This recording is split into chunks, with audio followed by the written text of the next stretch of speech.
presents National League Baseball from Three Rivers Stadium in Pittsburgh. It's the Expos against the Pirates. Brought to you by Petro-Canada, dealers and agents. Our energy is Canada. Sunday afternoon in Chicago, the rubber match between the Expos and the Cubs. Former Expo Andre Dawson bloops a double into center field. Herm Winningham charges and misses, and the Cubs have a 2-1 lead. Leon Durham then hits a bases-loaded single to cash 2, and Rick Sutcliffe and the Cubs are on their way to a victory. They won 2 of 3 from the Expos, Sutcliffe going the distance for a 5-2 win on Sunday, and the Expos lost 2 of 3 in Chicago and lost 1 game in the standings over the weekend. The Cardinals took 2 from the Mets, and the Expos are still third, 3 back in the East. Hi, everybody. I'm Jim Houston with Ken Singleton at Three Rivers Stadium. Now it's on to face the Pirates. We've talked about playing teams that are out of the race, and sometimes when a contender gets up on them by a couple of runs, they'll pack it in. Somehow, I don't think the Pirates fall into that category. Not at all. The Pirates are very hot. They've won 7 in a row, and over a longer stretch have won 15 out of their last 18 ball games. So a lot of these young players that manager Jimmy Leland has put on the field, they're trying to show them they want to be in the big leagues again next year. Coming up tonight, it's Vincentio Palacios, a Mexican right-hander making his second start of the season. He won his first in Chicago last Tuesday. And for the Montreal Expos, it's veteran Dennis Martinez going for win number 10 against the Pittsburgh Pirates.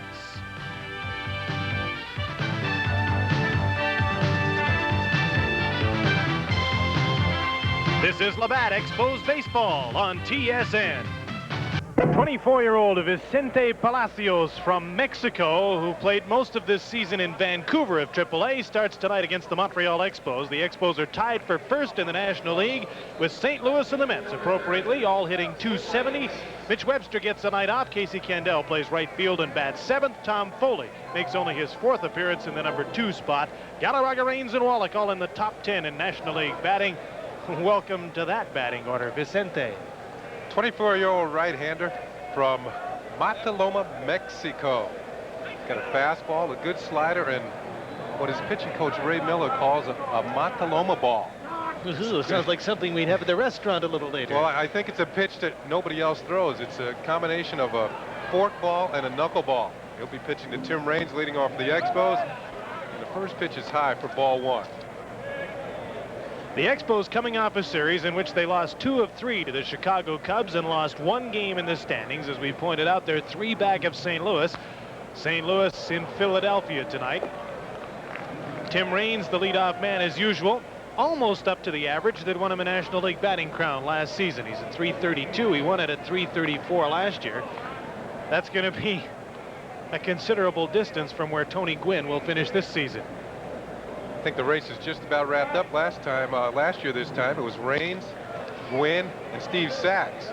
Jose Lind, a new name in the Pittsburgh lineup. Excellent range at second base, and he makes the play.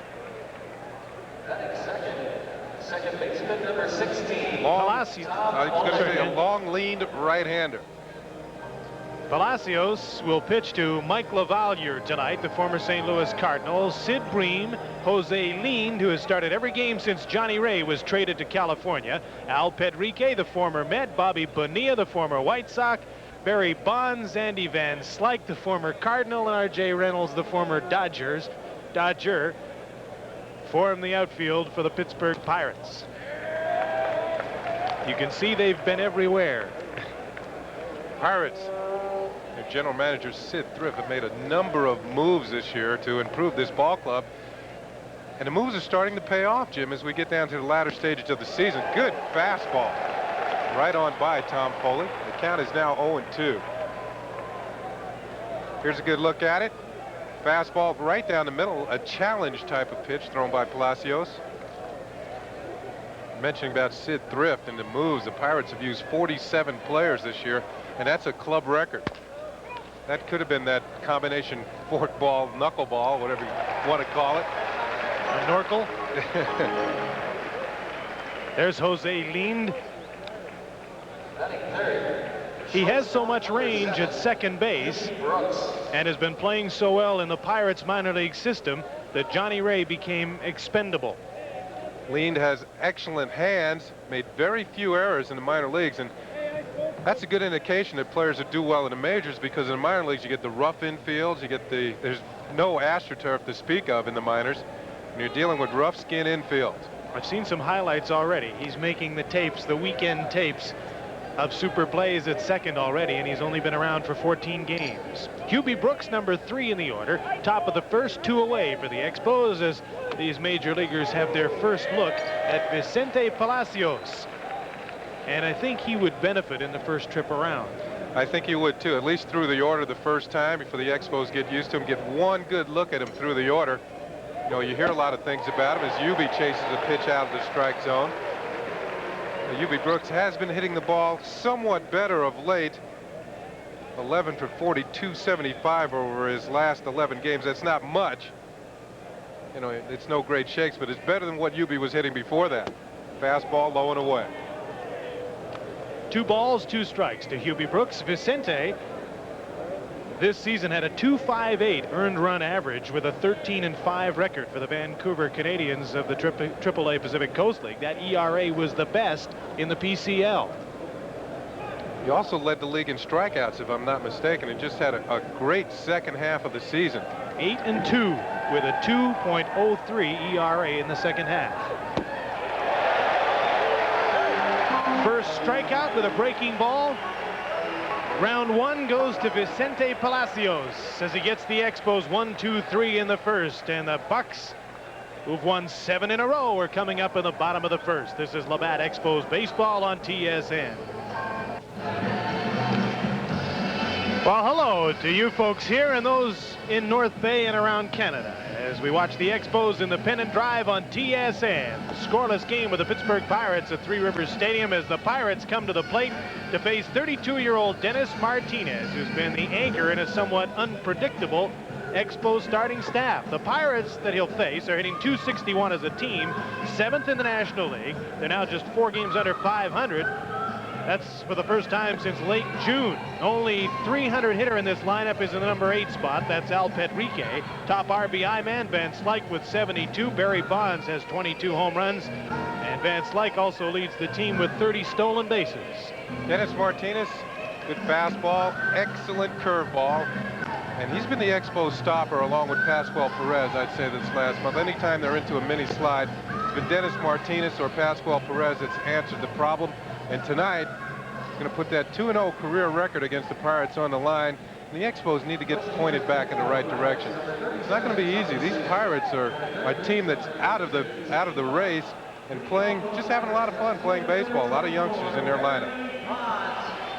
The Expos have played so well against the best teams in the league, like the St. Louis Cardinals this season. But what happens when they finish with the Cardinals, like this past weekend when they lost 2 of 3 to the Cubs after sweeping the Cards? Went into Chicago, and we got blown out the first game. Then we blew out the Cubs, and then we kind of gave them the third game. But I think there's a certain letdown, but really not a major one. I think that we can come into Pittsburgh or wherever we go and maintain the same intensity that we played with all year.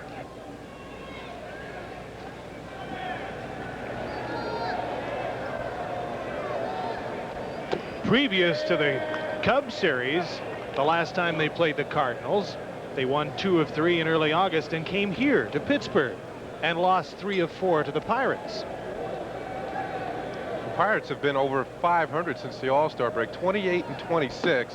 And much of that record has been compiled in the last couple of weeks when they've won 15 out of their last 18 ball games. See Barry Bonds' stats, 22 home runs. He had 16 last year as a rookie. Leadoff man with pretty good speed, of course. Everybody knows he's Bobby Bonds' son. As the years go by, I think he'll be known as more than that. You take strike 3 call from Dennis Martinez, who made an excellent pitch with the fastball on the inside corner. We take a look at the defense. It's going to be supporting Dennis tonight. Jeff Reed behind the plate. Galarraga, Foley, Brooks, and Wallach around the infield. Tim Raines, Winningham, and Casey Candell tonight in right field. Pretty much the standard lineup that faces right-handers, with the exception of Candell in right field for Mitch Webster, as Webster takes a night off.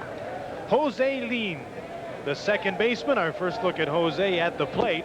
He can obviously do more than just field his position, as Jim Leyland has him in the number 2 spot and says he can hit and run, lay down bunts, and is pretty nifty with the bat, as his average would indicate. Ground ball over the head of Martinez. Brooks charges and throws leaned out easily. 2 away. Pitchers start in fine fashion. UB Brooks playing lean through the middle, wearing the number 13. That has to be by choice. So we take a look at the Three Rivers Stadium that yesterday was filled to capacity. A lot of the people that were there at the football game yesterday decided not to come back tonight to see the Pirates. Yeah, you're right. What a game they had here yesterday. 30-17, the Steelers upset the 49ers. Good look at Andy Van Slyke, who was having a very good year. That trade that Sid Thrift made with the Cardinals earlier in the year. Andy Van Slyke, Mike Dunn, and Mike Lavalier behind the plate for Tony Pena. Looking very good in the Pirates' favor. All Mike Dunn has become is the ace of the staff. Van Slyke is the RBI and stolen base leader, and Lavalier has one of the best throwout percentages for catchers in the National League. And Lavalier is hitting over 290, so give Sid Thrift some points on that trade. 0-2 count to Andy Van Slyke outside. From Dennis Martinez, 2 away, bottom of the first inning. It's interesting to watch Dennis Martinez work. Pitching coach Ray Miller, the Pirates, used to coach Dennis in Baltimore. He said Dennis has really come along, especially in his pitch selection. He says early in the game he gets hitters out with fastball, slider. Then towards the middle of the game, when he might get in a little bit of trouble, he starts going to that excellent curveball. Then in the latter innings, if he's still in there, he can go back to that fastball, slider. He just keeps the hitters confused a little bit more. His last start was on 3 days rest against the St. Louis Cardinals, and he beat them, and he's strong on 4 days rest here as he strikes out Andy Van Slyke and gets the Pirates in order in the bottom of the first inning. 2 strikeouts and a ground ball from Dennis Martinez. No score after 1. This is Labatt Expos Baseball on TSN.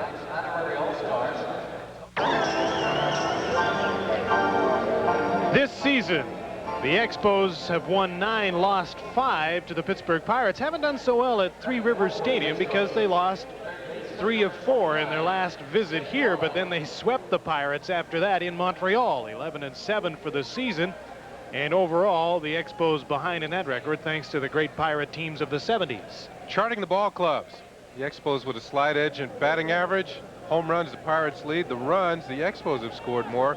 ERA, the Pirates have gotten considerably better since the All-Star break.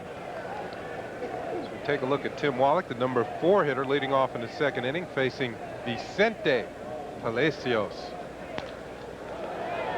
Wallach is officially eligible for over 30s naps as of today, his 30th birthday.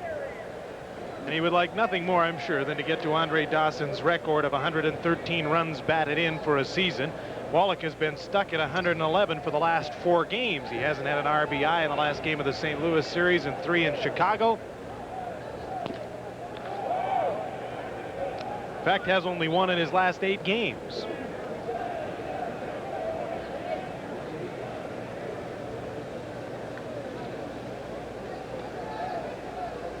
Then he missed the first couple of games of September. Scooped up by Bobby Bonilla, not in time, and Wallach is safely at first base. Bonilla, the third baseman, ranging a long ways to his left. Ranging far to his left, Wallach is going to be credited with a base hit, an infield single for Tim Wallach. See Bonilla cut in front of Al Padrique, but now he has to kind of throw across his body on the run. Throw is wide at first base, doesn't get far enough away from Sid Bream and catcher Mike Lavalier backing up. Wallach is safe at first with an infield single. The Expos get the leadoff runner on. For Andres Galarraga, who suffered through a brief slump. In fact, for the month of August, he hit .290, which for some players is a lofty average. For Andres Galarraga, well, it's not up to the standards he set for himself over the course of the season. But he started to get it going again. He's .364 for the 11 games of September. 7 RBIs over that 11-game span. You know, this is the time for somebody or 1 or 2 hitters in the Expo lineup to take charge over this last 20 or so ball games and and really turn it on. It's within their grasp, something that a lot of people thought the Expos were not even capable of doing this year. As a bloop single in the right field, Wallach will be held at second base. And that's one way you keep it going, you keep that average on the rise, even if you give up a few bats along the way. Wallach safe at second. Galarraga at first. So the Expos get kind of two tainted hits here. Wallach with his 18th infield hit of the year, and Galarraga with a broken bat single to right field, puts runners on first and second. Sometimes when you're at first, can't really decide, should I go? Yeah, well, he knows it's going to fall in, but here's where he has to make the decision. He looks at third base coach Jackie Moore, and he said, Jackie throws up the stop sign. You saw the brakes come into action right there. First and second then, with nobody out for Herm Winningham. Wallach on second, Galarraga on first after consecutive singles of Vicente Palacios, and Herm Winningham comes to the plate. Winningham's batting .267 for the month of September.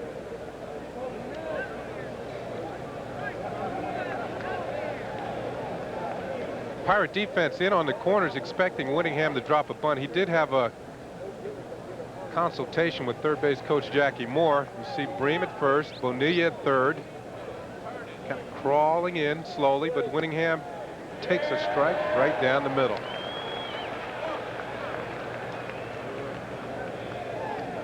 I was saying Wallach's 18th infield hit. That's second on the team. Hardly expect that from him, do you? No, but you know, sometimes when he's up, the infielders play back, expecting the hard swing, and you top one, you can beat it out. He has pretty good speed.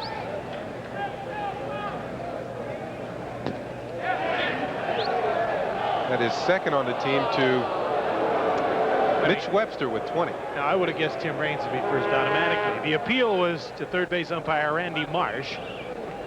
He said, no, the count is 1-1 from Palacios to Herm Winningham. Pitching coach Ray Miller said that Palacios has one problem. Sometimes he's a little high in the strike zone. And if he doesn't have his extra good fastball, that's when he might get hit a little bit harder than normal. Here's the 1-1 pitch. Winningham swinging away and fouls it away. 1-2. I believe that was that Mataloma ball.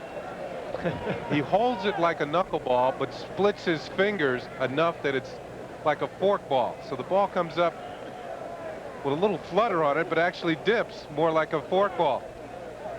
Mataloma is his hometown in Mexico, so nobody throws that pitch, so they decided to name it after his hometown. Here's the 1-2 pitch. Hit hard up the middle, base hit. Wallach is being waved home around third by Jackie Moore. The Expos have a 1-0 lead as Galarraga slides safely into third, and Winningham holds up at first. Nobody out, first and third, and the Expos have the lead.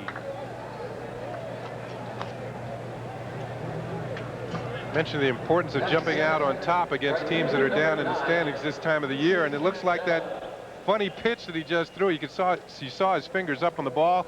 Jose Lean cannot come up with it, and it was a broken bat single, so it allows Galarraga to make it all the way to third. Van Slyke will just throw it into second, and the Expos jump out to a 1-0 lead. But lately that hasn't bothered the Pittsburgh Pirates when they fall behind in ball games. A lot of youngsters out here, they want to show Jimmy Leland that we should be back in the major leagues next year. They know there's a chance to make the majors on the Pittsburgh Pirates, and they've been winning a lot of ball games of late. The Expos are 40 games above 500, 56-16 when they score the first run of the game, and that's what they've done here tonight with a 1-0 lead and nobody out. Winningham dives back into first. Winningham, 24 steals in 33 attempts. Candell at the plate, can handle it back. Good combination for manager Buck Rogers. Another throw to first. Winningham back safely. Sid Bream over at first, taking the throw. Bream, another player from another organization, from the Los Angeles Dodgers originally. Winningham's on his way. LaValliere with a great arm, doesn't throw it real well that time, and Winningham is safely in with his 25th stolen base of the season, so there's runners at second and third with nobody out. Even though LaValliere has a good record for throwing people out, Manager Buck Rogers decides we're going to be aggressive on the bases. We're going to come out and take this ball game if we can. Herm Winningham in the second as the throw is a little bit to the right field side. Jose Lean checking Galarraga at third base. Second and third, still nobody out for the Expos. Count is 1-0 on Casey Candell. Was a regular for the first half of the season, now sees sporadic duty as he hits one off the end of the bat and evens the count at 1-1. Palacios was originally a member of the Chicago White Sox. There's Andres Galarraga at third. Herm Winningham is at second. White Sox released him. The Pirates signed him.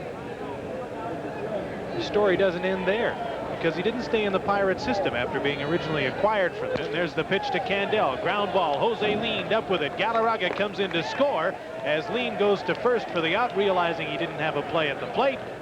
Candell gets an RBI on the ground out, advancing Herm Winningham to third, and the Expos are up 2-0. Well, that's a play that doesn't show up in the box score, other than the fact that Candell got an RBI. Not only does a run score for the Expos, but he sends Winningham to third with just one out.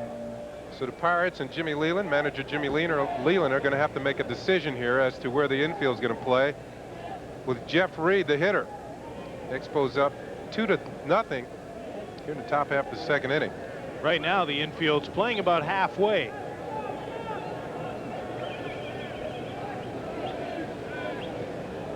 Jeff Reed up with one away, runner on third.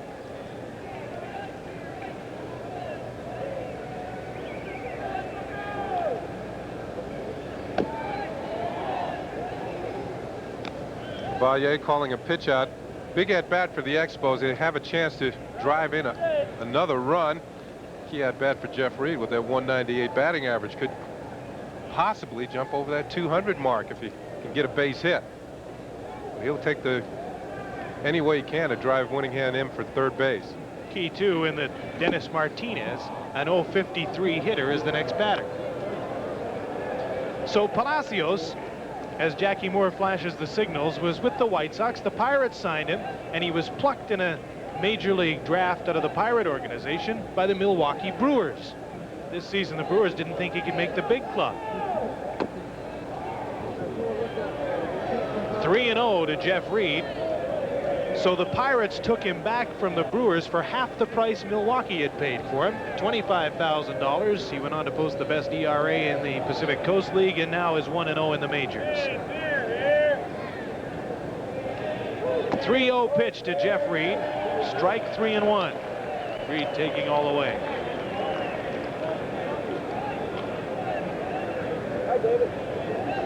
So the Pirates making a little money on the deal. Something that Sid Thrift is not opposed to doing. In fact, there are only 3 Pirates on this ball club that are making $200,000 or more. And unloaded some big paychecks. And in this day of higher salaries, cut rate ball club. About that, Reynolds has a great arm in right. He plays this very well. Here comes Winningham. Out at the plate.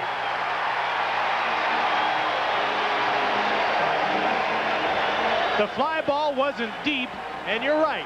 Reynolds does have a great arm, and he guns it to Lavalier, who blocked the play nicely. Gets a running start. Winningham with the excellent speed has one thing on his mind, jarring Lavalier, but the throw is there in plenty of time, and he hangs on. That hurt. Expos do get 2 runs on 3 hits. This is Labatt, Expos baseball on TSN. Yesterday in the National League, the Montreal Expos lost in Chicago 5-2, but the Cardinals lost to the Mets 4-2. They still took 2 of 3, and that left the Expos 3 back, and the New York Mets 2.5 back. Pittsburgh won its 7th in a row, 6-1 over Philadelphia. Brian Fisher with a complete game victory. San Francisco has all but nailed down the National League West Division. Roger Craig's Giants 6-1 over Cincinnati. Houston's fallen right out of the picture in the West. The last year's champs lost 10-2 to San Diego. Dodgers and Atlanta continue to fight it out with San Diego for last spot. The Dodgers pushing Atlanta back, winning 6-2. I'm telling you what, San Diego will not finish last. I'm getting some good vibes about the San Diego Padres after all the ripping they took early in the season, how poorly they were going to play. You got to give manager Larry Bowa a lot of credit. He's brought that young ball club back. Benito Santiago's having a great year. I think he's got a 17-game hitting streak going. Should be Rookie of the Year. I think it's a pretty good battle between the Pittsburgh Pirates and the San Diego Padres as to who has improved the most this season. They're both pretty good young teams. Dennis Martinez comes back to work the second inning and now has a 2-0 lead. The Pirates may not finish last either. They're only 2.5 games back of the Chicago Cubs. 3 games out of 4th. There you go. Philadelphia is fading fast. Martinez went to the mound. Now he's slowly walking to the dugout.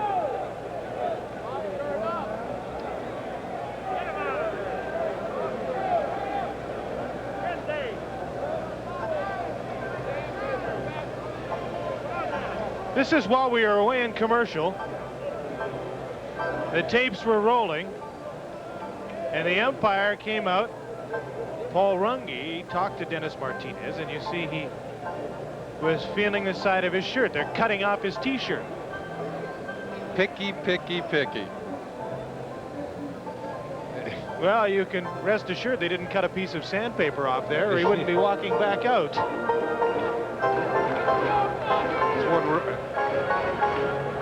It's one way of ruining a good t-shirt, though. The tailor, Vicente Palacios. Now, the reason that was done, umpire Paul Runge behind the plate, too much of that white is showing. They feel it can distract the hitter, and that's why they cut the t-shirt down.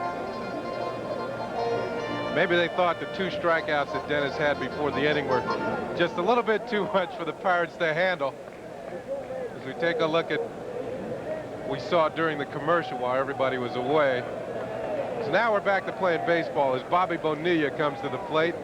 He'll face Dennis Martinez of the shorter shirt. You kids who are watching at home, if that happens in your game, pull the shirt up and try and tuck it in, because your mom will kill you if you just cut it off like they do.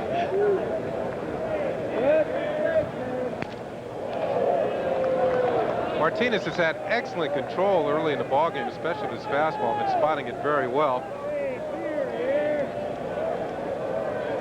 15-3 with Martinez starting, and combine that with 3-0. Pascual Perez is and 5-0 in games that he started. You can see why the Expos are coming down to the wire with the Cardinals and the New York Mets.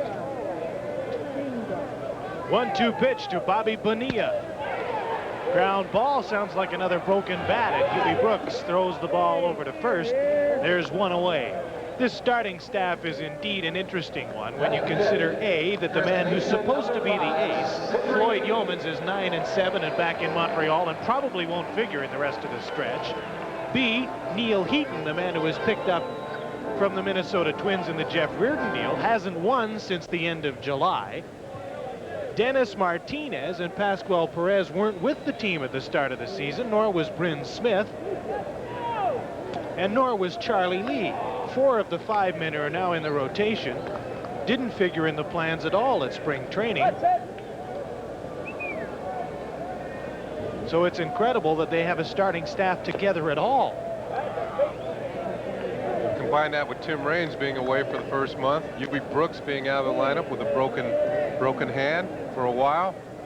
The Expos have really come together as the season has gone along. 2 of the kids who are supposed to be in the rotation every day, Jay Tibbs and Bob Sebra, have tried and failed. Got to give a lot of credit to Buck Rogers and his staff for holding the Expos in contention. And I feel that a lot of credit goes to the Montreal fans too. Of late, they've really turned out, supported the ball club. Had some big crowds. Line drive towards right. Casey Candell will lay back. Ball almost bounds over his head, but he comes up with it. And Bream is on with the Pirates' first hit of the night.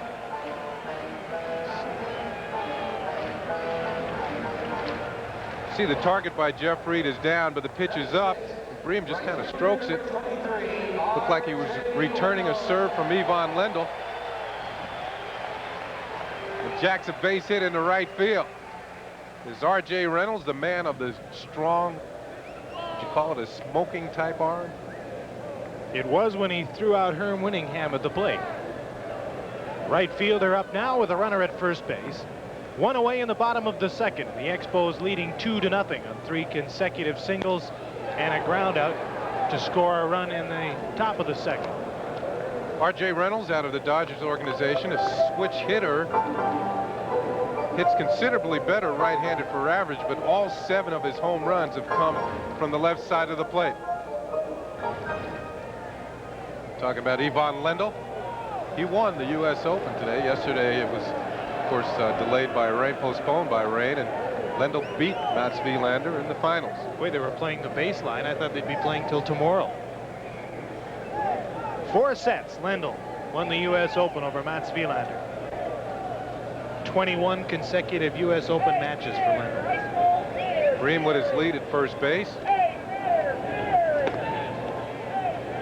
Bream has stolen 8. He's been caught 7 times. Not a very good percentage.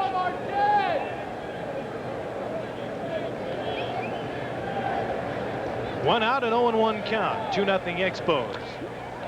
Fly ball left field. Maybe a play for Raines. No, there won't. Falls into the bullpen.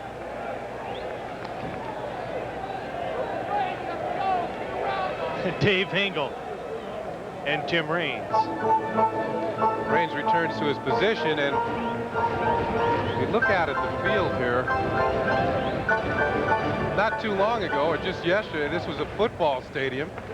You can see where it's kind of dark in the middle. That's where the carpet had to be washed down and steamed to get the yard lines out of off the field. They worked on it from the end of the football game right up until batting practice today to have it ready.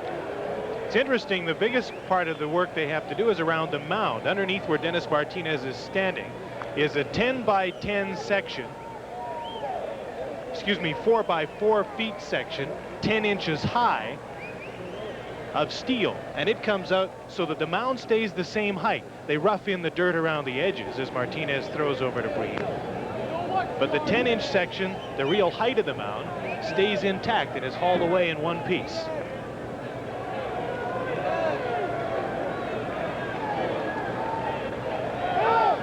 Bream started to go, then held up as Reynolds fouled the pitch off. Saw him paw at the dirt as he was returning to the bag. I believe that he realized he didn't get a good jump. Decided, hey, no reason to go and be a dead duck. The hit and run was on as Reynolds fouled the pitch off. The count is now 1-2 with 1 out. Expos with a 2-0 lead in the bottom of the second inning.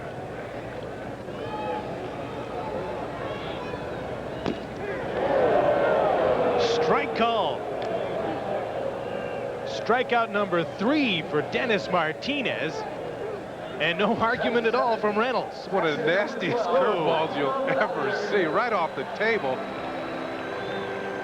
Lights out for Reynolds. Martinez looks sharp. There's 2 away, runner on first base, and here's Mike LaValliere flirting with 300, 35 runs batted in, and the second best throwing arm for catchers in the National League.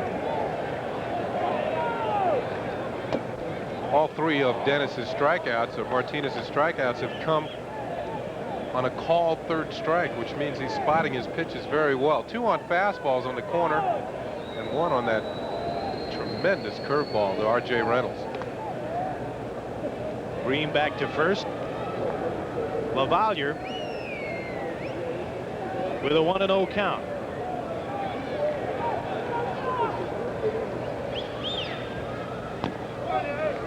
Outside ball 2, 2-0. I mentioned LaValliere has the second best arm in the National League. Only Bob Melvin of the San Francisco Giants has a better percentage for throwing out attempted thieves on the base paths.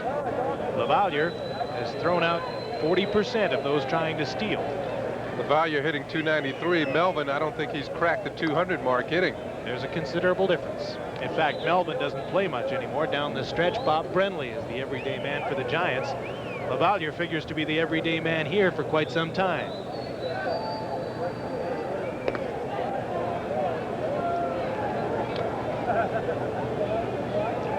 Former junior hockey player who had to be a defenseman or a goalie. How come? He doesn't look like a winger or a centerman. Is that what you're trying to say? Exactly.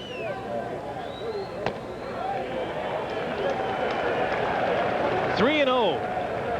Martinez falls behind Mike LaValliere with 2 out here in the bottom of the second, and the Expos leading 2-0. Sid Bream is at first base, having collected the only hit off of Martinez, a single to right. Well, I remember the first time I met Wayne Gretzky. This is back in 1983, or I was with the Orioles at the time. We were on our way to the World Series. And third base coach Jimmy Williams introduced Wayne to our ball club while we were taking batting practice at Exhibition Stadium in Toronto. Yeah.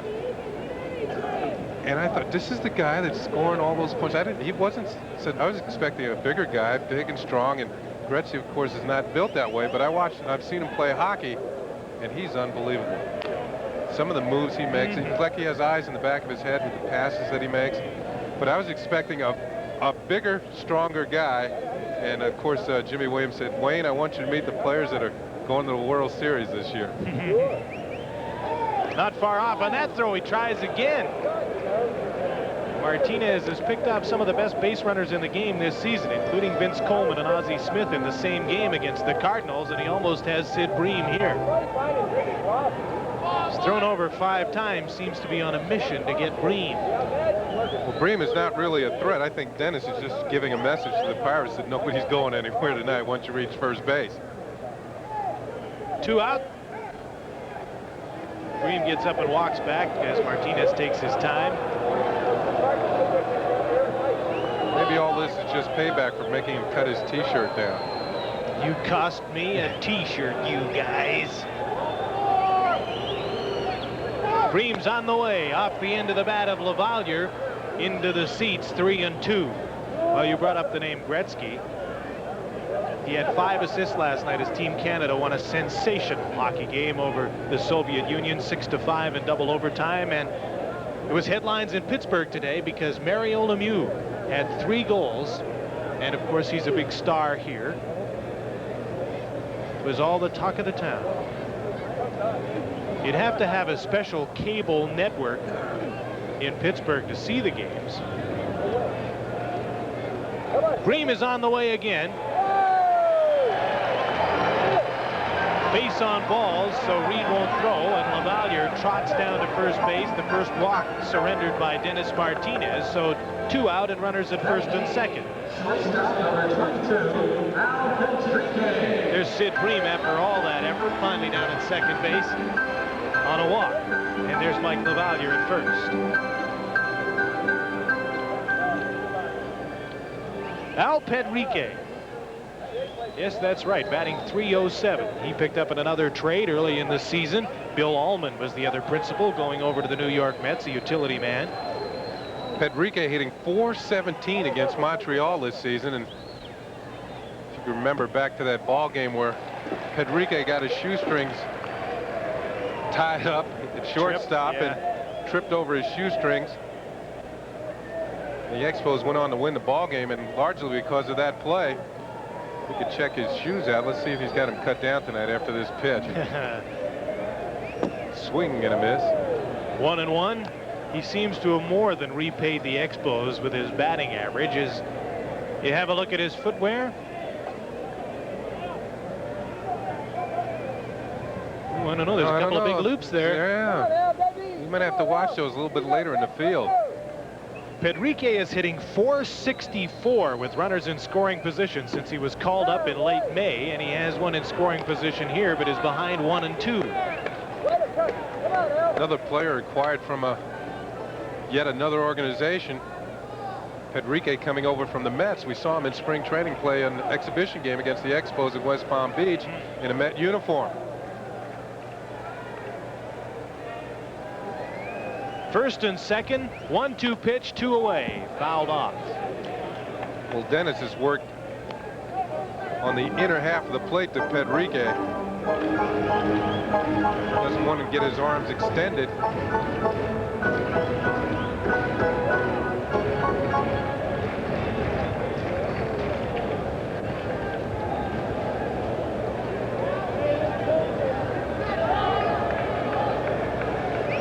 Martinez checks with Jeff Reed, and here comes the 1-2 offering.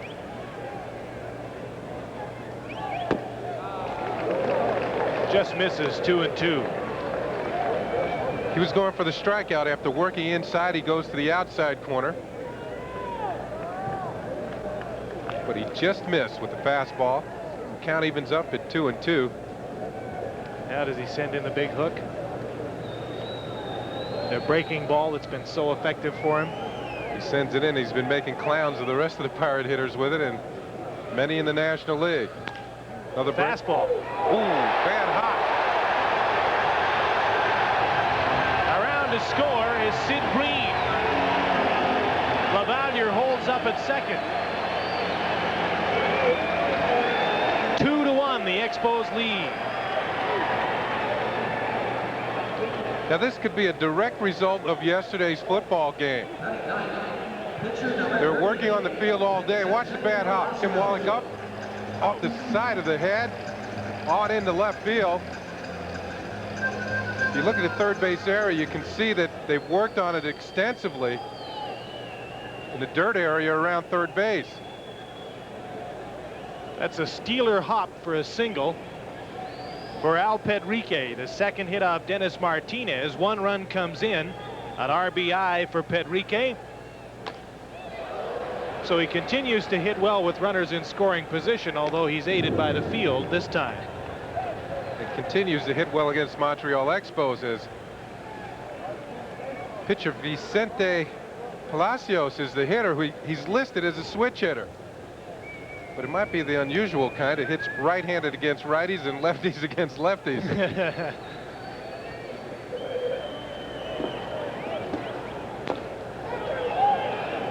Or maybe it just doesn't matter which side you stand on. Do you get my drift? 0-2 to Vicente.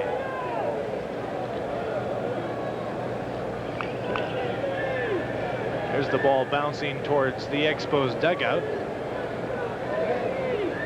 Reed Nichols, put that hat down. People will drop quarters in it. Strikeout for Dennis Martinez, number 4 on the night. The Pirates get a run on a bad hop. 2 hits. Expos lead 2-1 after 2. This is Labatt Expos baseball on TSN. Here's the National League West pennant race at a glance. The San Francisco Giants, I think, should win this running away. It seems that the Houston Astros have fallen out of the race and are playing poorly in Cincinnati. 6 back. I don't know if there's time. Ken, what do you think? It's going to be awful tough. I think the Giants are going to be in their first playoff since 1971. You see the games remaining against each other. And here's how the Montreal Expos do against the Pittsburgh Pirates this season. Tim Raines batting .404. Remember one day he went 5 for 5 and hit for the cycle against the Pittsburgh Pirates.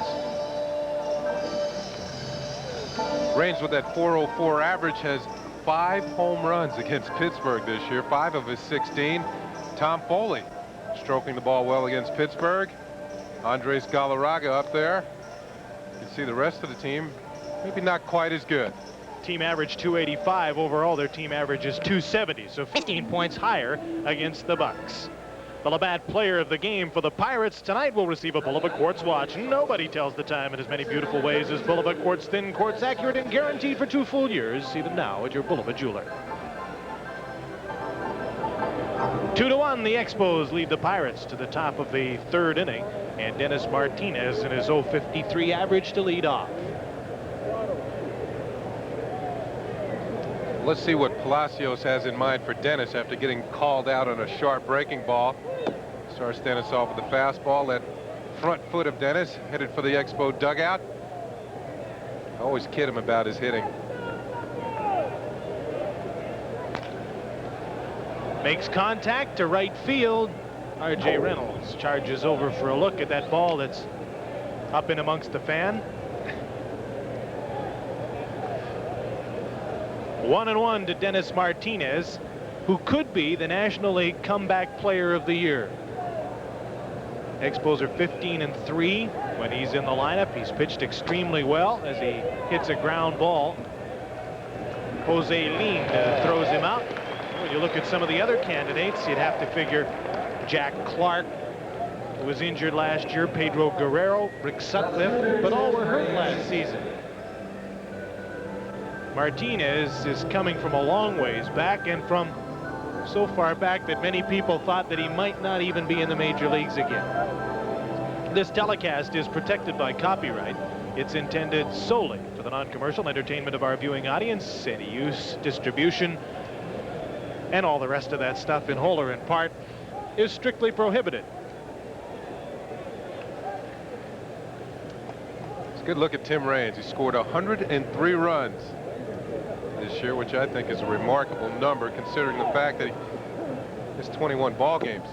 You just don't put numbers on up like that.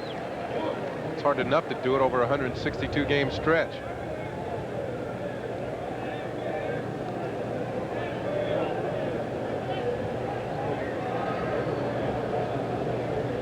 Now the second time through the lineup for Vicente. Looked like that pitch we were talking, the Mataloma ball, that combination fork ball and knuckleball.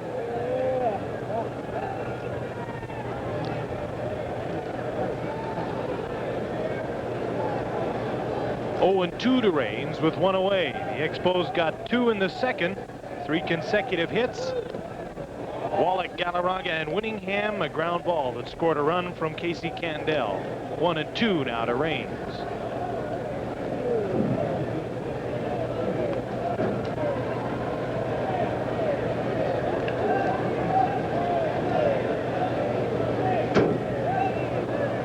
The young pitchers like Palacios, Ryan Fisher, Doug Drabeck's had a good second half.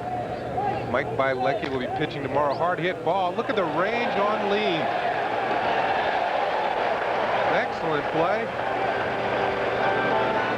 Fine young athlete. Has considerably more range than Johnny Ray at second base.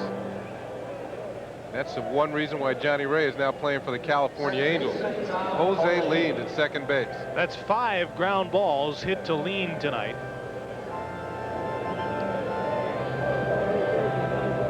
And we've seen an example of the range the Pirates talked about. Tom Foley up with 2 outs.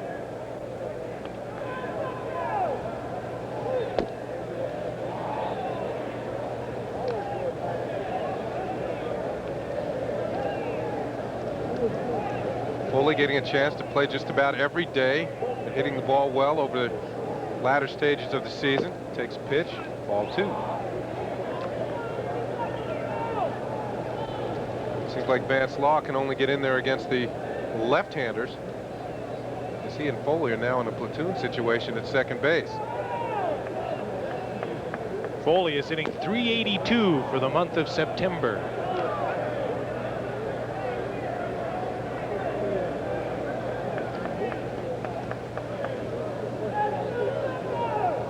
Hey, popcorn.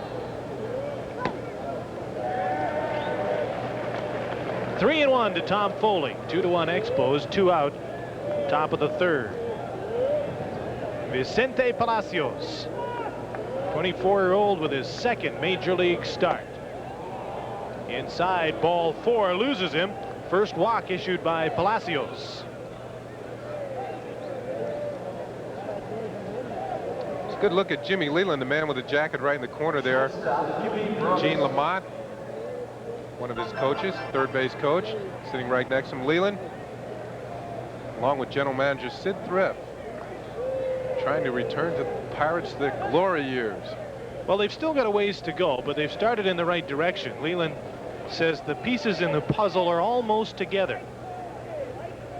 Almost, because the Pirates would still like to add a big RBI man in the middle of the order. Somebody like a Willie Stargell that they had in years gone by. Every manager would like to have somebody like that. Dave Parker. Yeah. But whenever they've made a deal, they've always tried to come up with good athletes, such as a Darnell Coles, maybe players that are a little rough around on the edges, but have the ability to stand out. They can do all the things necessary to be good ball players. Coles has good speed, throws well, plays his position fairly well. They don't know which position he's going to play. Short, third, or the outfield. Versatility is a key. Every team is looking for versatile players now. Hubie Brooks slams a single straight up the middle. Van Slyke collects the ball. Hubie has his first hit of the night, and the Expos have runners at first and second with 2 away. So a bit of a 2-out rally shaping up for the Expos. Breaking ball in the middle of the plate. Hubie lines it right back through the middle. Tim Wallach with Hubie on first. Tom Foley there at the top of your picture. So Wallach with a chance to get off of that 111 RBI mark. He has 111, as you mentioned. 50 of Wallach's 111 RBIs have come with 2 out. And that's the situation here. Outside, ball 1 from Vicente Palacios.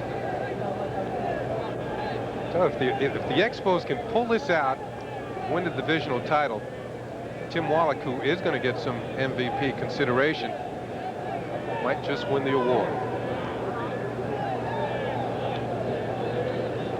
That shouldn't necessarily be the case, because most valuable player should be the MVP to his team. Well, I suppose you can argue either way at that.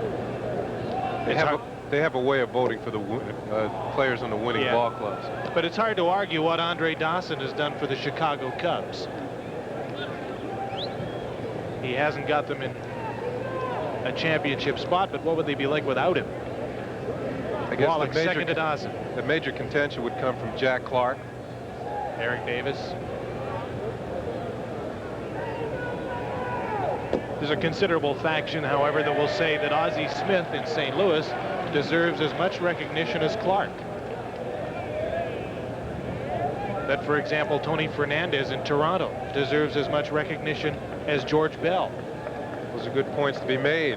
So, can you say the same thing for Raines ahead of Wallach? A lot of people would say the ball club didn't really turn around until Tim Raines got here on May the 1st.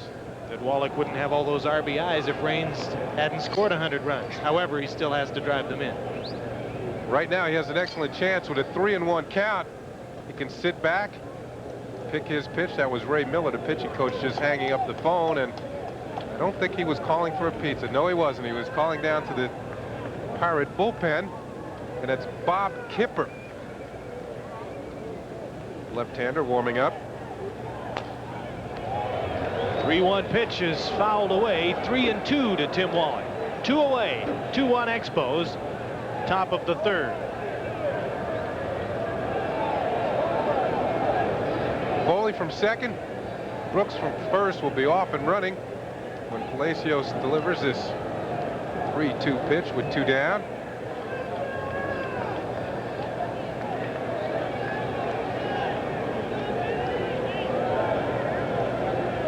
A little bit of confusion here, and they want to get everything straight with a hitter like Wallach at the plate.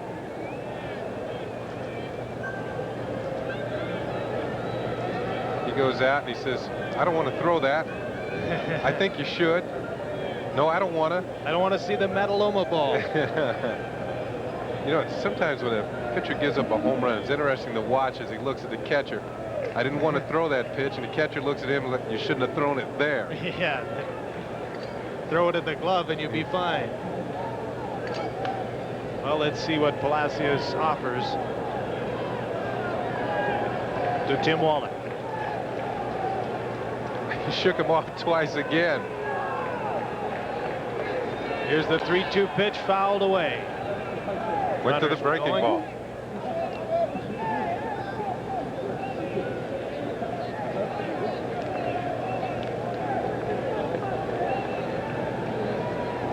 Oh, it's mine. Pascual Perez had a complete game victory on the weekend. It had been a long time between them. 42 consecutive games Buck Rogers had gone to his bullpen between Floyd Yeomans and Pascual Perez complete games. 11 strikeouts for Perez. That was a career high, I believe. 7-1 victory on Saturday, sandwiched between a pair of losses. Runners are on their way. The pitch from Palacios is ball 4. The second walk he's given up, and the bases are loaded with 2 away.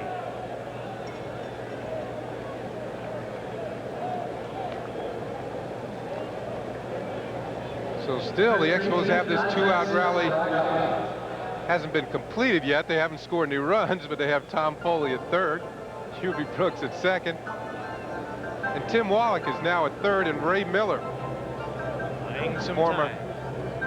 former Minnesota manager, Minnesota Twin manager, and Baltimore Oriole pitching coach, coming to the mound to talk to his young right-hander.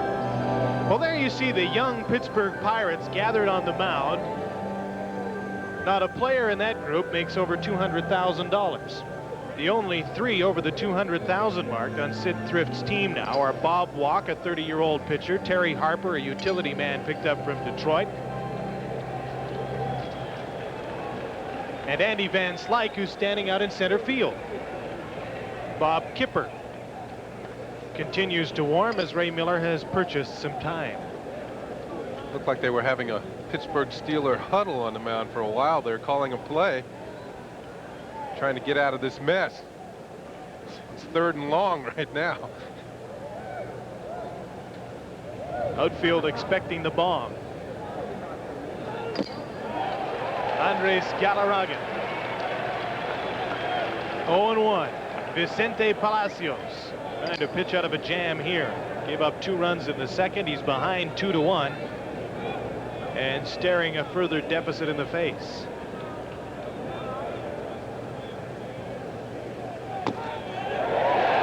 Called strike 2.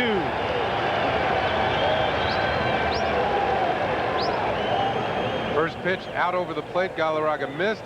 Comes back with a good fastball in the inside corner, and now Andres Galarraga sitting in the hole, and Jim Leyland sitting on the edge of his seat. Bases loaded, 2 away. The 0-2 pitch to Andres Galarraga. Screaming foul ball. 2-1 Expos. Top of the 3rd. Sacks are jammed.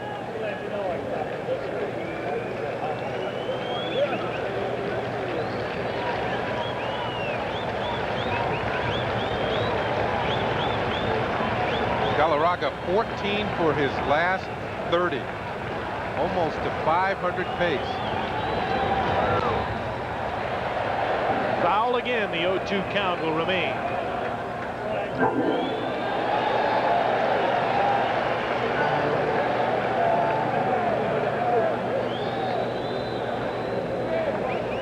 Man in red.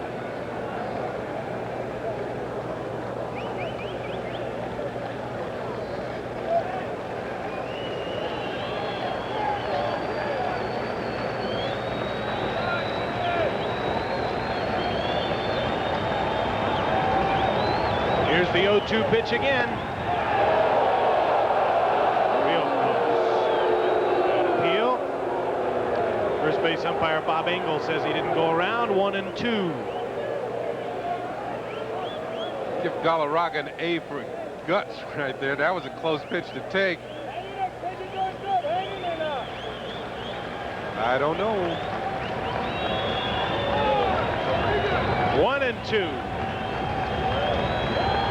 Foley, Brooks, and Wallach on the base paths, fouled away. 1-2. Palacios got in front quickly, 0-2, but it's been a battle since then.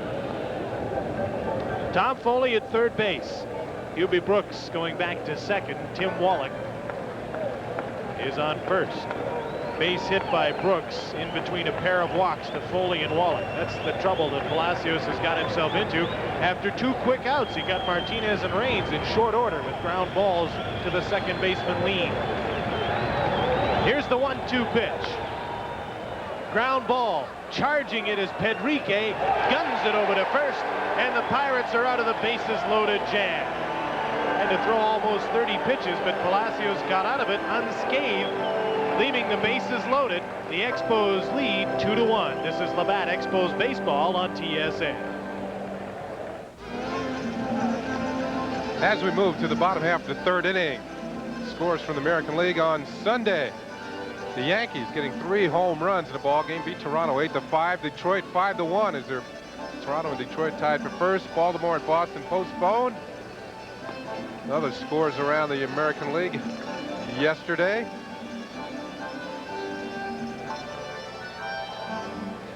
Texas 8-2 over California. Chicago shuts out Seattle 2-0.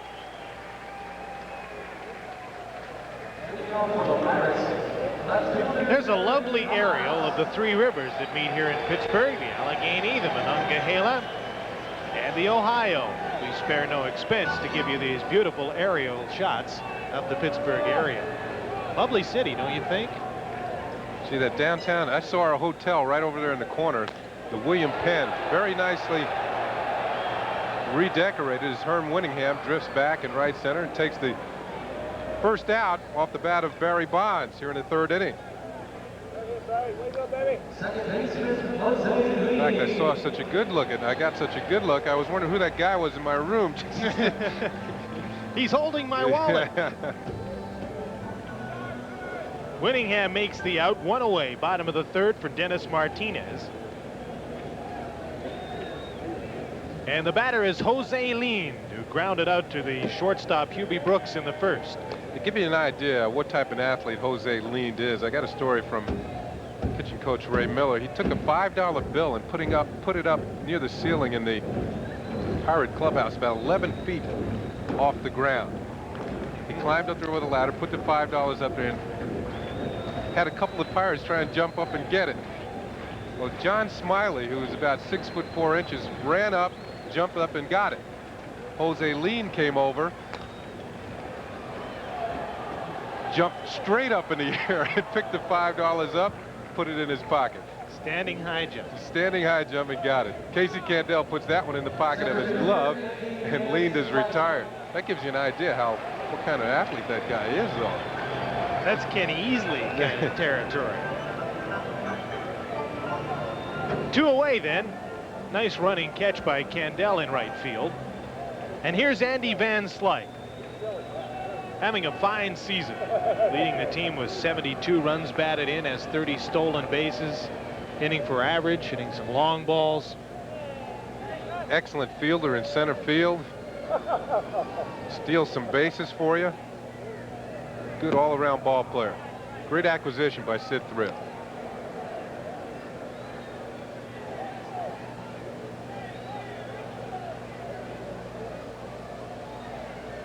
Count is 1-0 from Martinez. This is a short 2-game series with Neil Heaton due back in the rotation for the Expos tomorrow night after missing a turn with a sore left shoulder. He'll go up against Mike Bielecki. And it's home to face the Mets. Outside 3-0 as Martinez is very careful with Van Slyke. 2 away in the bottom of the third inning. The Expos leading 2-1. That name's synonymous with Pittsburgh baseball. They still remember. Ball 4. Second base on balls issued by Martinez. And here's the cleanup hitter, Bobby Bonilla, with Van Slyke at first. Third baseman, Bobby Bonilla.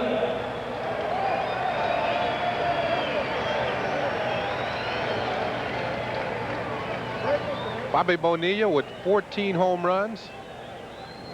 The most ever by a Pittsburgh Pirates switch hitter. 7 from each side, and you would think he would hit many more left-handed because of the fact you hit so many more times left-handed. Van Slyke has stolen 30 bases. Martinez will watch him carefully. One of his 14 home runs carried all the way into the upper deck in right field. He's only the second left-handed hitter to hit one up there, and I guess the name Willie Stargell comes to mind as the other. Outside ball 2. Martinez is now behind Bonilla 2-0.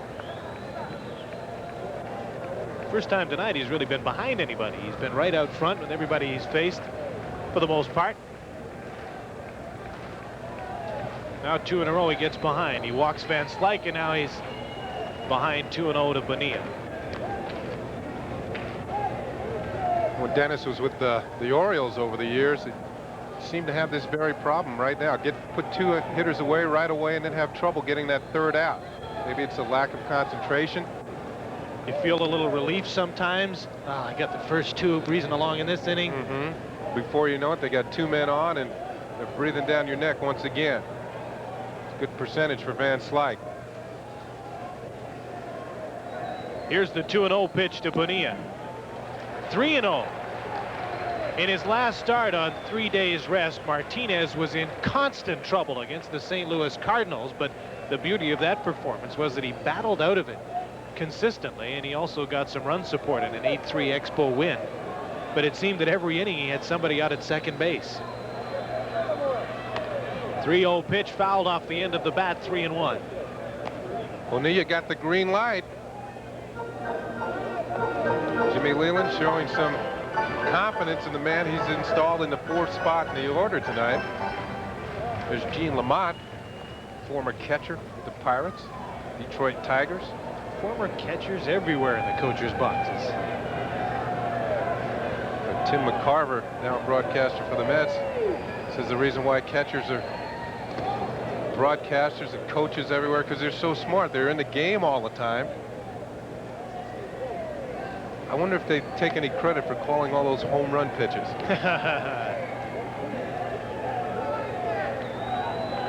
Bonilla has 65 runs batted in, and I wonder if, having a look at him in the cleanup spot, Jim Leland wants to know if Bonilla can be the big RBI man they're looking for.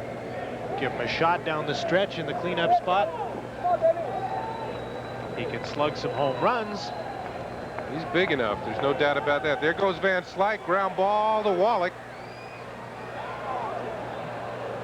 Nice play as Andres Galarraga backhanded the ball out of the dirt. After walking a man, Martinez is out of the inning. This is Labatt Expos Baseball on TSN. Now let's go to TSN Control for this sports update. Neil will look forward to being here for the birthday party tomorrow night at 7:30 Eastern Time. Claudine Langen is the associate producer and the backbone of this entire operation, and we wish her a happy birthday tomorrow as well. We won't ask her how old she is, though.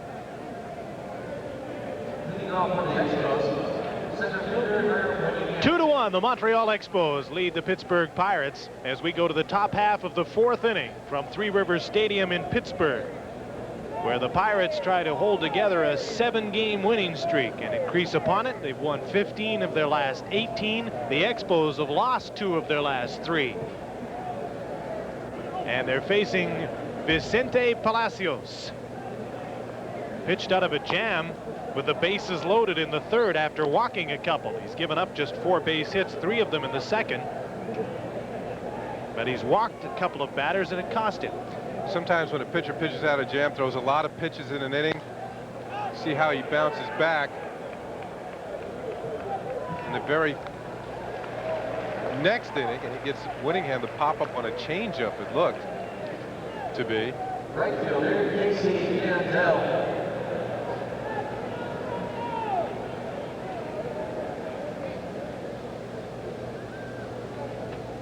Casey Candel grounded out to the second baseman in the 2nd. He drove in a run.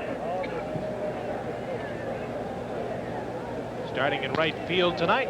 Now he has a base hit to go with the run batted in. He got in his last at bat. Casey's aboard with 1 away. 5th hit off Palacios.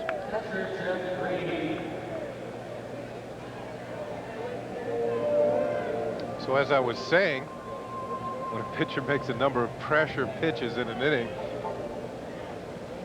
has to come back. It takes a lot out of the pitchers.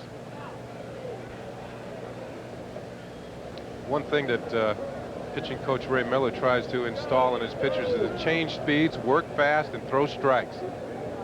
It's been his credo for a long time.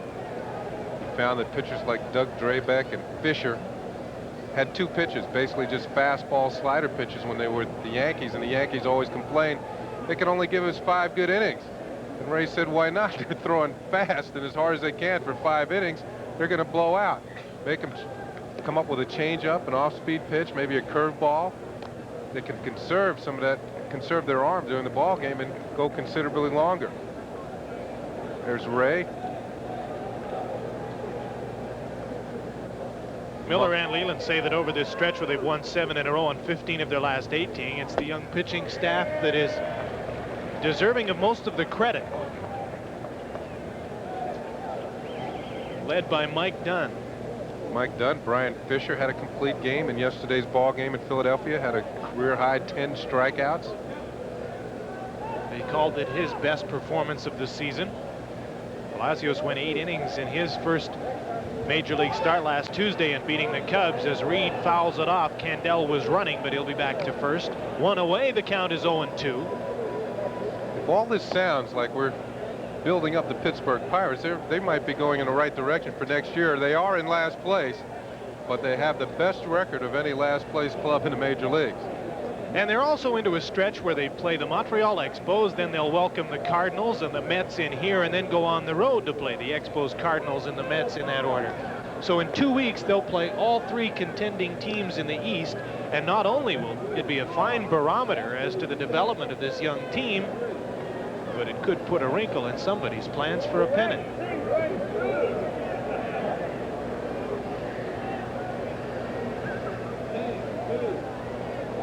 Oh, 0-2 to Reed. Off the fists and a base hit into center. Candel around second, but he'll hold up there. First and second. And 1 out as the Expos rally again against Vicente Palacios. You know, sometimes, Jim, when you make so many changes on a ball club, 11 players have made their major league debut with Pittsburgh this year. And the number of moves that Sid Thrift and the Pirate management has made, it takes a while for all these players to come together. They have to learn each other's names, find out each other's styles of play, and what to expect. I mean, a catcher seeing a pitcher for the first time like Palacios tonight in his second major league start, it takes a while for a catcher to know how he throws. There's Kipper up in the bullpen once again. He's going to be joined by Barry Jones. That's the right-hander just stepping up on the mound. Some double-barreled action in the Pirate bullpens. The Expos have something going here in the top half of the 4th. Dennis Martinez up in a bunt situation, and Bream was charging immediately.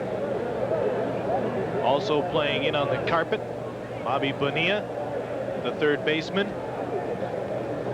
Shortstop Pedrique, and the second baseman Lind playing very shallow as well. Now Bonilla is coming over to speak with Palacios. This is like the Vancouver Pirates. Many of these players have been seen in AAA ball at Vancouver this season.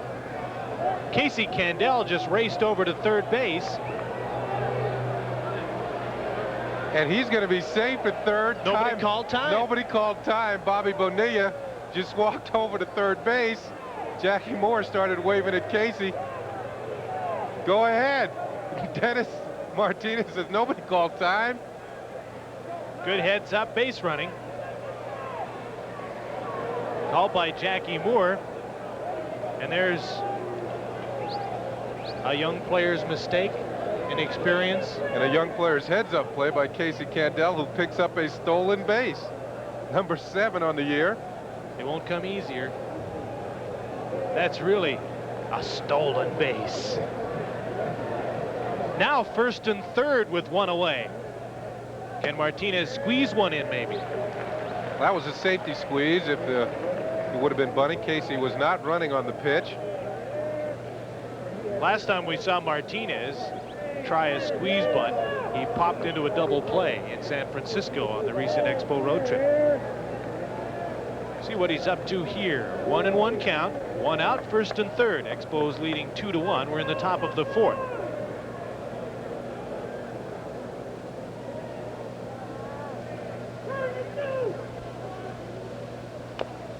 Candel not running. Bunt is down. Lavalier looks Candel back, then throws to first. And Dennis Martinez moves Jeff Reed along to second base. Now second and third with 2 away. No squeeze on, just a regular sacrifice as Reed is now safely at second. 2 down for the Expos, and Tim Raines will be the hitter. Martinez goes down and gets this low pitch, bounce off the back of the plate into fair territory. Kind of a mix-up right here. No interference call. Lavalier gets to the ball. Good style. Checks the runner at third, knowing how shifty Casey Candel can be. Tim Raines is about to be walked intentionally. I think it's about 20 times this year he's been walked of the intentional variety.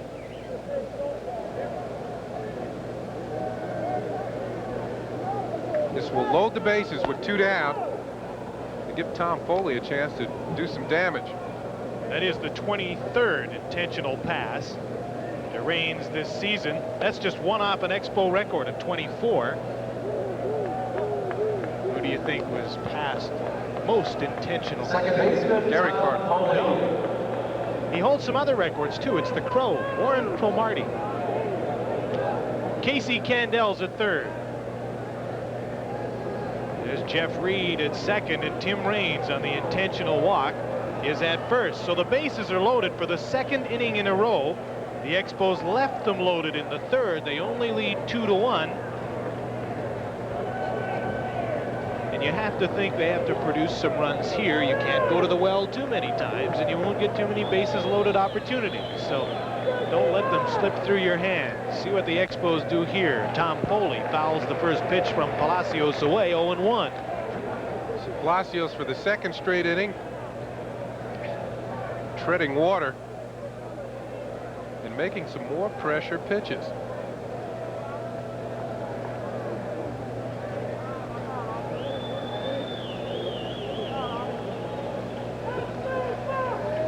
One pitch to Foley. Behind third base, Bonilla back to make the catch, and the Expos leave the bases loaded for the second inning in a row and continue to lead by just 1.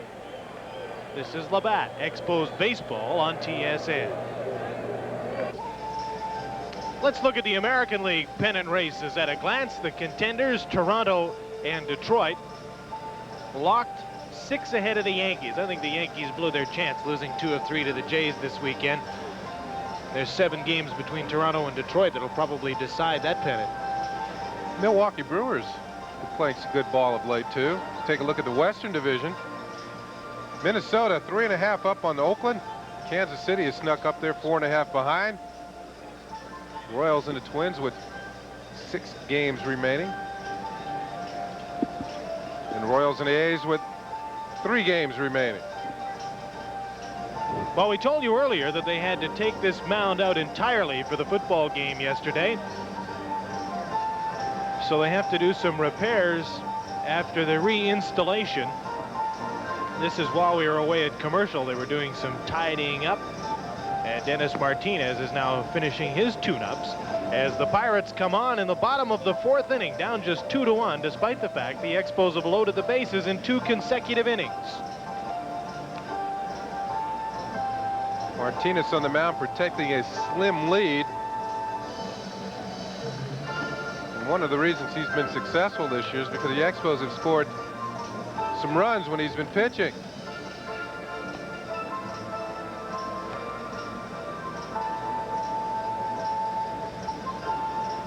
The Pittsburgh Pirates have won 7 straight after they went 1-2 against the Astros on a recent 9-game road trip. They actually lost the first 2 and then rattled off 7 consecutive victories against the Cubs and the Phillies. But now they're against the contenders, the Expos, the Cardinals, the Mets.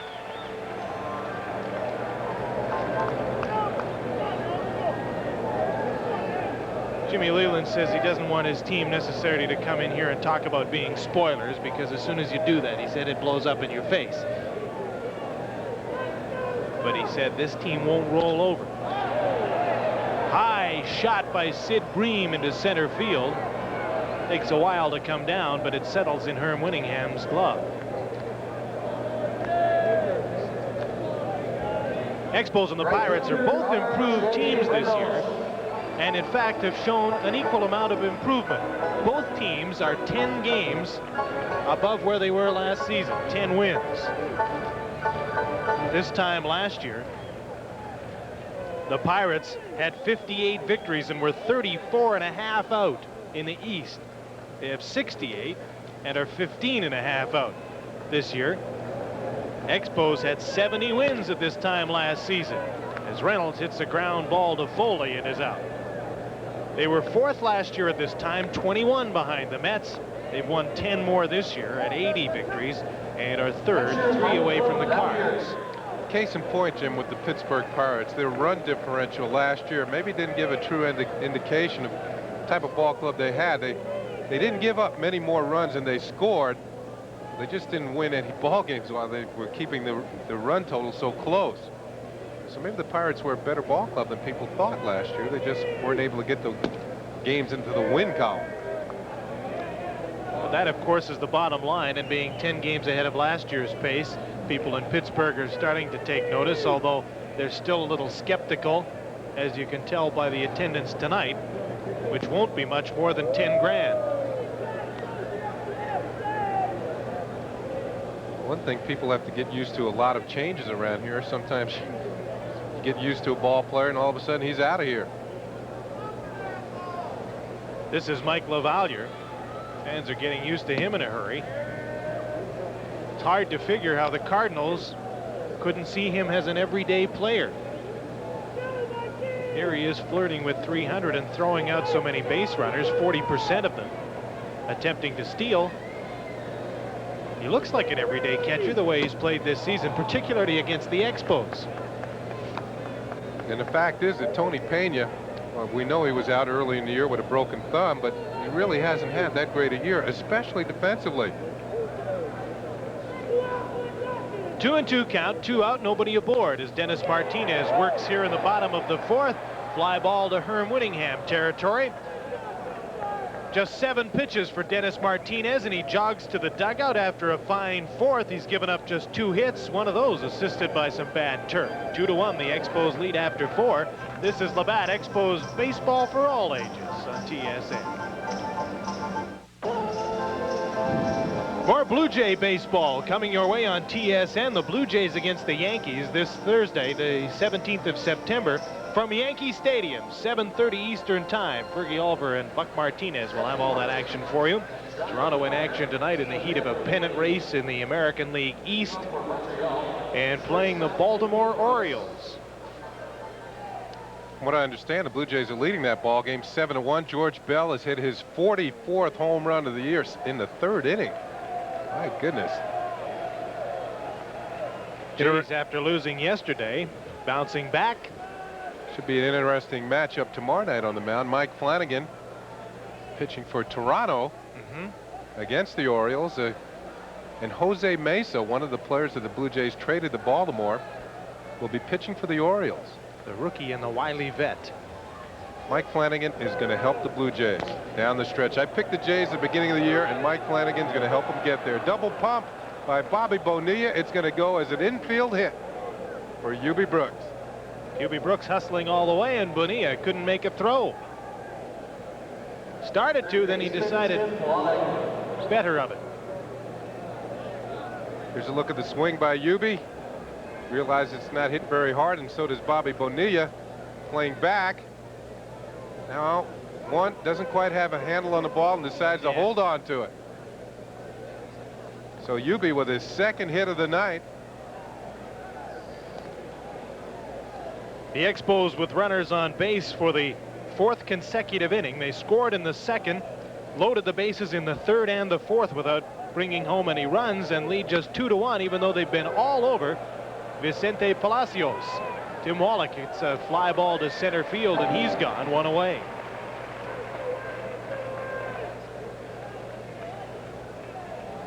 Now 7 Expo hits. Sorry, Ken. I was going to say, you're talking about the 7 Expo hits. Hubie Brooks with a pair.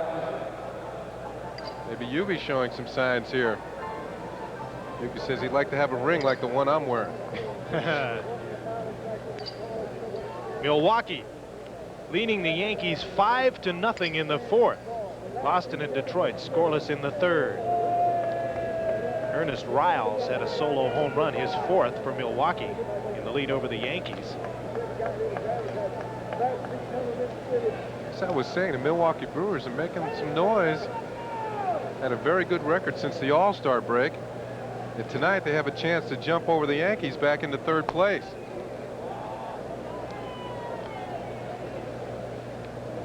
Ever since George Steinbrenner kind of lambasted Lou Piniella and his ball club. The Yankees have had an anchor tied to them in the standings in the American League East. Well, Dave Winfield has had a lousy second half, and Ricky Henderson hasn't played very much. He missed August. I think that's contributed as well. Willie Randolph out with a knee surgery for a while. And George can't play all those positions. Hubie Brooks is on his way, but the pitch is fouled back by Galarraga. One away. We're in the top of the fifth at Three Rivers Stadium in Pittsburgh. I'm Jim Houston with Ken Singleton. Nice to have you along on this TSN telecast tonight as the Expos lead the Pirates 2-1. St. Louis out front of Philadelphia 1-0. In Chicago, Cubbies leading the Mets 4-1. Home runs by Leon Durham, his 27th. And Andre Dawson has hit his 44th home run in that ball game. St. A Louis three-run shot. Ooh, that's why it's 4-1. So the Mets are in trouble. The Cardinals are up but 1 over Shane Raleigh, 17-8 for the Philadelphia Phillies, but he's lost 2 in a row. Joe McGrain, scheduled starter tonight for the St. Louis Cardinals. That's what the other contenders in this Eastern race are up to. 1-1 count on Andres Galarraga. Hubie Brooks at first base.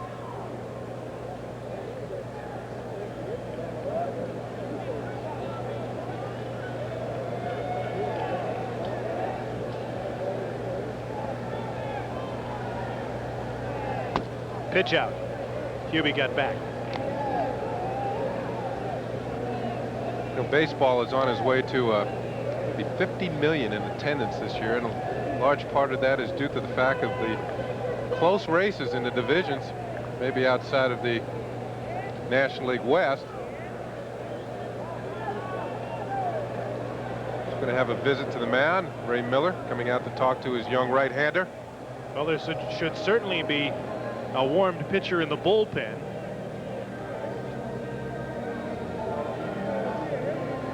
The National League this season will set a record for attendance. Last year, the record was set at 22,300,000 and change. Already going into tonight's action, the National League has drawn 22,034,000.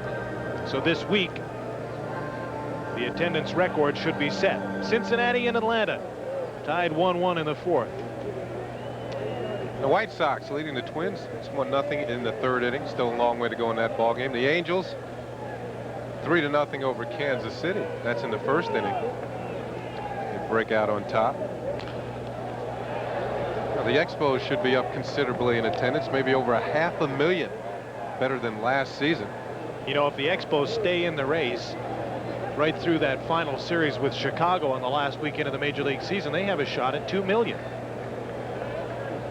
The start of the season, that was an outlandish thought.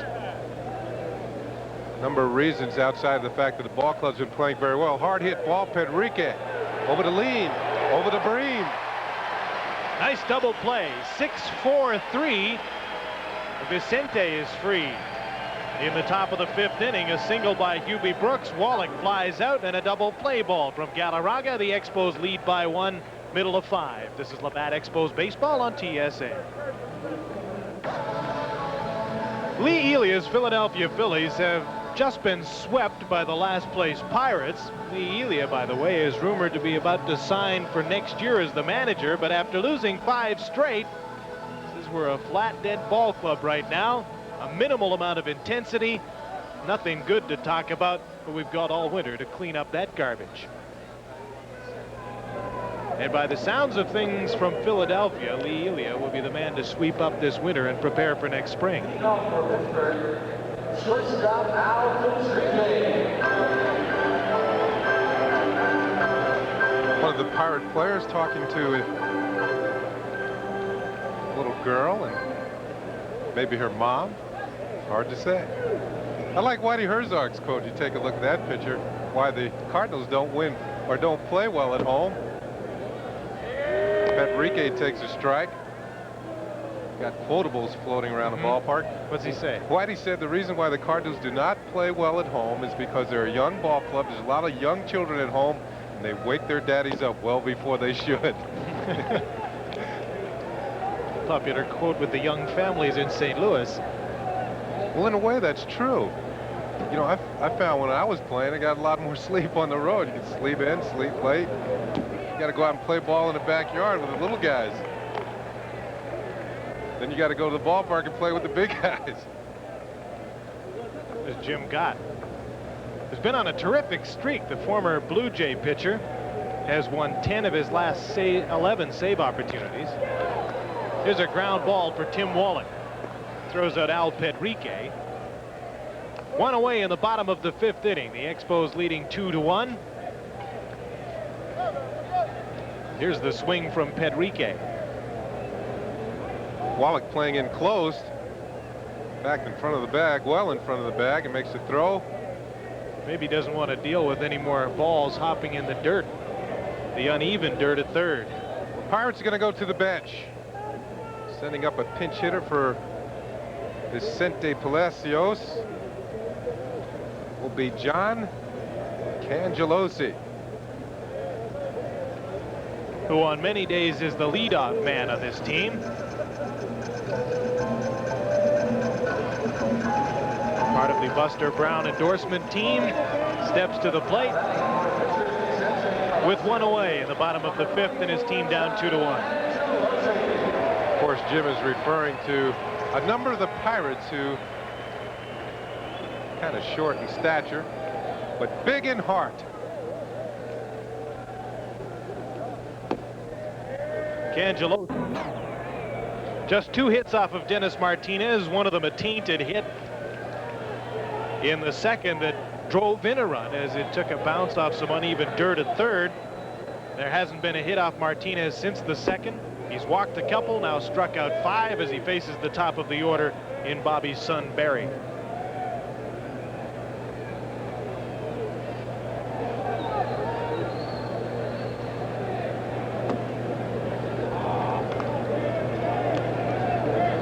One and one to Barry Bonds. Barry Bonds represents uniqueness in this Pittsburgh lineup that you're watching tonight. The only player in it that was drafted. First pick in '85. There are others signed as free agent, others traded for. But Bonds is the only player in the starting lineup tonight that was actually drafted by the Pirates. It's a ground ball. Played nicely by Tom Foley. And Dennis Martinez has another 1-2-3 inning in the 5th. He's now retired 7 in a row. The Expos lead 2-1 after 5. This is Labatt Expos baseball on TSN. Now let's go to TSN Control for another sports update.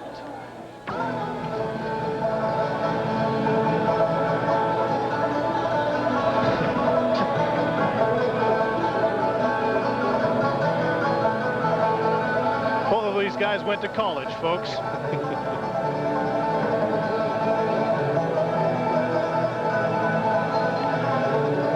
Got to be a real fan to appreciate that stuff. The Expos Fan Appreciation Day coming up October the 4th, the Cubs against the Expos as usual. A host of gifts to be presented to the fans via the drawing from among tickets for that Sunday game, a 1:35 start. You fans in Montreal, fans of the Expos, and those driving in to see the Expos and the Cubs, take in Fan Appreciation Day. Expos lead the Pittsburgh Pirates 2-1. They've out-hit them 7-2, left the bases loaded in 2 innings, and they have chased Vicente Palacios. And Bob Wack is the pitcher on to face Winningham, Kendall, and Reed. The player of the game for the Montreal Expos tonight will receive these fine Remington products. The micro screen and Lady Remington cordless rechargeable shavers and the Travel Plus hair dryer, foldable and compact with dual voltage and heat settings. New pitcher for the Pittsburgh Pirates will be Bob Wack, 30-year-old right-hander. Fine 7-2 record, 3.46 ERA, making his 35th appearance of the year. He has started 10 ball games, so he's been very versatile for the Pirates in that respect, out of the bullpen and as a starter. It's one complete game. He's thrown just over 100 innings, struck out 62 and walked 46. Bob Waugh on the mound for the Pirates. Sid Thrift has cleaned out some pitchers. You might call him Sid Thrifty. The Pirates have cut nearly $3.5 million from the payroll since April and amazingly improved. Tony Pena was making $1 million plus. Rick Rushell, a pitcher, $750,000. Don Robinson, $620,000. Johnny Ray, $650,000. Jim Morrison, $270,000. We mentioned earlier, only Walk, Harper, and Van Slyke make over $200,000 on this team. And only 2 players are over 30 years of age, Terry Harper and Bob Waugh. Tell you, one more armband on Herm Winningham's left arm, it might look like a giant blood clot.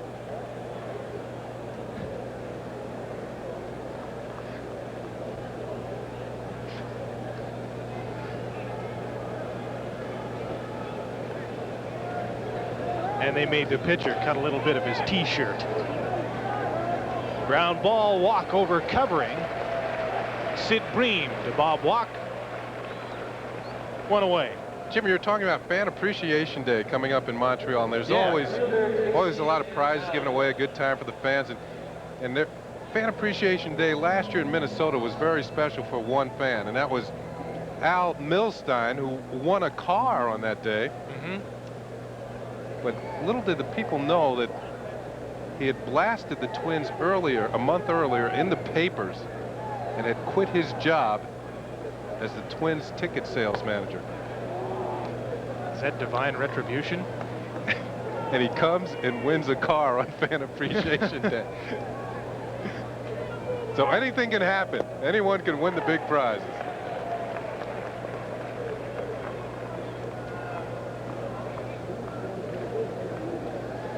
Just a little baseball trivia there. Good news is, sir, you've won the car. Bad news is it's just been stolen.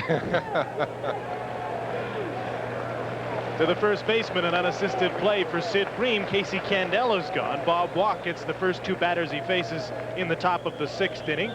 Expos leading 2-1. As the number 8 man in the order, Jeff Reed, who's singled and flied out, comes to the plate.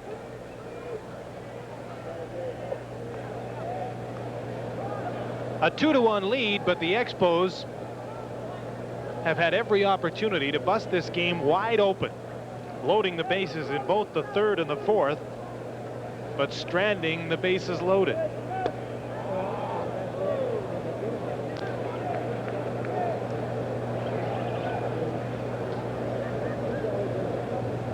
There's Barry out in left field. I noticed in the clubhouse the largest stack of mail was by the number 24.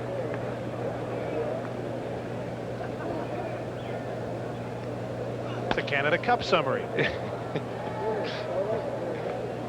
But 11 goals.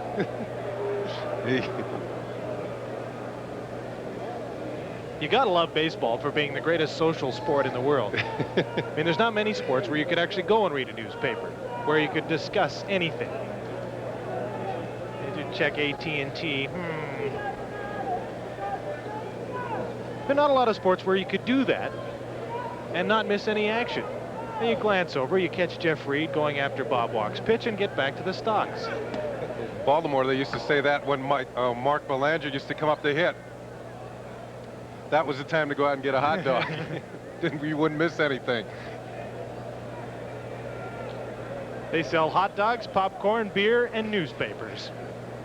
I wonder if he has scored today's game in there. Yeah, I want to see how he did. Players in the bullpen calling for copies. There's Bob Waugh.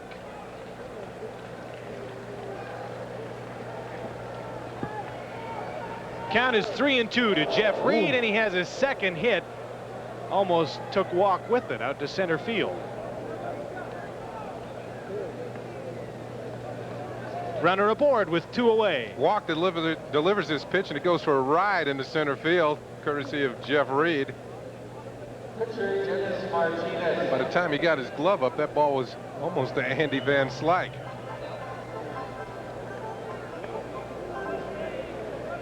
And Dennis Martinez is up. So with 2 down, the Expos get a chance to send Dennis Martinez to the plate, which means if Dennis should make it out here, Tim Raines will be leading off rather than have Dennis leading off. On the line. Walk watches it go foul.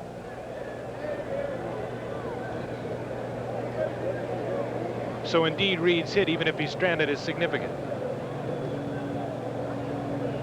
Dennis Martinez, who ran that ball out. A long walk back to home plate. He'll take his time, knowing that he has to come out and warm up. Bob Walk was a considerable phenom when he came up initially in 1980 with the Philadelphia Phillies and went 11-7.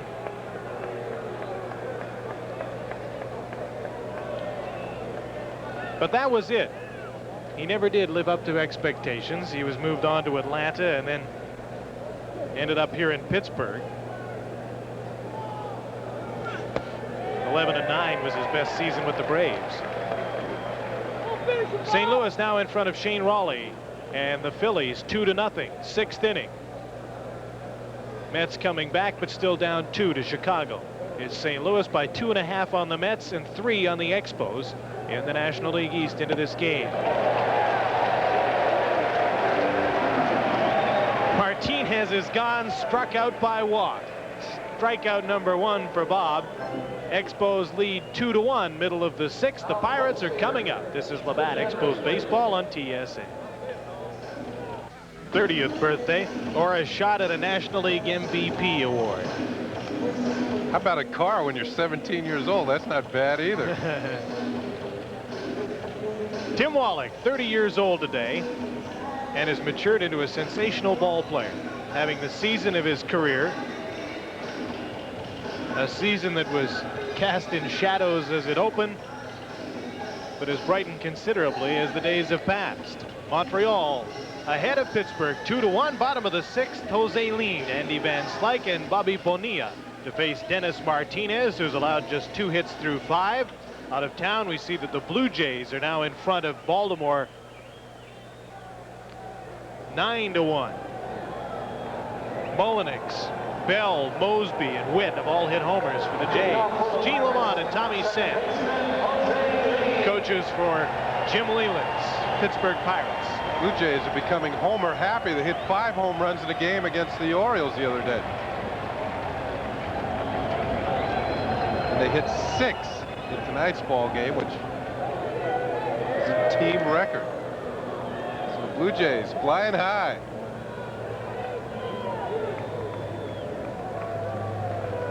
Jose Lean is grounded out and flied out in 2 appearances against Dennis Martinez tonight. Dennis is outside, ball 1, 1-1. Last 2 innings, Dennis has dealt with the Pirates in order.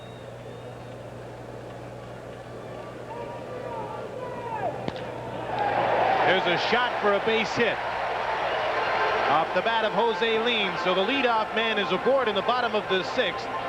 And the potential tying run with the Expos up just 2-1.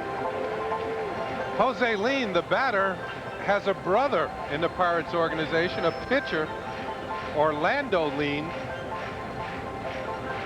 He's just a year younger than Jose, so you might see the Lean brothers doing their act up here in Pittsburgh.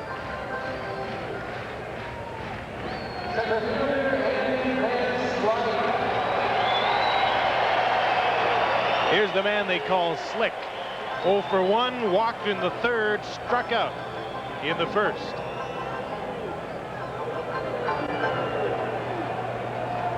Andy Van Slyke was with the Cardinals. Played a lot of right field in St. Louis. Ground ball towards the hole. Nice play by Foley. In time. What a sensational play by Foley at second base. He timed his dive perfectly. He stood there, waited for the ball to come, and then makes the dive just at the last moment and makes the stab. This ball had base hit written all over it until Foley goes to the max to make that play and then just gets the Clete Van Slyke for the out. I was going to say Van Slyke when he was in St. Louis is considered the best outfielder the Cardinals had. They had Willie McGee, Vince Coleman.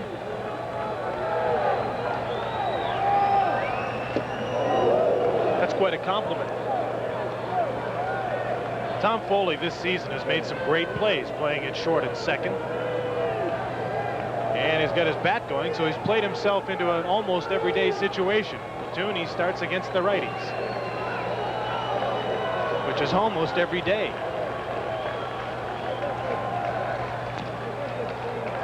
Batter is Bobby Bonilla with one out and a runner now on second base. Jose Lind advanced on the ground out by Van Slyke. Bonilla holds that bat right down on the end.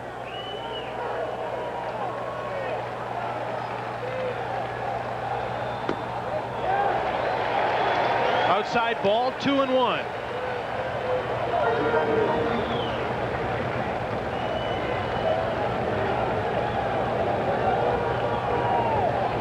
Getting to the latter stages of the game, Buck Rogers and Larry Bernard watching Dennis Martinez very closely. Gives an indication he might be tiring. The Expos could get that bullpen up once again. They seem a little more relaxed watching Dennis Martinez, quite confident that he'll get them to the late innings. Tomorrow night they may be on edge as Neil Heaton comes back after a rest. Missed a turn, sore left shoulder, and they're not really sure what to expect. 3 balls and a strike to Bobby Bonilla. Lost him. First and second, one away. Third walk issued by Martinez.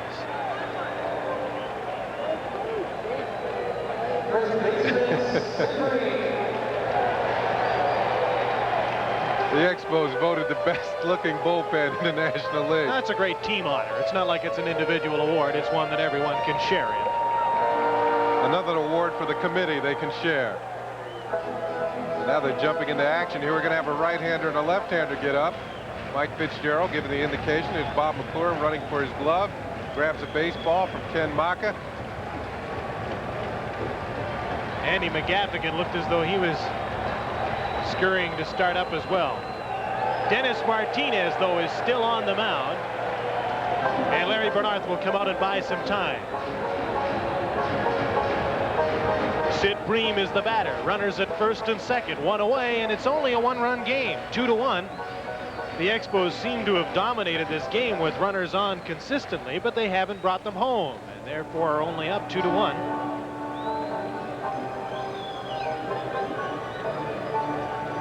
Jays 9, the Orioles 1. Detroit and Boston, no score, 5th inning. Detroit and Toronto virtually, in fact, they are tied with identical records in first spot.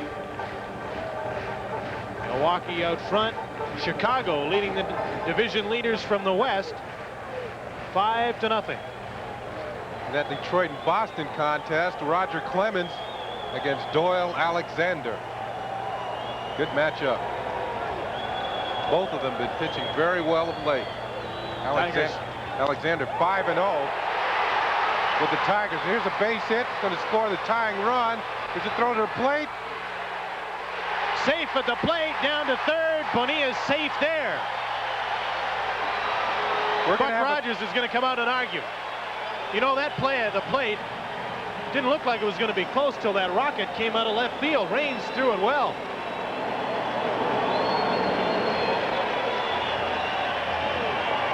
Tie ball game, 2-2.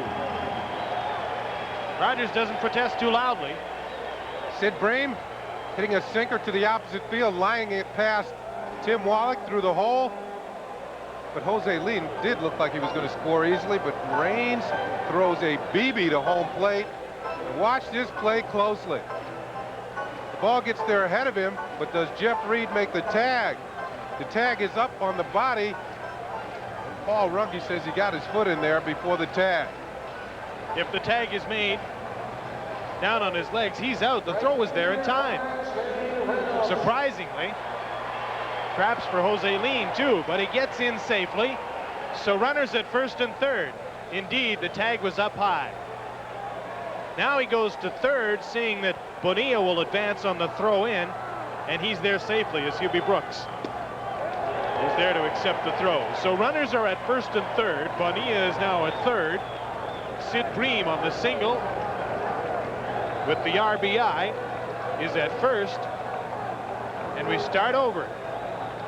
Pirates holding an edge, though, with only one out and a runner in scoring position. Here's Bream at first. Reynolds runs very well. Might be tough to double up.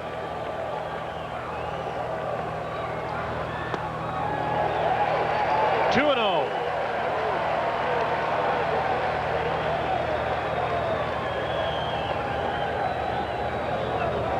For the lack of one base hit, the Expos could have blown this game wide open. Dennis Martinez would be coasting instead of worrying that every pitch might mean the game, and now he finds himself in a situation first and third, just one out. R.J. Reynolds at the plate. Expos had the bases loaded in the third. Galarraga grounded out. Bases loaded in the fourth. Foley popped out in the inning. The Expos have out hit the Pirates 8-4 in this ball game. 2-0 pitch, swinging freely and missing is Reynolds. 2-1. Here's where Dennis usually goes to that sharp breaking ball to get him out of trouble. He's done it time and time again. You talked earlier about quality pitches and how many does a pitcher have in his shoulder. Well, Palacios had to pitch a few of them to get out of jams. Martinez hasn't had to. Fastball on the outside corner, spotted very well. It's the first real jam he's been in tonight. A run did score in the second with 2 out on a fluke hit. And now the tying run is in. The count is 2-2. The runners are at first and third. R.J. Reynolds is the batter.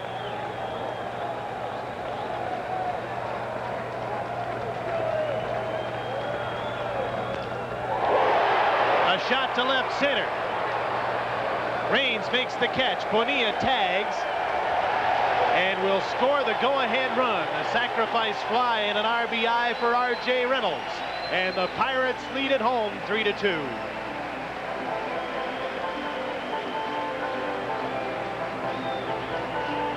So the heads-up base running by Bonilla pays off by getting over to third base on the throw to the plate.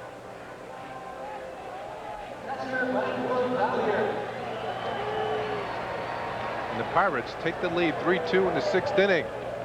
3 runs on 4 hits, no errors. The Expos 2 runs, 8 hits, no errors. Here's the catcher, Mike Lavalier, who's walked and flied out. 2 away. Pop up behind home plate. That's well behind the backstop and into the stands.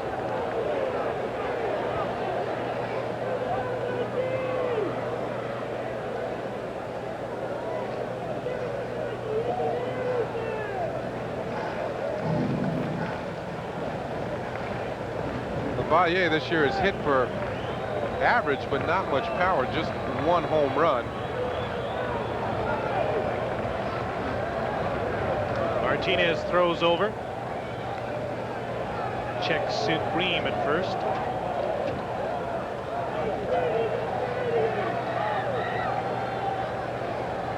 Two runs on 2 hits. Bottom of the 6th.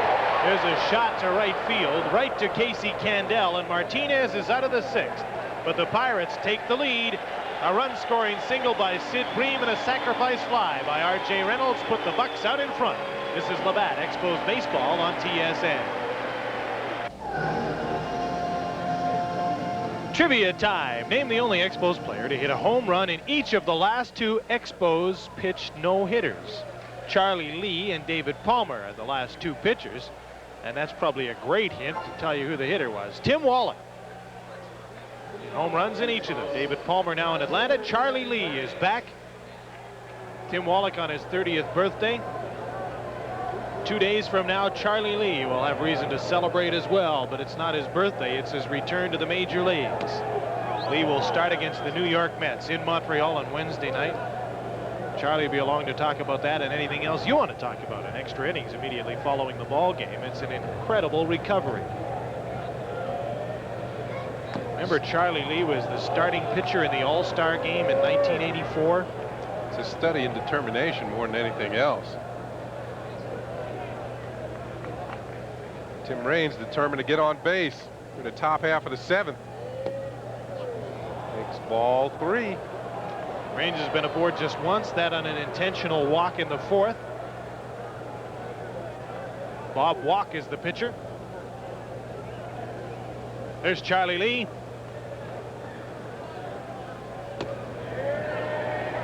Be along to take your calls on extra innings after the game.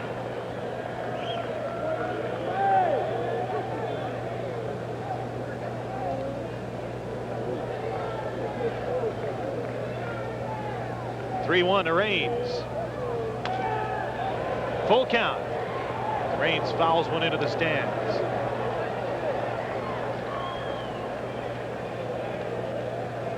Tim Raines has done the damage with the long ball for the Pirates this year. I mentioned earlier in the game, 5 home runs against Pittsburgh.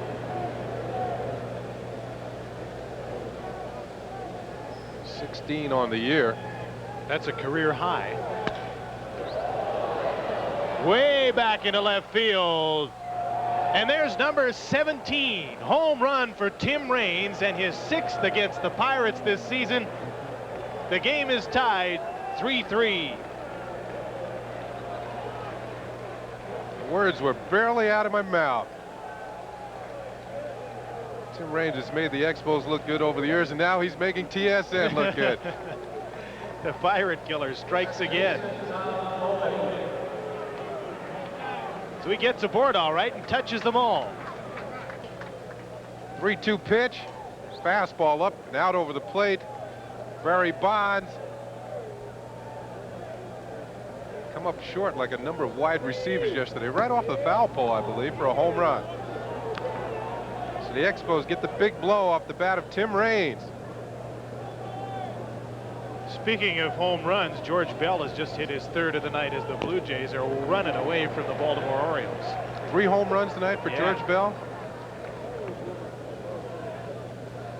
I think the Orioles are counting the days to the end of the season. I think they're counting wrong. They must think it's over already. Along with counting the Blue Jay runs on the scoreboard. Shot to the corner. This is for extra bases. Tom Foley in the 2nd with at least a double, and he's going to hold on there and almost. They've had a look at that arm from R.J. Reynolds once already tonight when Herm Whittingham was thrown out of the plate, and even though Reynolds seemed to be having trouble digging the ball out of the corner, Jackie Moore held up Tom Foley. Here it is again. You can see that pitch almost right down the middle, and Tom Foley wraps it into the corner. R.J. Reynolds comes up with it, does a good job, gets the ball back in quickly to hold Foley to a double, and almost picked him off. How dare you go. Jim Leyland is coming to the mound, and that'll be all for Bob Walk. Consecutive hits, a solo home run by Tim Raines, his 17th, to tie the game at 3-3, and a double to the right field corner by Tom Foley. 2 of 3 hits Bob Walk gave up in an inning of work, plus 2 batters. And Jeff Robinson is on for Bob Walk. Jeff Robinson, in the Rick Russell deal. Russell going from Pittsburgh to San Francisco. Robinson, one of those relievers that Roger Craig has taught the split finger fastball. Robinson comes over, and recently an unusual happening for Robinson. Struck out 3 Chicago Cubs, including Rafael Palmeiro, Andre Dawson, and Leon Durham on 9 pitches. Whew. Well, let's look around the National League. The Mets have come from behind and are now leading the Cubs 6-5. St. Louis out front of Philadelphia 2-0. It's St. Louis by 2.5 on New York, 3 on the Expos. Cincinnati trailing Atlanta 2-1, 7th inning. Cincinnati 6 back of San Francisco in the race in the West.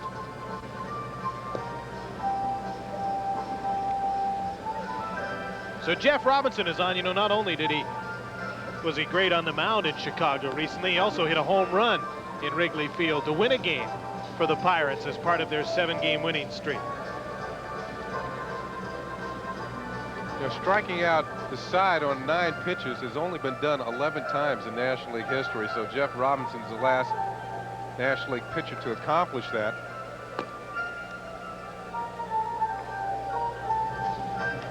Stats with the Giants, he was 6-8 with a fine 2.79 ERA.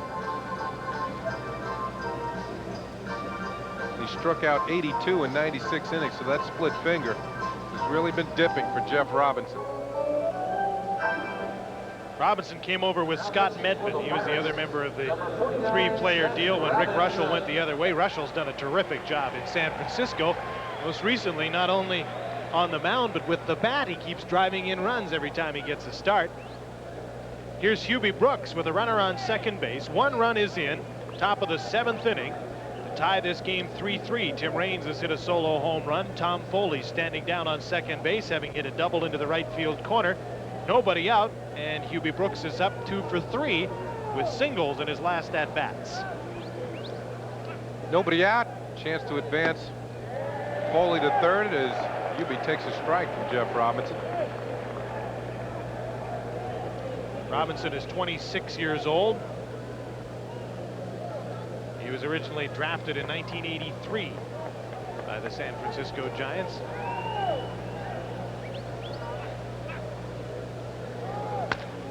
Hubie Brooks hits this to right field. Way back, misjudging it, and then making a great catch is R.J. Reynolds.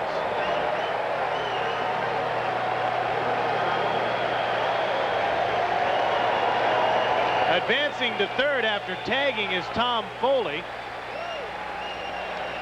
Runner on third, and this looked like it was going to hit the wall because Reynolds had charged it, it seemed.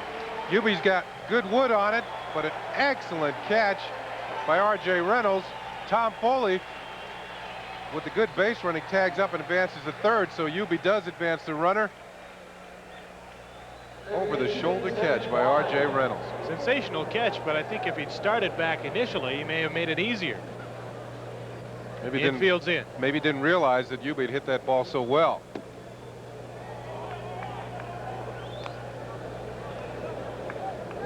Just 1 away then. Foley's at third.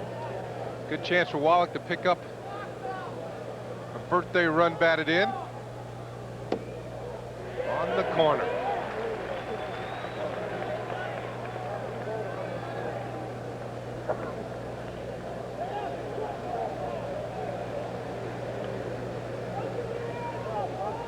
Ball and a strike to Tim Wallach.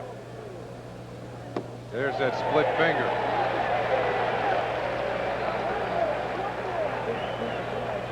It's almost a deadly pitch when it's working right. Looks like a fastball until it approaches the plate, then it drops right off the table. Expos trying to get Foley in from third with the go-ahead run.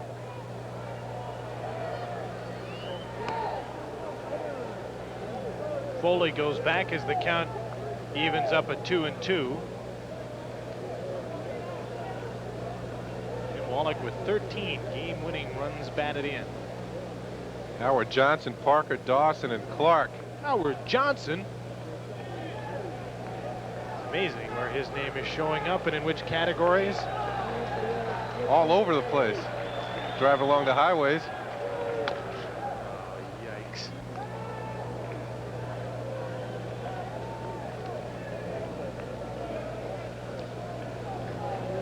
I was sort of thinking about baseball stats. I can't believe it, folks. I just can't believe it. The king of corn. Won a game, that's all. Promise? 2-2, the count on Tim Wallach. 1 away, runs in. Game is tied 3-3, and a runner on third. He fouls it back. Labatt couldn't hold on. So Wallach still up at the plate, barely. What I was thinking about was Howard Johnson joining the 30-30 club, 30 home runs, 30 stolen bases. Along with teammate Darryl Strawberry. Eric Davis.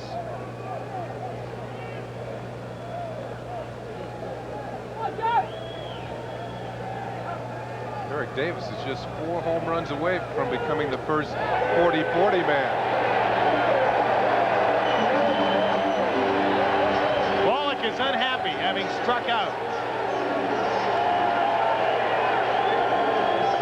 Now, one of the reasons he's unhappy is because home plate Runge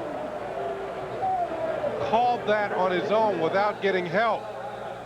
Now, it does look as though Wallach did go around too far, but he wants the first base umpire, Bob Engel, to at least make the call. Runge called him out on his own, and Buck Rogers is getting involved too. Sticking up for Wallach, he wants to keep his top RBI man in the game. Here's another look at it. Split finger fastball. Wallach commits, and he makes the call right away. So now there's 2 down, and it's up to Andres Galarraga. First strikeout for Robinson, and it's a big one. And now he's out in front of Galarraga.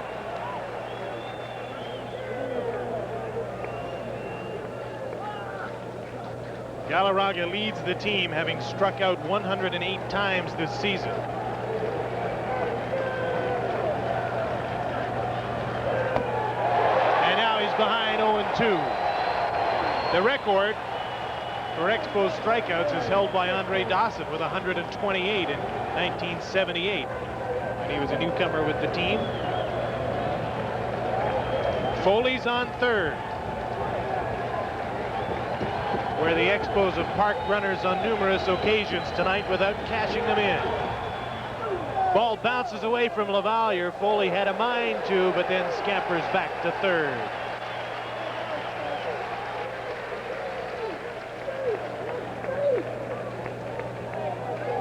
Nice play by Lavalier, partially blocking that ball. That's the danger of a split finger fastball pitcher. It drops off, and the catcher, if the ball starts out low, has to really work hard to block the ball in the dirt. Lavalier, a good defensive catcher. Hard to come by in these days of the stolen base. Ball and 2 strikes. He struck him out. The Expos strand another runner at third. Jeff Robinson gets Galarraga, but on the home run by Tim Raines, Montreal does manage to tie this game again. Time for the 7th inning stretch. This is Labatt Expos baseball on TSN.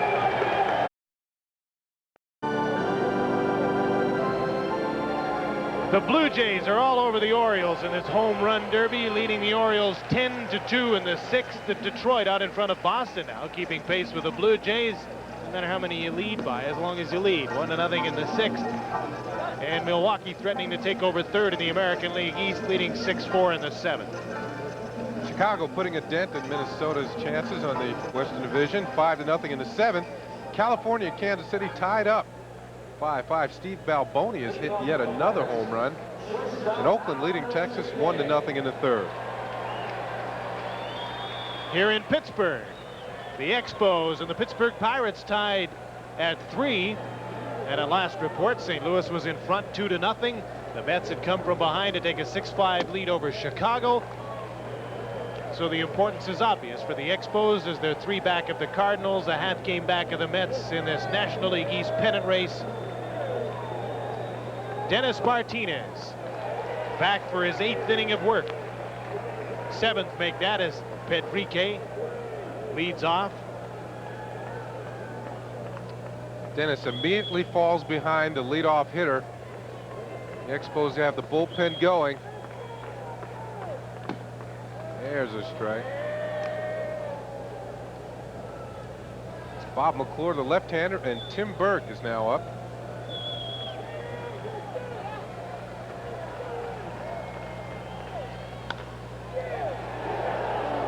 Ground ball foul, just.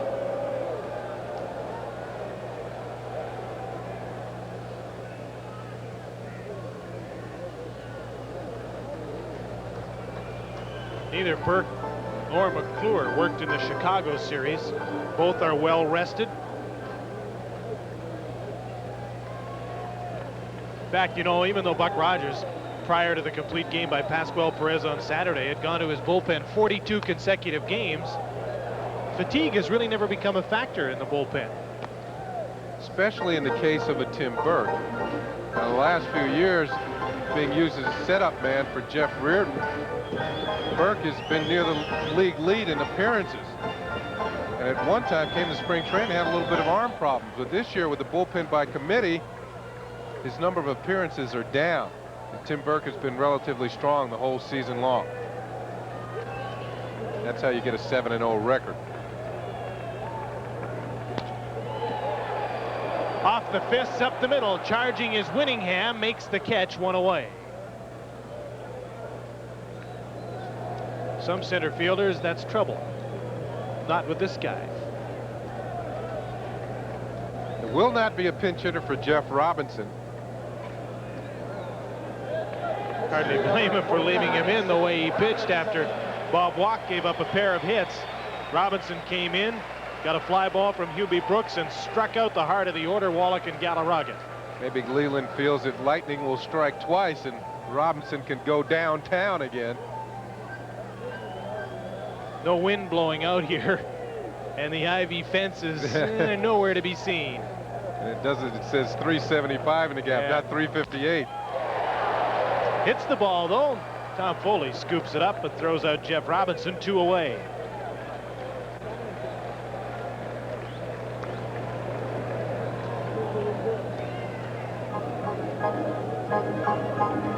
So Dennis Martinez uses his pitches conservatively here in the 7th as he works on the bottom of the order. Wastes little energy as he deals with the first 2. See how he does with the third man, who's Barry Bonds, who's struck out, flied out, grounded out.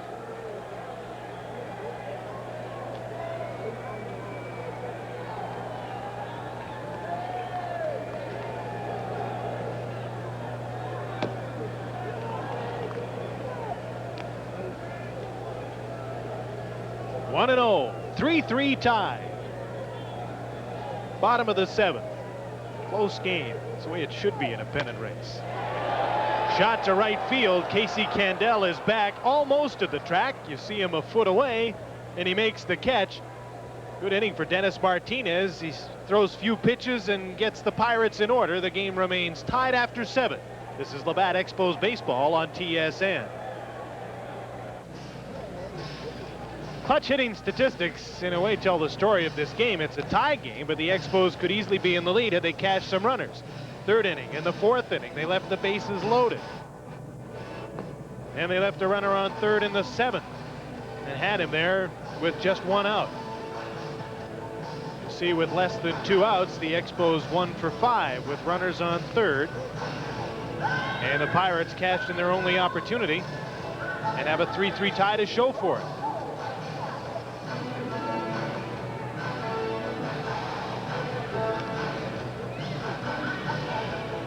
What's this? What newspapers in this town?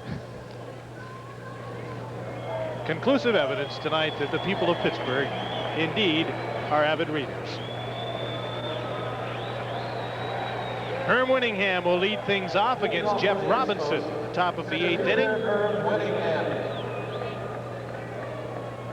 Expos and the Pirates in a 3-3 tie. See, the Expos have out-hit the Pirates 10-4. Having hit double figures. Hitting hasn't been a problem lately. Expos locked in yet another tight ball game. Winningham trying to work his way on with the bunt. The Expos hit just 260 as a team for August and actually fell out of first place. They're now back up to 270 as a team thanks to hitting 290 as a unit for the 11 games of September. 7-4 for those 11 games, including 3 straight wins over the Cardinals, and their hitting certainly aided them there.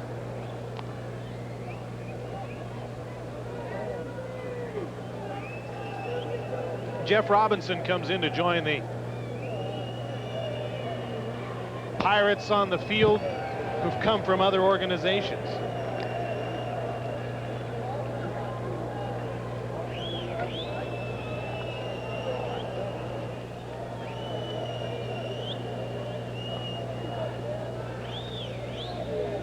Count is 1-2 to Winningham. Got Robinson out there from San Francisco. All roads lead to Pittsburgh. So let's see. As we look out here at first base, there's Sid Bream, traded from Los Angeles. There's Robinson from San Francisco. At second base, Lean was signed as a free agent. Shortstop Pedrique came in a trade from the Mets. The third baseman, Bonilla, came in a trade with the White Sox. Left fielder, a draft pick. Center fielder from St. Louis and the right fielder from LA. Indeed, all roads lead to Pittsburgh. There's a band of Pirates.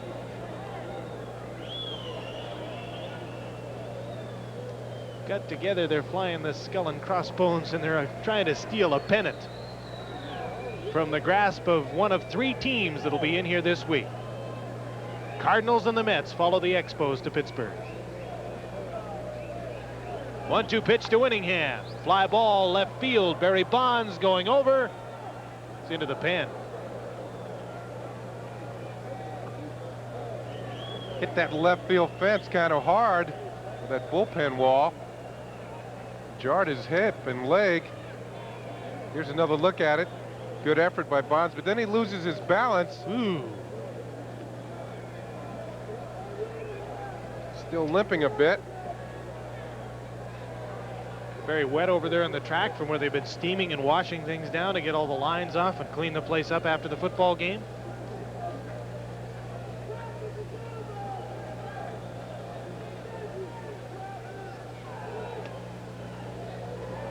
Inside, ball 2. 2-2 from Jeff Robinson to the leadoff man here in the 8th inning, Herm Winningham, in a 3-3 tie. We'll be back here again tomorrow night at 7:30 when Neil Heaton, 12-7, makes his 8th attempt to get his 13th win against Mike Bilecki, who's 1-2.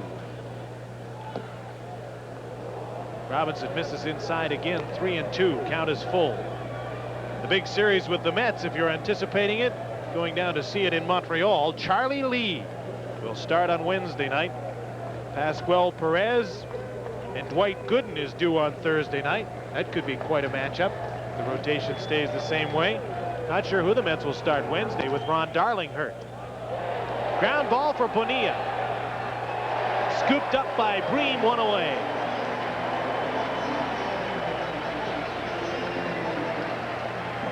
Ball hit like a rocket to Bonilla, who is really still learning their position. Came up as an outfielder, switched over to third by the Pirates. Winningham hits the ball well. On the other end, good play by Bream to pull this one out of the dirt.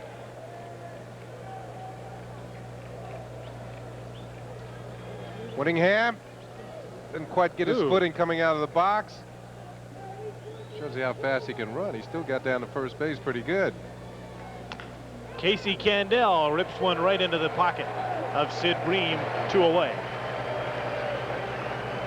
It's the second time consecutively Casey Candell's gone out 3 unassisted. And here's Jeff Reed, who's 2 for 3.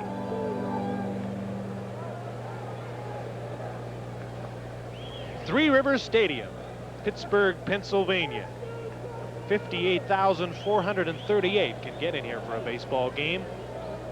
They had at least that yesterday for the football game.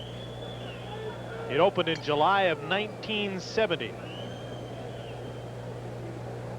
There'll be a pinch hitter. Jeff Reed is being called back for Mitch Webster. Switch hitter will get into the lineup. That means Mike Fitzgerald will very likely come into the game to catch.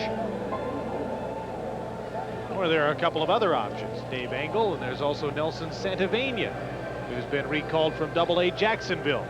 Another catcher that's in camp. At this point in the season, manager has a few more moves. During the regular season, they carry just 2 catchers, Jeff Reed, Mike Fitzgerald. Speaking of call-ups, there's been another one after Indianapolis beat out Denver to win the American Association Championship 4-1. Jay Tibbs, who was a winner in one of the games in that series, is called up. third time he's been up with a big team this season, but nobody else. Tibbs is up alone. Manager of the team, Joe Sparks, will join the Expos as well. The only player called up is Tibbs. I was going to say, Webster's been to the plate 4 times as a pinch hitter this year. This one has a long ride, foul. He's had 3 hits with an RBI. So Mitch hitting .750 as a pinch hitter.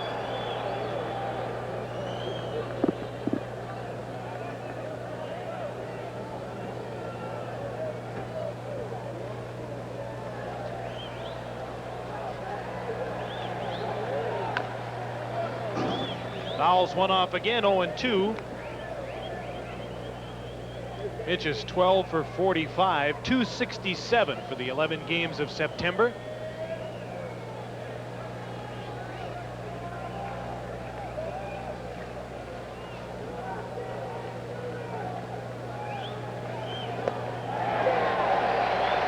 And he's gone here, a strikeout victim of Jeff Robinson's, his 3rd strikeout since entering the game, and he deals with the Expos in short order in the 8th. 3 up, 3 down. This is Labatt Expos baseball on TSN. The Expos opened the scoring in this game with 3 consecutive singles in the second off Pittsburgh starter Vicente Palacios. Herm Winningham had the 3rd of those to drive in a run and make it 1-0. Montreal went up 2-0, but the Pittsburgh Pirates came back to tie the game in the 6th with 2 runs of their own. The first driven in by Sid Bream, who hit a run-scoring single. With a close play at the plate, Jose Lean scores underneath Jeff Reed's tag. Coming back to tie the game at 2 was Pittsburgh in the 6th. They went ahead 3-2 before Tim Raines came up in the top of the 7th, hit his 17th home run of the season, his 6th off of Pirate pitching, and the Expos came from behind to tie the score 3-3. And that's the way it stands right now as Mike Fitzgerald enters the game. Jeff Reed gone for a pinch hitter in the 8th. Fitzgerald in to catch. Second baseman, Jose Lee. Jay Tibbs up from Indianapolis on the far right of your screen. Bob Sebra in the middle. Joe Hesketh watching as well. The man they're watching is Dennis Martinez. Facing Jose Lean. As a single is flied out, is grounded out. Jose Lean from Dorado, Puerto Rico. Line drive towards the middle. A base hit to start off the bottom of the 8th inning. Lean's 2nd hit of the night. That's just the 5th hit off of Dennis Martinez. But it's a leadoff hit in a tie game in the late innings. And the bullpen continues to work.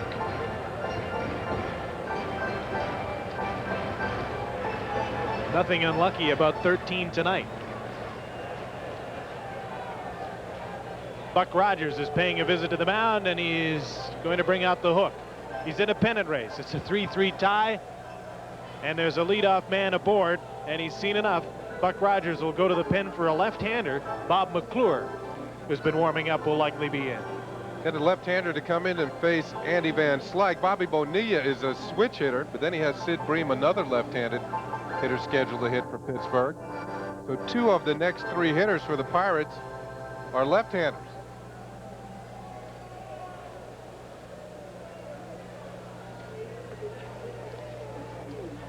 He's got left-hander Bob McClure coming out, and he's been another one of the Expo bullpen committee that's been doing the job. He's won his last 6 decisions. Now appearing in his 47th game is Dennis Martinez. Once again keeps the Expos in a ball game. Done a fine job. Dennis cannot be the winner tonight, but he can be the loser. Jose Lean is his man standing on first base. 3-3 tie. And here's Bob McClure. As I said, McClure making his 47th appearance of the year. And that's second only to Tim Burks. I should say that's third on the club. McGaffigan first, then Burke, and then McClure. Well, as the pennant race is on, one of the matchups that fans everywhere have been watching so closely, the St. Louis Cardinals, leaders in the East, against those nasty Mets. Well, those teams still have 3 games to play against each other. The Expos still have 4 against the Mets, 4 against the Cardinals. There'll be some interesting head-to-head matchups as Bob McClure comes on to take over from Dennis Martinez. Nobody out in a 3-3 tie and a man aboard in the Pirates' half of the 8th inning from Three Rivers Stadium in Pittsburgh. Jose Lean taking his lead at first base. Wallach in very close at third. Andy Van Slyke now facing the left-hander. See if he goes to the bunt. Yes, he does. McClure has pitched 10 2/3 consecutive scoreless innings for the Expos, dating back to the 7th of August. And left-handed batters are 0 for 11 against McClure during that stretch. In fact, for the season, left-handed hitters are batting just 178 against Bob McClure.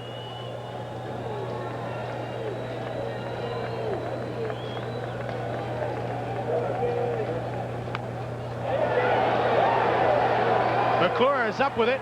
Over to first. The runner advances. 1 away.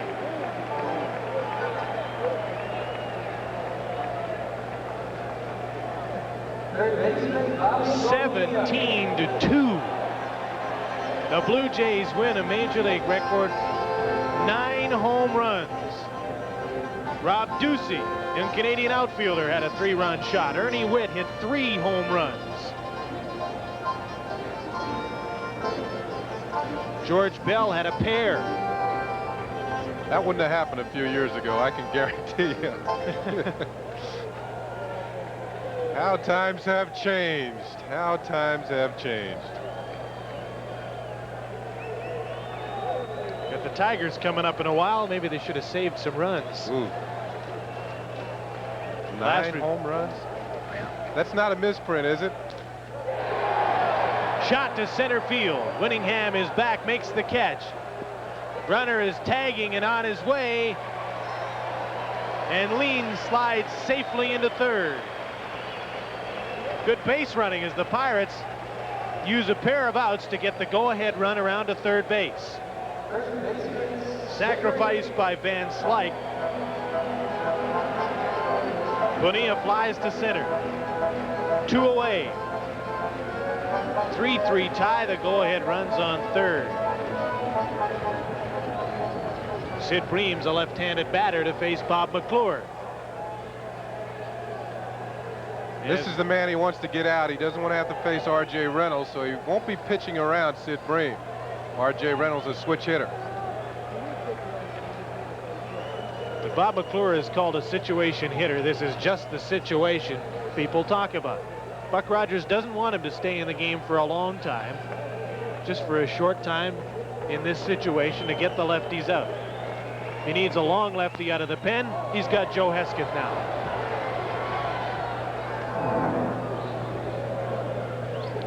Quickly, he gets ahead of Bream. No balls and a strike on a fastball.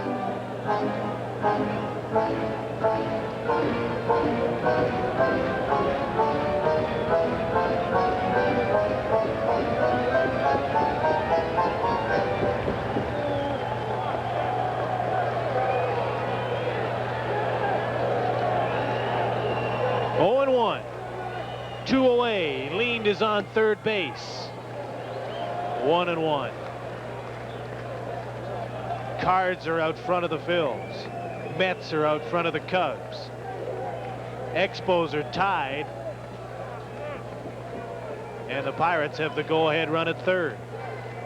Bottom of the 8th inning. Swing and a miss. Ball and 2 strikes. McClure ahead of Sid Bream. Here's the pitch. Goes to the breaking ball, takes something off. Bream out in front.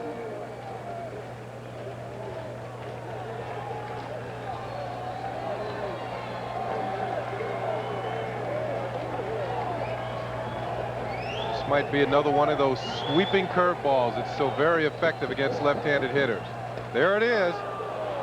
Bob McClure gets a huge strikeout. Comes in and does the job. The situation pitcher comes in the situation and gets rid of the Pirates in it. This is Labatt, Expos Baseball on TSN. Now let's go to TSN Control for this sports update, as he tries to put the career back on track. Meantime, a 3-3 tie. The Expos and the Pirates, top of the 9th. And pinch hitter Wallace Johnson leads things off in the pitcher's spot. Dennis Martinez gone. Bob McClure has done his job.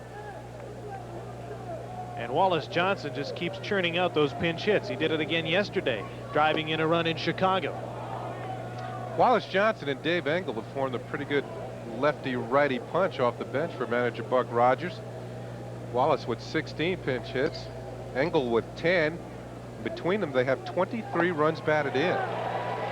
Swinging at that split finger fastball, the count now goes to 1-2. Of course, the most notable pinch hits Wallace had this season were both on the road on the West Coast trip. Both 2-out doubles. One to force extra innings, one to win a game in extra innings for the Expos. Ball and 2 strikes. 2-2 from Jeff Robinson, who's on as the 3rd Pirate pitcher. Now working his 3rd inning. And there's activity behind him in the bullpen. Bob Patterson and Jim Gott. Naturally picked up from other organizations. Ground ball, Jose Lean that throws out Wallace Johnson, 1 away.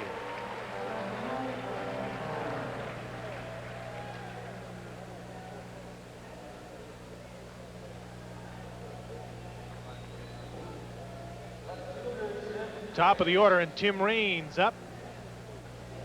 Mentioned earlier that Montreal's AAA farm team in Indianapolis won the American Association playoffs. They won the final game 10-5 over Denver and won the series 4-1. And the most valuable player in the playoffs was none other than Ron Shepard, another former Toronto Blue Jay. A bit like Mitch Webster, that he came over to the Expos for little or nothing, and Shepard had 5 home runs and a .467 average in the American Association final to be named MVP.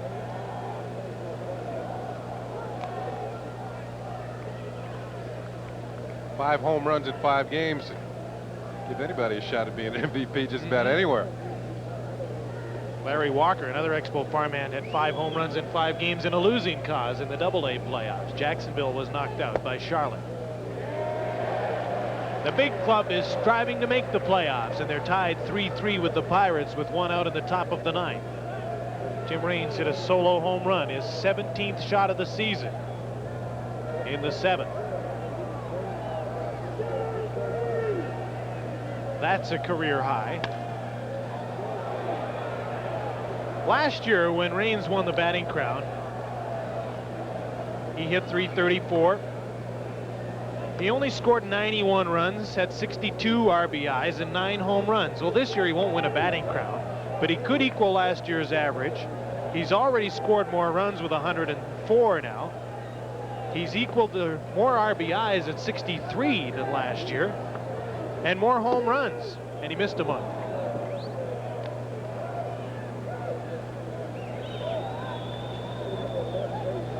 The last time we were in here, Raines hit a home run, and I mentioned I felt this year he was going to hit somewhere between 15 and 20, and I based that assumption on the fact that the way home runs were jumping out all over baseball. But it seemed as though Raines was looking to go deep a little bit more, taking a bigger cut in situations. Now he comes to a 3-2 pitch with 1 out, and here's an excellent situation. Look for a pitch and try and drive it out of the park. In his old days, when he started out as a leadoff man, more or less trying to slap the ball, get on base, and steal bases. Now he's becoming more and more of a complete ball player, looking for situations maybe to slap the ball and get on base, but also looking for situations where he can drive the ball out of the ballpark. 3-2 pitch. Walks him. 1 out and a man aboard. First walk issued by Jeff Robinson. One area that Raines won't get to last season's market is stolen bases. Jim Leland looks on. He's had pitchers warming in the bullpen. For the first 6 seasons of his major league career, Raines has stolen at least 70 bases in every one of them. He got to 70 last season, but he's only at 44 and has stolen only 3 in his last 20 games. I asked him about it before the game, and he said in recent games, he's finding that the pitchers are rushing the ball to the plate and not giving him a chance to get a good jump. And knowing his history for making it just about every time he goes, best percentage in history, he's not going to go down there unless he feels he's going to make it. There's no sense. He hasn't stolen a base in 6 games, which is quite unusual. But he's still been getting around to score, and he also pointed out the guys behind me in recent games have been hitting the ball. So against St. Louis,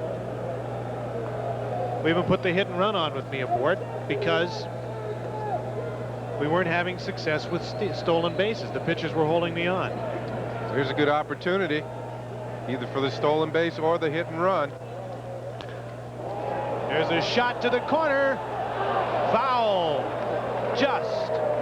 Last time up, Foley hit a double. It landed just on the other side of the line. It's a game of inches, and in this case, about a foot. So near and yet so far. Raines would have scored easily, although this ball does jump over into the bullpen, which would have been a ground rule double. You saw a member of the Pirate bullpen giving you a definite indication of where that ball landed.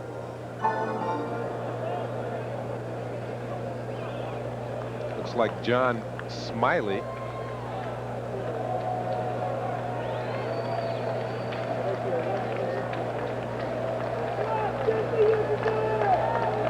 Runner on first, 1 away. This time Foley hits a broken bat chopper over the head of the second baseman Lean. Raines on the move, slides into third. Foley has his second hit, and there's runners on the corners with 1 out in a 3-3 tie in the top of the 9th.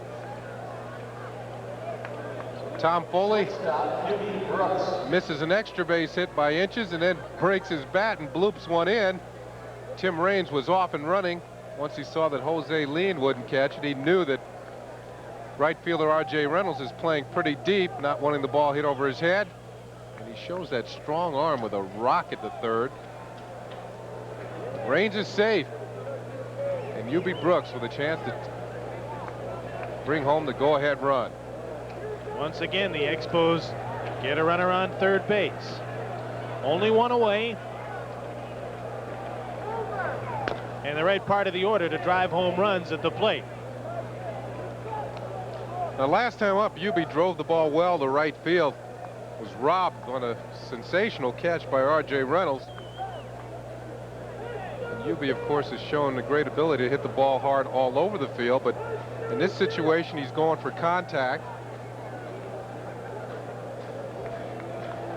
And if I were a pitcher around the National League, I think you should know how UB hits. It's time to run the ball inside every once in a while. Up the end of the bat, they'll try for 2 and got it. Double play, and the Expos failed to cash the runner at third with 1 out. U.B. Brooks into a 3-6-1 double play. 3-3 to the bottom of the 9th. This is Labatt Expos baseball on TSN. Let's look again at how the other pennant racers are doing. Mets up 6-5 over the Cubs in the 8th. St. Louis still leading 2-0, but that's late. The Expos in a 3-3 tie. St. Louis by 2.5 on the Mets, 3 on the Expos in the National League East. Atlanta has defeated Cincinnati 3-2. Over the American League, Toronto 17-2. 9 home runs. They still got time to hit some more. It's extending. Detroit 3-0 over Boston in the 8th. Milwaukee leading New York 6-4. The Blue Jays have Beep, beep, beep, beep, beep, beep, beep, beep, Another beep, flash beep. from This Toronto. This just in. Fred McGriff has hit the 10th one out of the park. Chicago 7-0 over Minnesota in the 8th. Kansas City 6-5 in the 5th inning over California.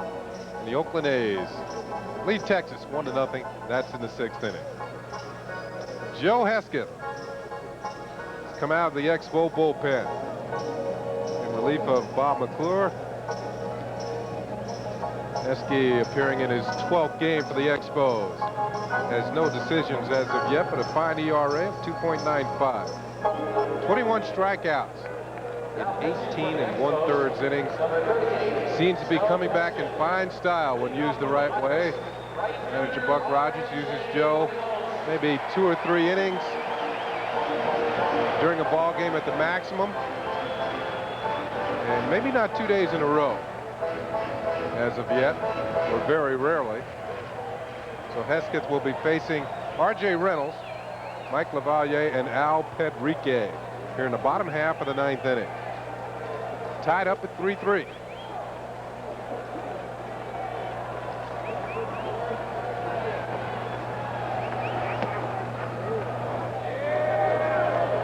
So Hesketh follows Dennis Martinez, who worked 7 innings of 5-hit ball, responsible for 3 runs, struck out 5. Bob McClure, who had a fine inning of relief, 1 strikeout. Got the 3 batters he faced.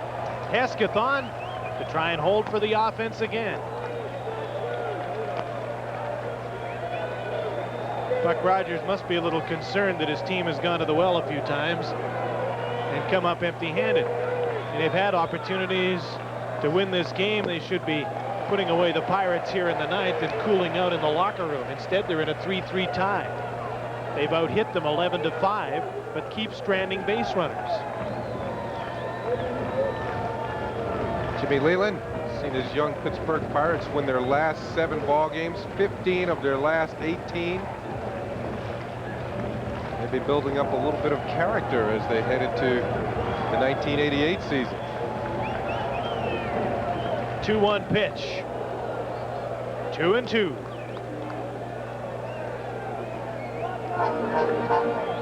Philadelphia's come back, tied things up 2-2 with the Cardinals. Bottom of the 9th. So there's life in Philadelphia.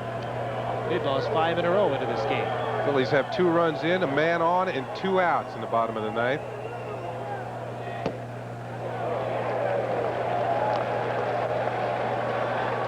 Hesketh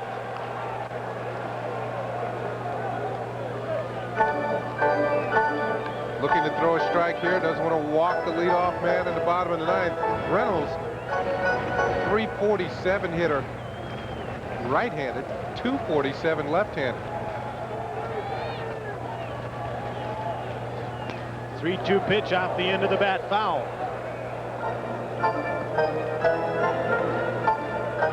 Three Rivers Stadium in Pittsburgh, Pennsylvania. Pirates and the Expos tied 3-3, bottom of the 9th inning.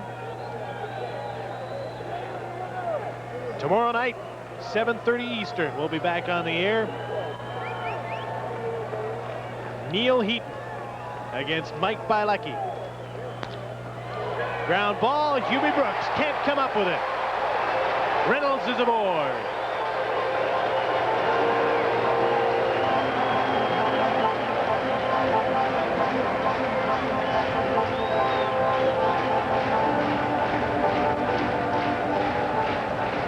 Ball hit through the middle. It looks as though Hubie doesn't follow this one all the way into his glove. An error Lifts his head up, lifts his head up. Ball off the end of his glove. First error of the game. And the Pirates are in business with a man on base. So Hubie Brooks, a couple of key situations, hits into a double play, and the leadoff man is on courtesy of his error here in the bottom of the 9th inning. That's Brooks' team leading 19th error of the season. UL Washington. You'll be familiar with his name. He's been around the majors for a while. Spent some time in an Expo uniform. and is on here as a pinch hitter in place of the catcher, Mike Labatt. Catcher Mike Labatt, number 3, UL Washington. Tim Burke warming again in the bullpen. In fact, has warmed it up as he signals that he'll take a break. Ooh, scary. Hesketh almost threw that over the head of Andres Galarraga. UL Washington gave an indication of the bunt at the plate. Washington played third, short, and second base for Vancouver this year. His contract was purchased at the end of the season. Ball in the dirt, blocked by Fitzgerald. So as of the moment, Hesketh having problems finding the target at first base, and at home plate.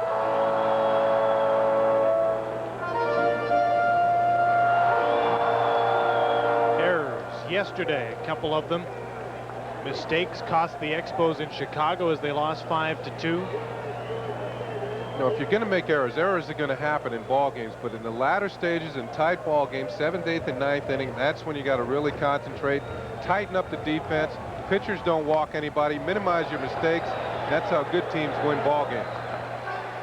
Washington gets the job done that he was sent into the game to do. Sacrifices the runner down to second base. R.J. Reynolds is in scoring position. Winning run for the Pirates is on second base. Buck Rogers is coming out to the mound. With Pedrique coming to the plate, right-handed hitter. Buck has Tim Burke ready in the bullpen, and there's the call. So Hesketh is finished, and Buck Rogers will go to a fourth pitcher. Now we might see a counter move here by manager Jim Leyland of the Pirates, as Tim Burke comes out of the Expo bullpen for the 49th time.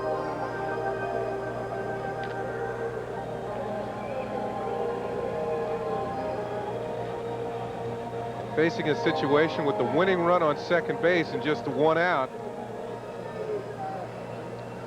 Buck talks it over with Foley and Fitzgerald as Burke approaches the mound.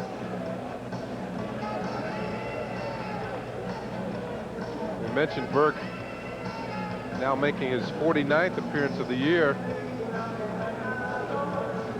In years past for the Expos, he had made considerably more appearances on the mound, and might have been getting a little bit tired towards the end of the season. Sinking fastball, slider, excellent control. He comes in throwing strikes. And he's been on a terrific streak lately. In his last 10 appearances, his earned run average is zeros across the board. Last year, Burke with 68 appearances. The year before, rookie year in the major leagues, led the league with 78 appearances. So this year, it's not going to work quite as much. Neil Heaton, the starter tomorrow night, charts the pitches in this game with his start due up as Tim Burke warms up. In fact, in his last 10 appearances, Burke has 5 wins and 3 saves. Number of innings are down.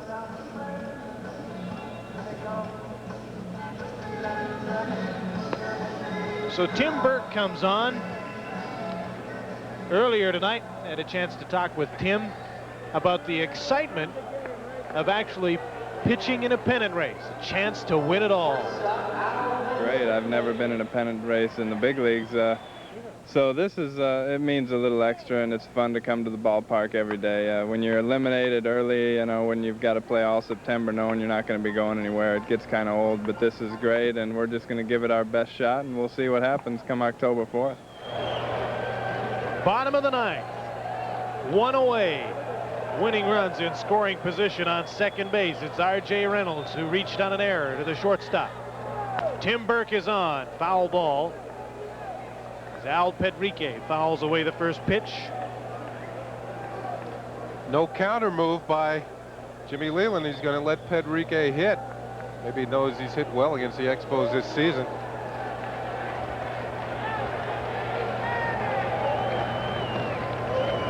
And he does have a hit tonight. Drove in a run. Breaking ball down and away, slider. Count evens up at 1-1. He also has that .464 average since May when he was called up with runners in scoring position. Got pitcher Jeff Robinson on deck. Base open. This time of year, there's plenty of hitters stacked on that bench. Yeah. Check swing, bounces it down to Galarraga. Runs to first and tags up as R.J. Reynolds moves down to third base on the play. 2 away then. And the runner's 90 feet away.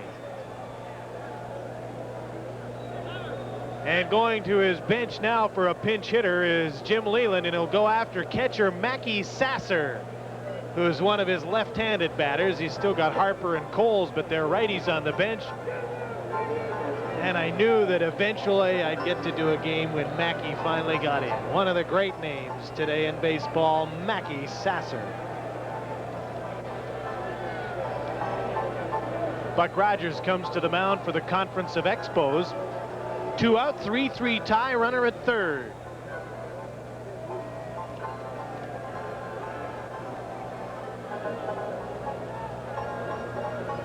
Probably going over what to do with Mackie Sasser, what type of hitter he is, as Bobby Winkles checks to see just who do we have left over there. He wants to know if he has any players over there with funnier names than Mackie Sasser. Well, I'll tell you, at this time of year, there's an awful lot more names. You have to be careful as you go down the list. As you point out, there's a lot more to call.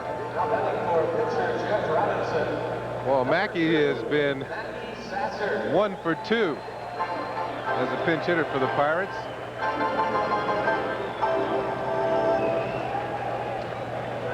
Former San Francisco Giant.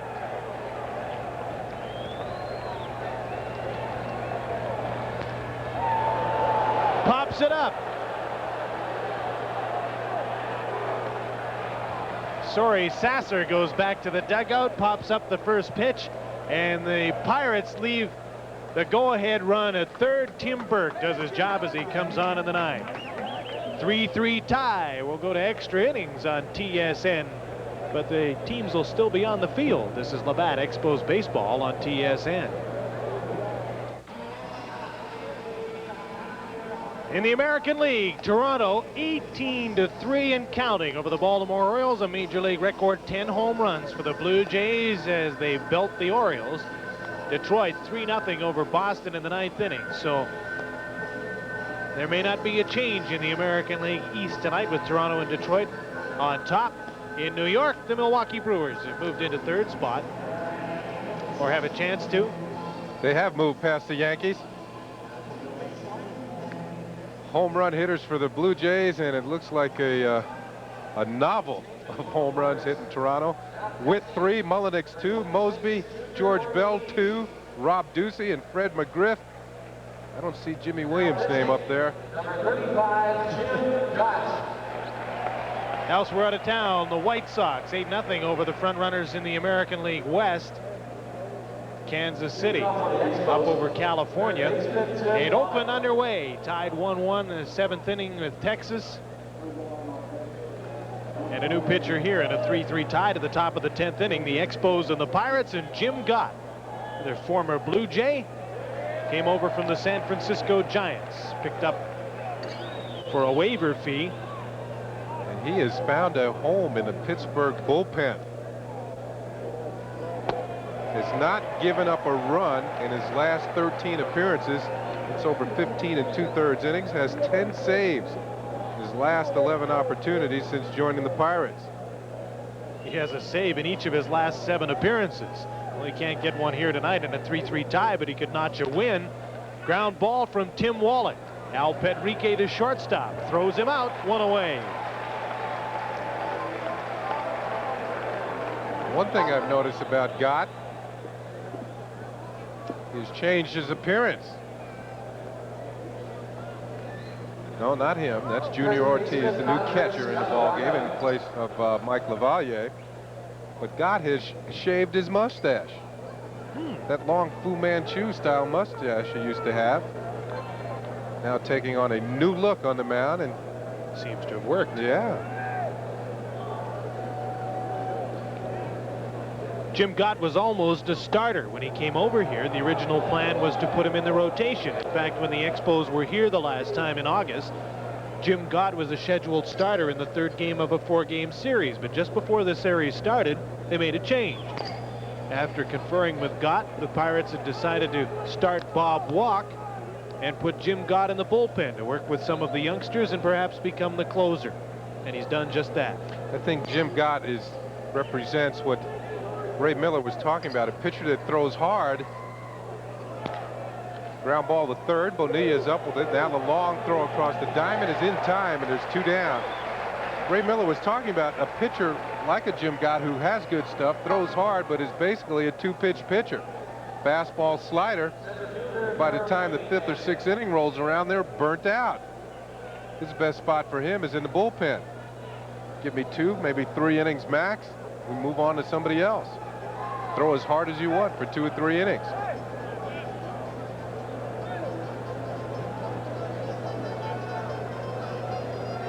Two away for Herm Winningham. One thing we should remember, the Expos have won their last 7 extra inning ball games. And have the best National League record in extra innings at 11-1. Pirates are 4-8.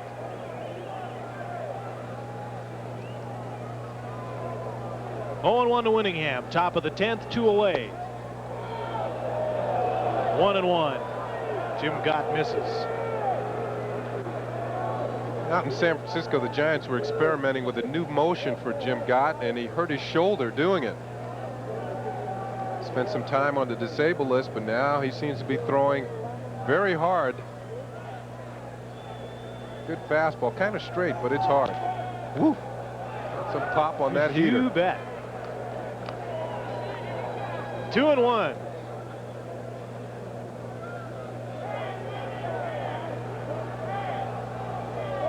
That pop on that fastball is about as hard as the pads were hitting out here yesterday. Ortiz can't handle that one, and the count goes to 3-1 on Winningham.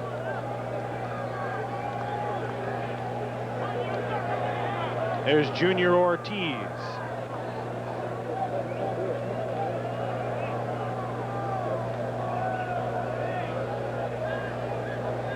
He and Mike LaValliere sharing the catching duties, but LaValliere getting most of the action.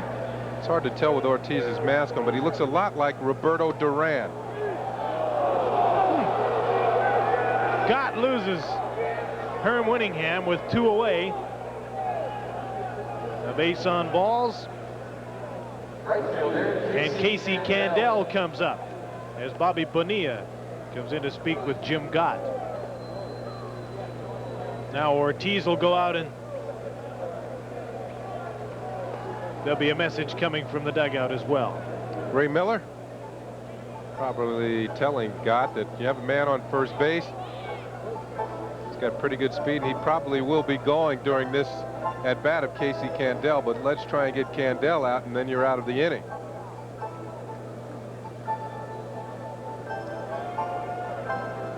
Junior Ortiz saying, no mas, no mas, let's get out of here. Is that Roberto Duran a little bit?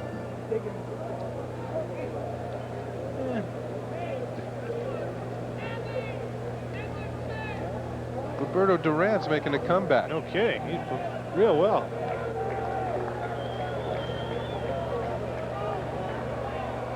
Winningham with a pretty big lead over at first base. Junior's nose does not look like it's been broken. 1-0 to Casey Candell. Candell had a single tonight, has grounded out 3 times, 1 for 4. Winningham has a stolen base. Stole his 25th in the 2nd. There he goes. Ortiz with the throw. Out of there. The Pirates have thrown out 41% of the base runners trying to steal. LaValliere and Ortiz.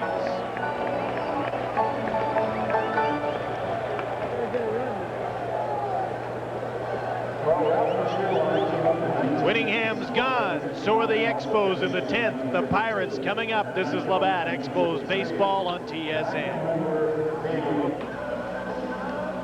Let's check again as the Expos and the Pirates go to the bottom of the 10th, tied 3-3. What's happening around the National League? The Mets have defeated the Chicago Cubs 6-5. Cubs were up 4-1 early in that game. St. Louis and Philadelphia 2-2 in the 10th. That one goes to extra innings as well. Atlanta has defeated Cincinnati 3-2. So the National League East Division pennant race. The Mets close to within 2 pending the outcome of the Cardinal-Philly game. Expos still 3 back and in extra innings here.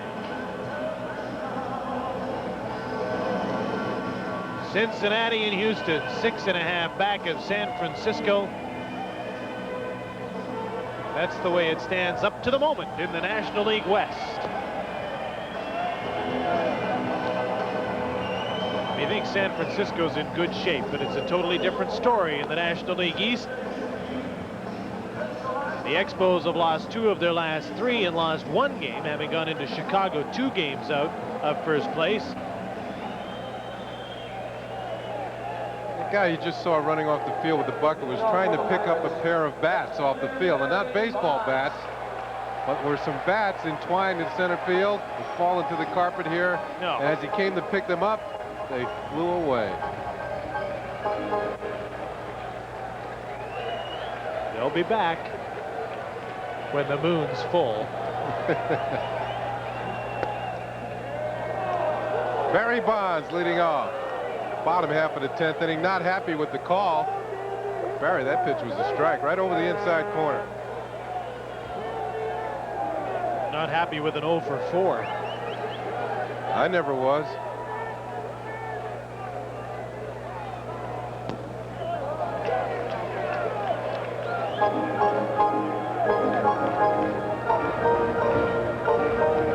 Sitting on the collar right now, 0 for 4. And the count from Tim Burke is 1-1. 1-2. He runs another one in under his hands, and Paul Runge. Bonds has yet to say anything, but I think the look on his face shows his displeasure with those 2 called strikes. He was avoiding eye contact, or he might have been gone.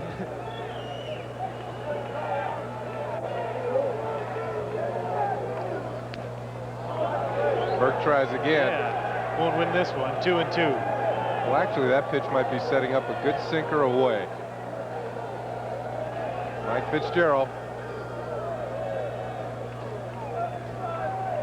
That target is inside. They try it again, and they pop him up. Will it be in play for Galarraga? No.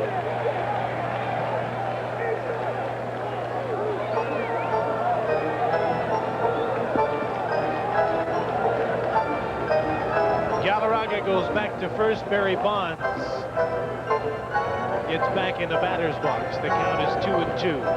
Nobody out. First batter in the bottom of the 10th. The Expos and the Pittsburgh Pirates tied 3-3.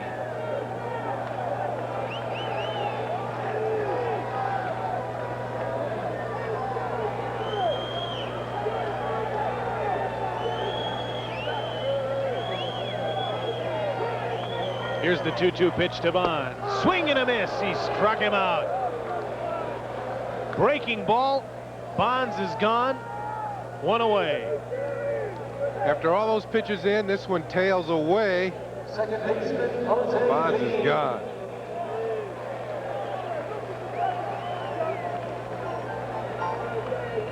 So now he's got a size 0 for 5 collar on.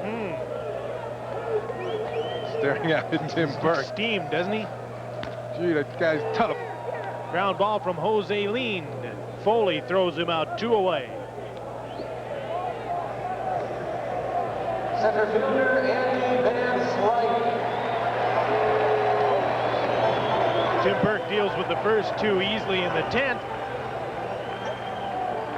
Or quickly. And Van Slyke is up. He's got an 0 for a day. Although it's not quite the same as sacrifice and a base on balls to go with a strikeout and a ground out. When you mix in a couple of walks, it's not quite as harsh. At least you've gotten on base a couple of times. Average doesn't sink as much. Doesn't look as bad in the paper the next day either. Also by getting on base with a walker, so you have a chance to score a run. Expos led 2-0 after 2. Rather 2-1. Pirates got one back in the bottom of the second. It was 2-1, and in the sixth, Pittsburgh went ahead 3-2. With a pair of runs on a Sid Bream single, a sacrifice fly from R.J. Reynolds to score a run. And it was 3-2. Buck Rogers' team was down. Tim Raines hit a solo shot in the seventh to tie it up. 3-3's the way it stands. It's interesting to watch the defense work late in ball games, certain situations. Outfield very deep, nothing over the head. Wallach and Galarraga at the corners. Don't want a ball hit down the line. Van Slyke trying to go out of here, send everybody home. Tim Burke having no part of it. Ball and 2 strikes, 2 out.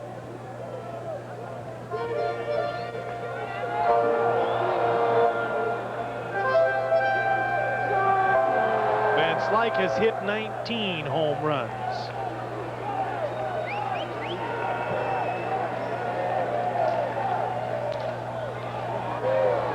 Fly ball.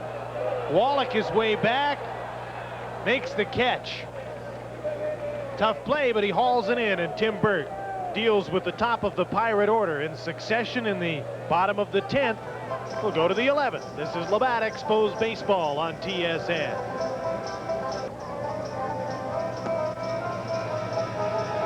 Welcome back. Let's take a look at some of the American League action. Toronto has finally ended that marathon 18-3. Should have a run rule some nights. Major League record 10 home runs for the Blue Jays. Detroit keeps pace. Toronto and Detroit continue to be tied in first spot in the American League East. A 3-0 win for the Tigers. Milwaukee, a 6-4 winner over the New York Yankees. White Sox beat Minnesota 8-2. California trailing Kansas City 7-5 in the 7th. Oakland and Texas 1-1 in the 8th. You know, the Orioles might become the first team in history to hit 200 homers and give up 200 homers in the same season.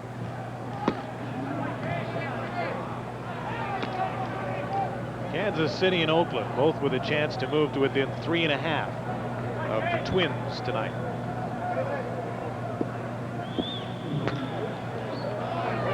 Casey Candell hits a fly ball to Barry Bonds. Left fielder makes the catch, 1 away. Top of the 11th inning, 3-3 tie. The Pittsburgh Pirates, winners of 7 straight.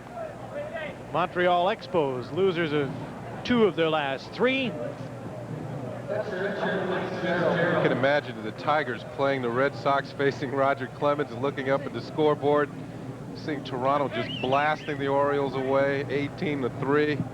They're saying some mean things about the Baltimore Oriole pitching staff in Detroit tonight.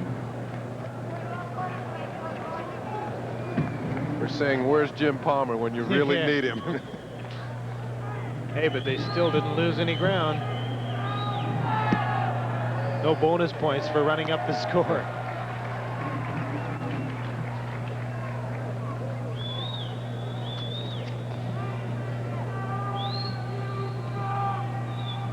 Fitzgerald with his first at bat of the night. After Mitch Webster pinch hit for Jeff Reed back in the 8th inning. Jim Gott continues to bring that fastball up there in the mid-90s. You know, including tonight, in the last 12 games, Mike Fitzgerald and Jeff Reed have split the catching duties, 6 games each. And they've really done a job as a platoon at the plate very recently. In the month of September, that includes 11 games into tonight. Reed sitting .313, Fitzgerald .333, 8 runs batted in between them. That's a combined average of .324 with 8 runs batted in 11 games from the 8th spot in the order. Dave Engel on the on-deck circle.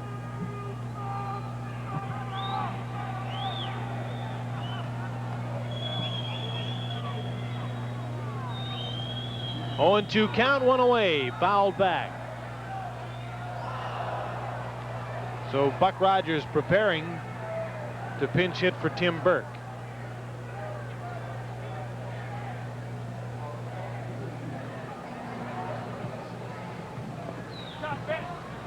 Sandy McGaffigan going for a drink of water. Dugouts are full this time of year with all the call-ups at the end of the year. You have to stake claim to his seat and not leave it. It's like the barbershop. You leave, you lose your seat.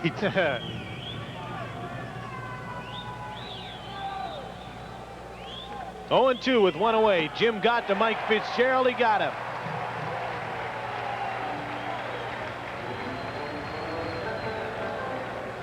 Strikeout number 1, and Jim got Fitzgerald. 2 away.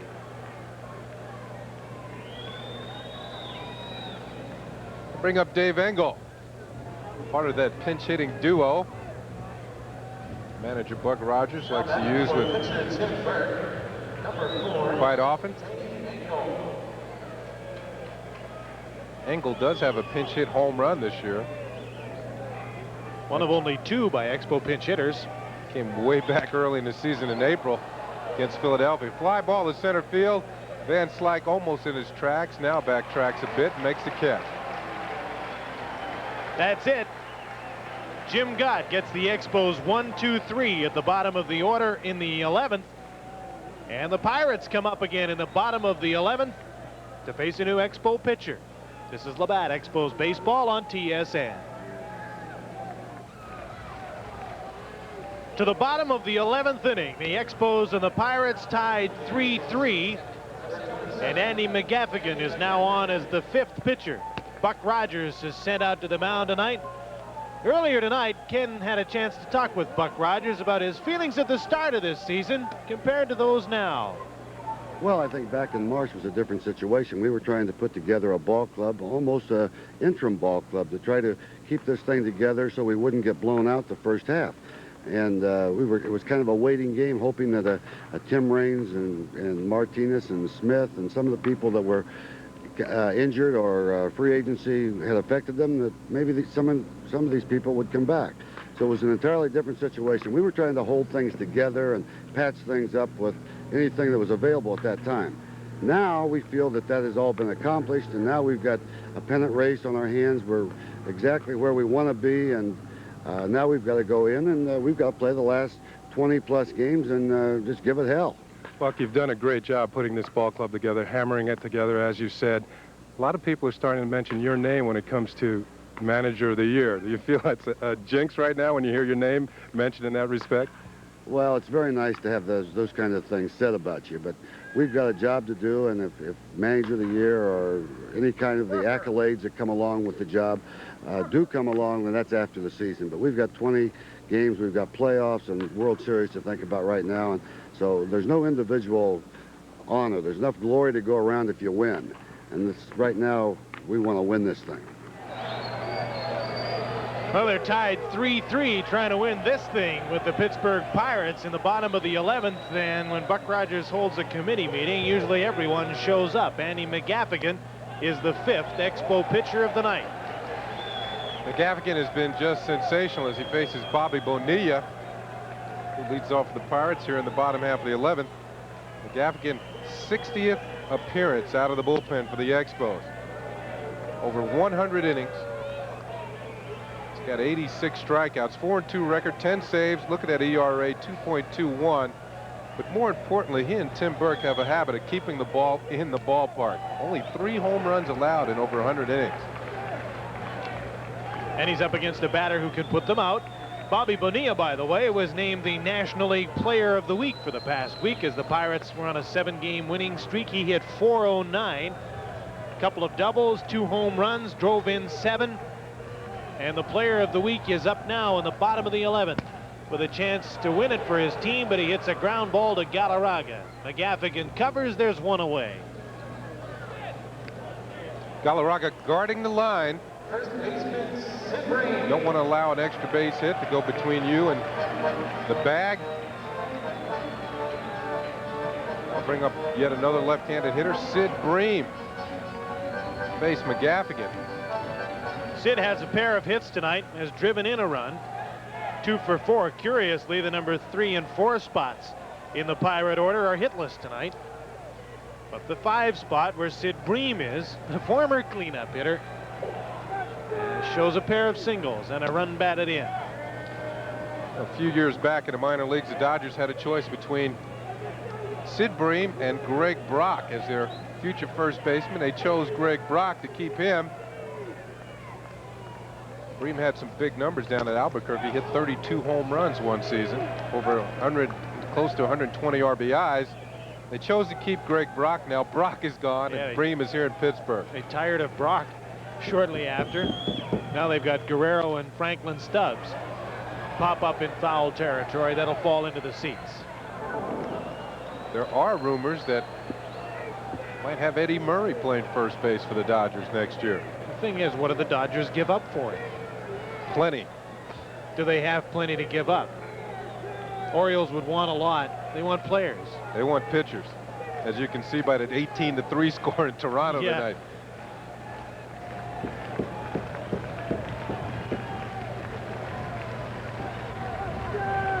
Let's see, who did they pitch tonight? All those home runs.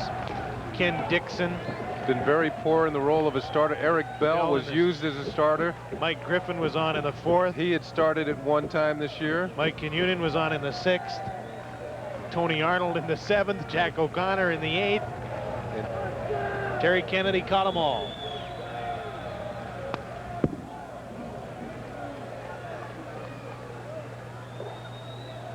Extra innings here and extra innings there in Philadelphia. The Cardinals and the Phils tied 2-2 in the 11th. 3-3 here in the bottom of the 11th. It's the way it should be. Mets have already won 6-5 against the Cubs. Bream hits a shot down the line.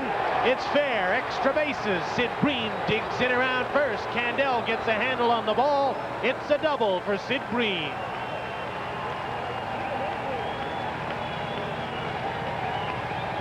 Sid Bream has been swinging the bat well of late. Starting to come out of a slump. Ball up and in, and he just turns on it, drives it to the corner. Good play by Casey Candell. If he mishandles this ball, Sid Bream is on his way to third. Candell comes up with it, gets the ball in quickly to Foley. And Bream is forced to hold with a double. You don't want that man on third with just one out. R.J. Reynolds is up, and they're going to walk him with first base open. With Junior Ortiz on deck.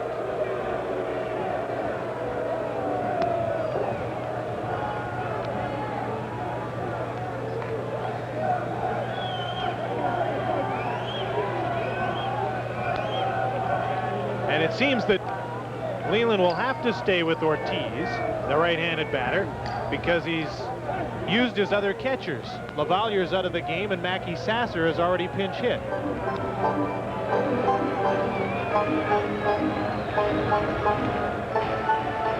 That's why you don't want to use catchers as pinch hitters if you can possibly avoid it.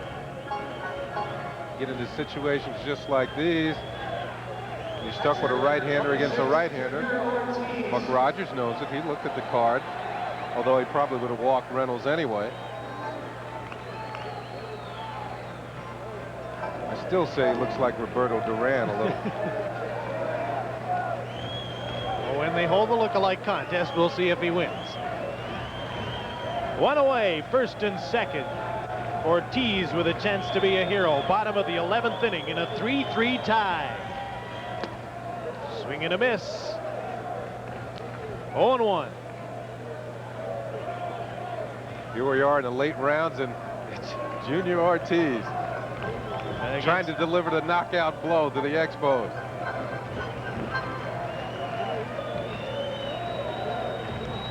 Scott McGaffigan on the ropes here.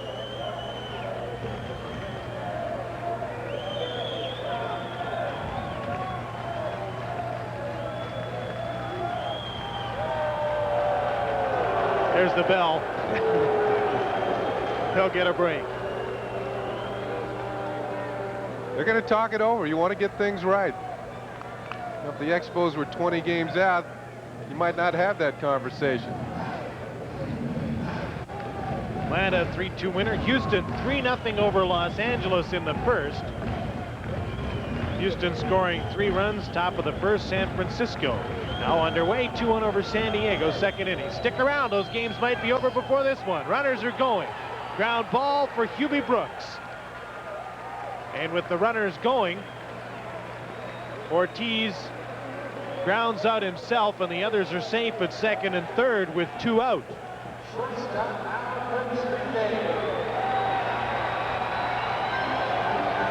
That'll bring Al Pedrique to the plate, so Jimmy Leland taking a chance, sending the runners. Counting on Ortiz to make some contact, and he did. Stays out of the double play, second and third, then 2 away. Al Pedrique, he of the .460 average with men in scoring position. There's a base open. You got Jim Gott on deck, but of course, Jimmy Leland will pinch hit for him.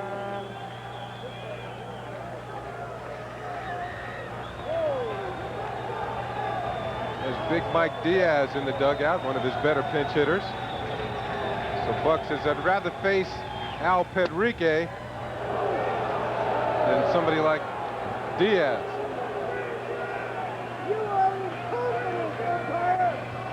There's Bob Patterson, former San Diego Padre, also pitched AAA in Vancouver.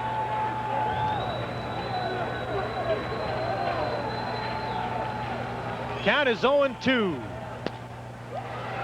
Ground ball. Tom Foley makes the play to first, and the Expos and Andy McGaffigan dodge a bullet. The Pirates leave runners at second and third. The game remains tied. Let's go to the 12th.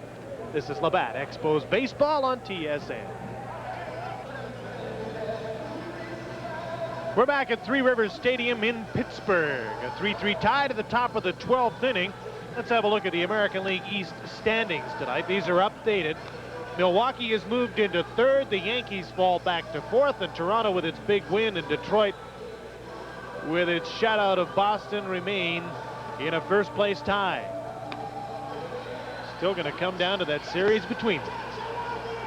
In the American League West, the Minnesota Twins, 3-game lead on Oakland. Twins lost tonight. Kansas City, 3.5 back. Yes, you can count out the Angels, Seattle, Texas,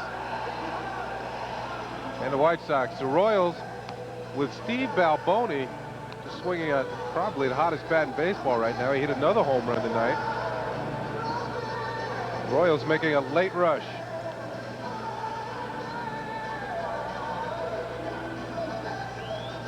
Some people are going home, but the diehards sit and watch as this game goes into the 12th.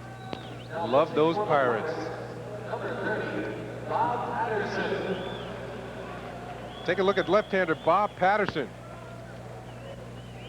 Coming to do the pitching in the top half of the 12th inning. Patterson was acquired from San Diego in exchange for outfielder Marvell Wynn. 6'2", 195-pounder out of Jacksonville, Florida. Now lives in Greenville, South Carolina.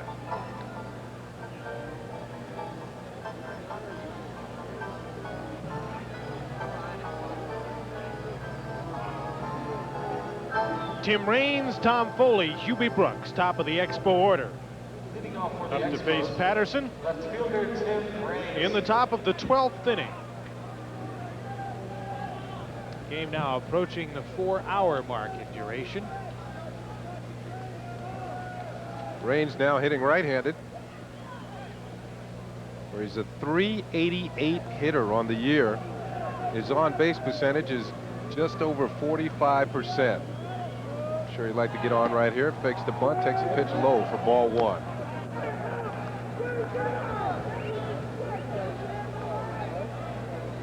Raines has hit 4 of his 17 home runs as a right-handed hitter, including the first one, that grand slam against the Mets.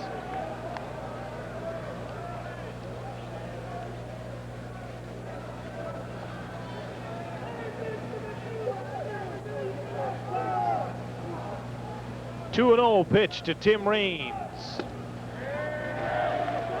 2-1. Patterson caught a corner.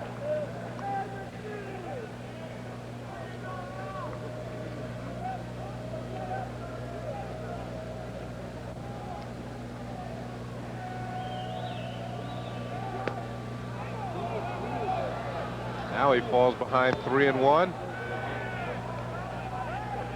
Will he go for a corner again, or he's going to make a dangerous pitch and just head for the middle of the plate? Situation we had talked about before with Raines thinking about more home runs this year. The fact that he's hit a career high 16. Right now leading off an inning. Wants to get a strike. Pitcher has to throw a strike. Ooh, he was going for it. Pops it up to the shortstop. One gone, top of the 12th. Patterson gets his first man. The difference between a home run and a high pop-up or a high fly ball on the bat is like an eighth of an inch. He hit the ball well, but it went straight up in the air. With the left-hander now pitching, Buck Rogers goes to his bench. Tom Foley is out of the game, and Vance Law is the pinch hitter. It's like a tic-tac-toe puzzle. Law, it's the first pitch foul. Vance, another Expo, hasn't gotten many chances to be used in a pinch hitting role, but he is 1 for 3 with a run batted in.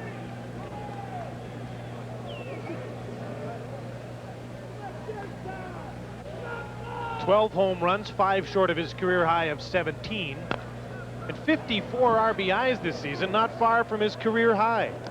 59 set in '84 with the Chicago White Sox. His highest average was 281 in '82 with the White Sox, so he could also have a career high average this season. Patterson started the season with Pittsburgh, was optioned to Vancouver when Doug Drabeck was picked up and went into the rotation.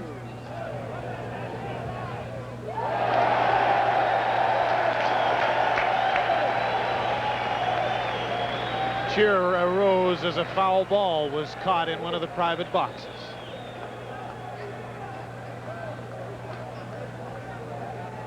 Patterson went 5-2 in Vancouver, but he was a starter. He started 12 games. Through 5 complete games. Pitch just misses, ball 1.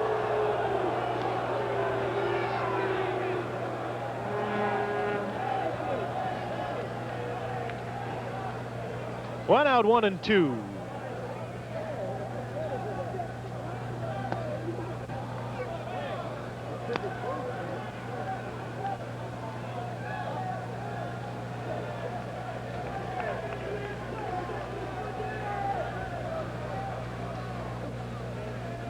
Two-two pitch fouled away. Top of the 12th, 3-3 tie. The Expos about hit the Pirates 11-6. Each team now 5 deep in pitchers. You know, the way this game is going in the latter stages, neither team has been able to get anything of sequence going. It's going to take a major mistake by a pitcher, and somebody's going to have to ride one out of the park. Ooh, and that was a big swing by Vance Law. Just got a piece of it. 2-2 count. Bob Patterson follows Vicente Palacios. A long time ago that Palacios was in the game. Bob walked Jeff Robinson, Jim Gott, the predecessors to Bob Patterson tonight. Law waited on that breaking ball. Hit it foul, pulled it.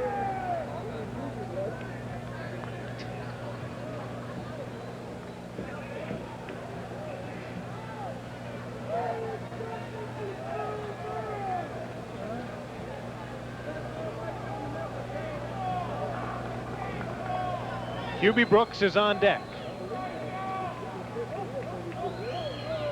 2-2 pitch on the ground for Pedrique. Long throw, but he does it nicely. Vance Law is gone. Jim Leland watches as Bob Patterson gets the first two in the 12th. Shortstop, Hubie Brooks. Hubie Brooks has a pair of hits. Also hit into a double play and committed an error. That could have, but wasn't, as it turns out, costly.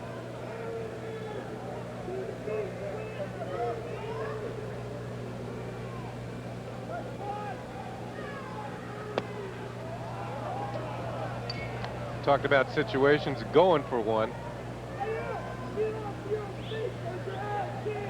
Here's where Hubie looks to turn on the ball a little bit more and pull it. He was trying on that one, but pops it back. Ortiz makes the catch. Nice catch right at the backstop.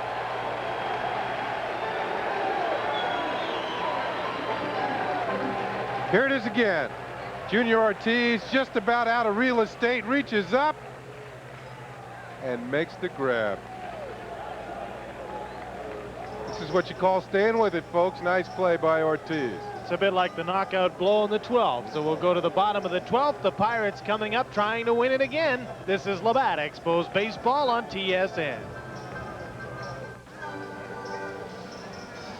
If the clutch hitters for the Expos had done their job in certain situations tonight, the Expos might be out of this game already. Twice they left the bases loaded. Fourth and fifth innings when they had a chance to break the game open. Expos have left 9 runners on base. The Pirates now 8. But the score is 3-3.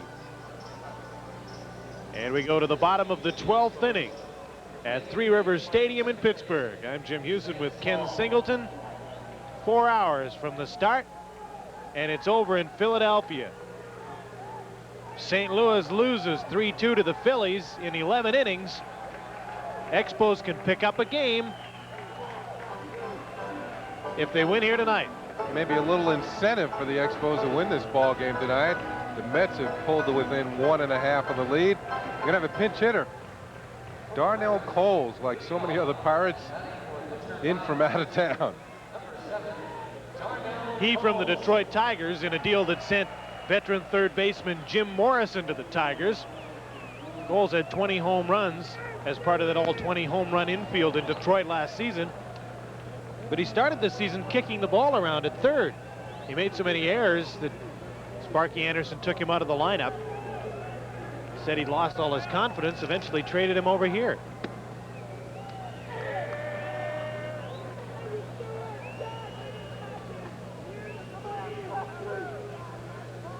Cole's a high fastball hitter.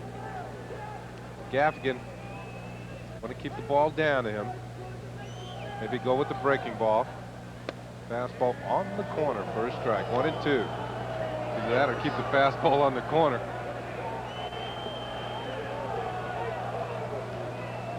That 185 average for Coles is in 65 at-bats since coming over. You can't say enough about the job this man has done out of the bullpen for the Expos. Over 100 innings pitched out of the bullpen. Fastball hitter, high fastball hitter, but Candel coming on and makes the catch. So there's one down. Bottom half of the 12th. And Barry Bonds is the hitter. Bonds of the 0 for 5 who struck out in the 10th. 3-3 tie. One away, bottom of 12. Andy McGaffigan. On for Dennis Martinez, who started. Went 7. Bob McClure pitched an inning. Joe Hesketh the third. Tim Burke 2 2/3. Andy McGaffigan now on.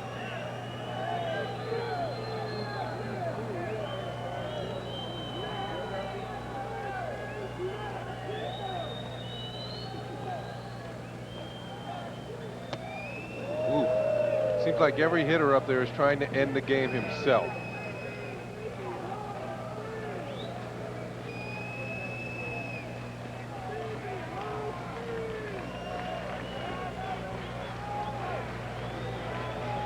One and 1 to Bonds. One away.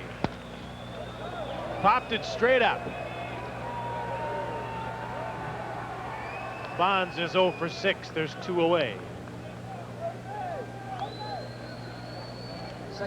Vance Law in the game at second base after pinch hitting for Tom Foley. Pass to Coffey.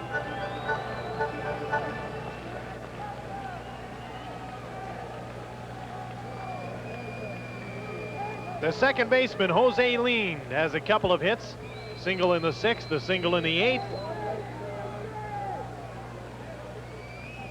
Scored a run in the 6th as the Pirates scored 2 to take a 3-2 lead before Tim Raines' home run in the 7th tied the game. And it's still tied in the 12th.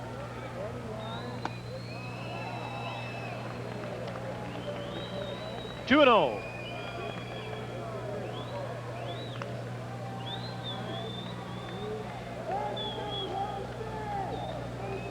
Lean has the build of a former Pirate and Expos second baseman Dave Cash. There's a pitch on the corner for a strike. Kind of about the same size. Cash had some pretty good years, good hitter. Tough man to strike out. Holds the Expo record for fewest strikeouts in a season at 29. Casey Candell, who catches this fly ball, could break that record if he gets enough at-bats. He's only struck out 27. He may not get the at-bats to break the record. Expos and the Pirates 3-3 after 12. Wonder if 13 will be lucky for anybody. This is Labatt, Expos baseball on TSN. Well, that'll pick you up a little, get you awake for the 13th inning as Tim Wallach comes up to face yet another Pittsburgh Pirate pitcher. The 6th of the night is Brett Gideon. 3-3 tie, top of 13. Tim was looking to get that go-ahead run with one swell foop. 1-1. Gideon started the year at Harrisburg. 4-3, 1.98 earned run average. Been a reliever. 36 innings, had 38 strikeouts, so he can get it up to the plate. He snapped it up pretty good in the last pitch to Wallach. Wallach swung and missed. The count is 1-2. Connected on this one. This is way back into left field. Home run for Tim Wallach. And the Expos have a 4-3 lead in the 13th. On his 30th birthday, Tim Wallach hits his 23rd out of the park, has RBI number 112, and the Expos have an extra inning lead.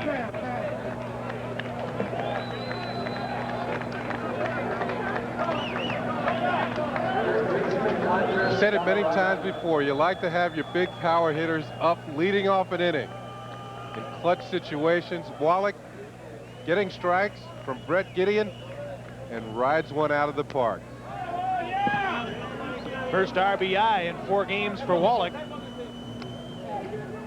And the Expos have a lead. They've doubled the Pirates in hits, but have just 1 run more. And now here's Andres Galarraga. Singled in the 2nd, has been quiet ever since. Gideon snaps it up there again, and Galarraga misses 1-1. Looked as though Gideon went to a breaking ball, tried to trick Wallach. Tim had the last laugh. Ground ball to the shortstop, Pedrique. Galarraga's out. 1 away.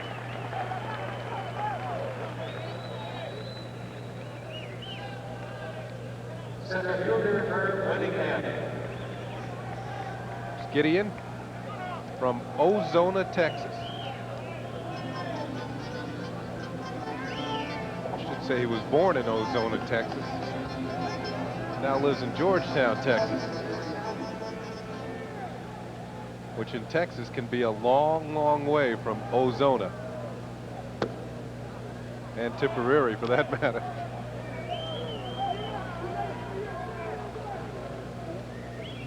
They put a bubble over the town, it'd be the Ozona layer. Fouled back 1-1. Herm Winningham. I wonder if ozone is near Arizona. Yes, there we are. The city hasn't moved. I wonder how much water has passed down those rivers since we've been here. 2 balls and a strike to Herm Winningham. Expos leading 4-3. Some of that water's down at Cincinnati by now. Just going by riverfront. Top of the 13th inning.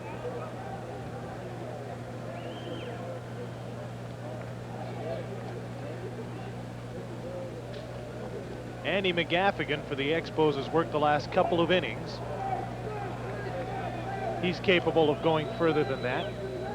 May get the call to come back out. Buck Rogers has used 5 pitchers. Brett Gideon is the 6th for Jim Leland's Pittsburgh Pirates. They've won 7 in a row, but are behind 4-3 in extra innings here. Count is full, 3-2 to Herm Winningham. Gideon struck him out, 2 away. First strikeout for Gideon. And Casey Candell is the batter.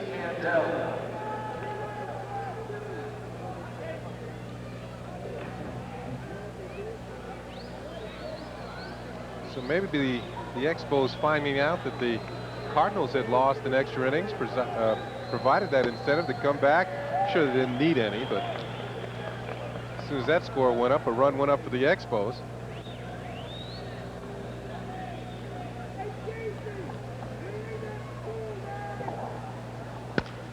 Candell hits one on the ground. The second baseman leaned, comes up with it. That retires the side, but the leadoff man did the damage. Wallach hit his 23rd home run, a solo shot. The Expos lead 4-3. Try and put this one away when we come back. This is Labatt Expos baseball on TSN.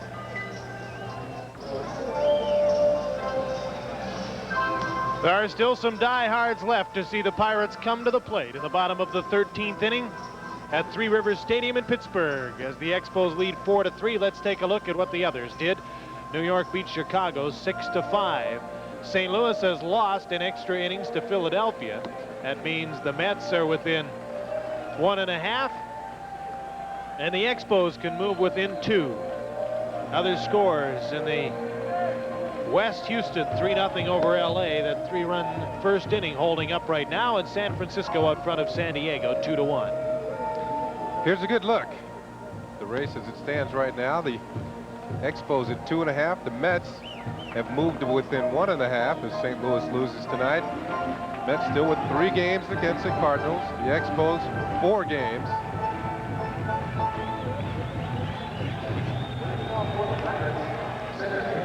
What if they're reading USA tomorrow?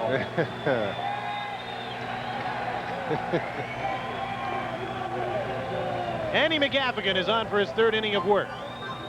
Martinez worked 7, McClure an inning, Hesketh the 3rd, Burke an inning and a 2/3. McGaffigan on for his 3rd, trying to nail this down. 4-3 Expos. He's up against Van Slyke, Bonilla, and Bream, the heart of the Pittsburgh order.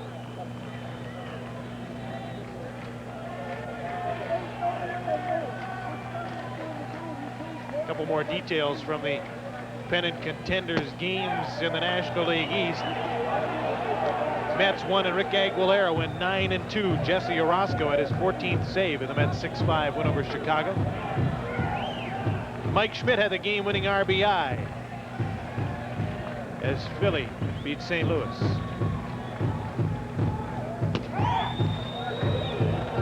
McGaffigan painted the black on the first 2 pitches to go 0-2. Now throws a teaser outside for Van Slyke, and the count is now 1-2. First man very important as Jeff Parrott warms up just in case in the bullpen. Record that first out, and a double play can get you out of an inning.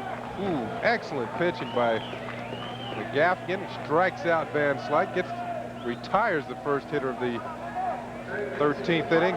Didn't give him anything to hit in this at bat.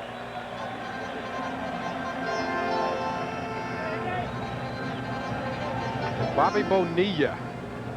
Bonilla doesn't have a hit tonight. 0 for 4 with a walk. Grounded out 3 times and flied out once. Outside, ball 1, 1-0.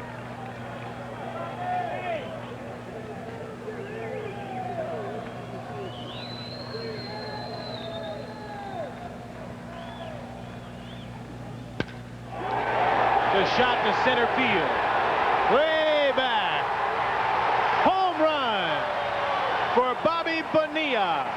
Tie game 4-4.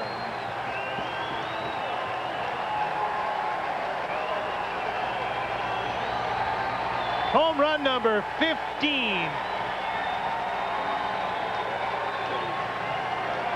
Bonilla ties this game again.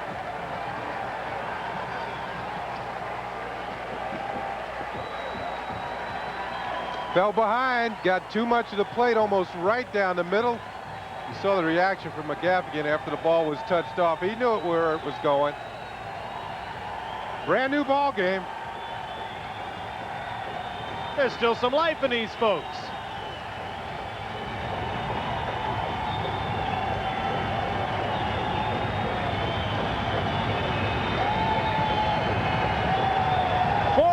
One away. Sid Breams, the batter.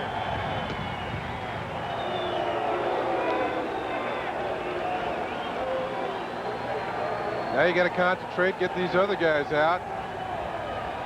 Give the Expos yet another chance to get back into the lead. That pitch to Bonilla is long gone. Let's start with Sid Bream.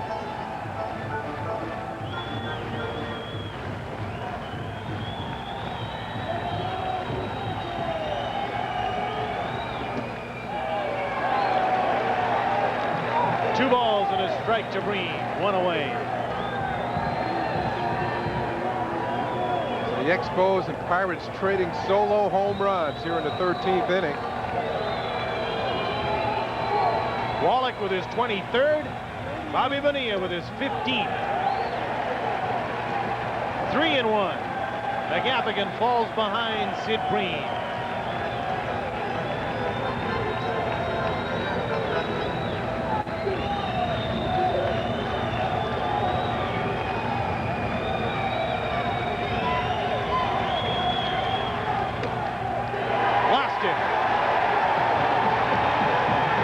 Aboard.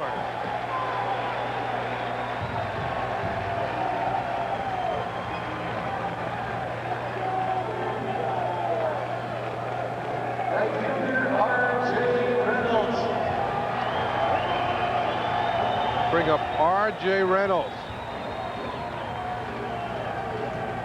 Switch hitter has an RBI, but a sacrifice fly, as you see in the 6th. Up here with a runner on first base and 1 away, bottom of the 13th inning.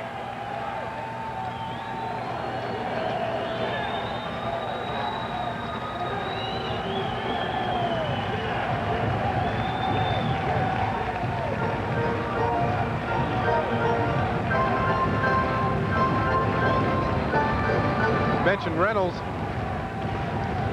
This Buck's a little disappointed, but he wants to get out of this inning, get another chance.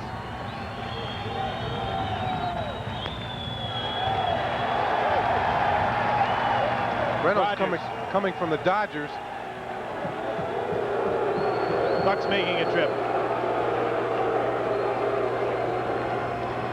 Just kind of settle him down. Just tell him, look, we haven't lost this game yet. Come on, let's hang in there. Give us a chance to get some more runs. Get out of the inning. Start throwing some strikes. That's water under the bridge. Just try and settle him down. He's been one of his best relievers all year.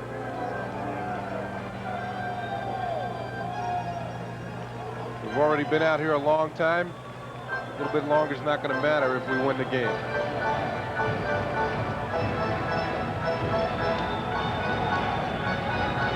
Kansas City closes to within 3.5 of Minnesota with an 8-5 win over California.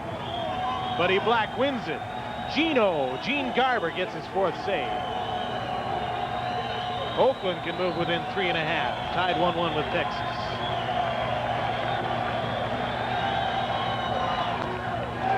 Extra innings there, extra innings here.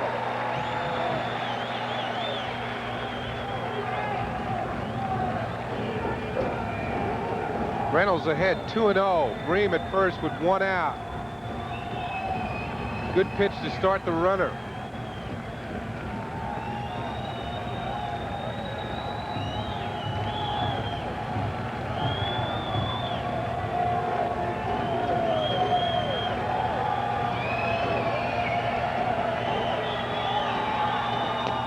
Not going. 3-0.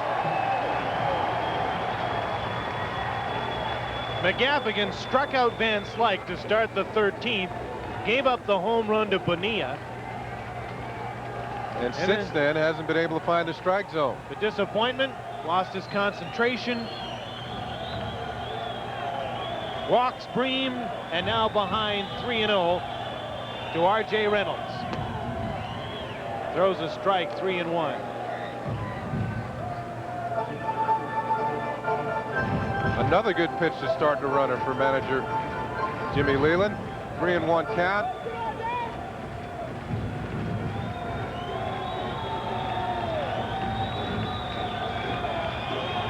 Runners on the way. The throw, safe.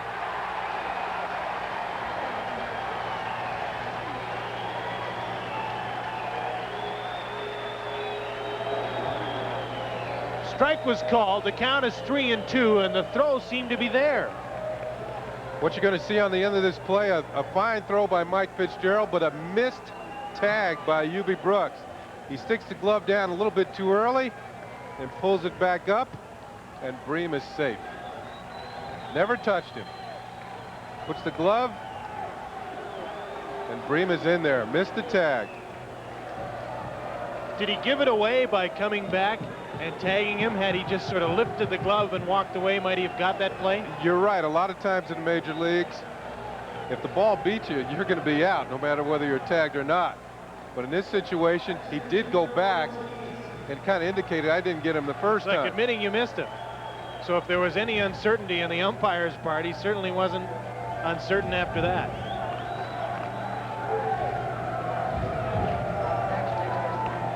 So Reynolds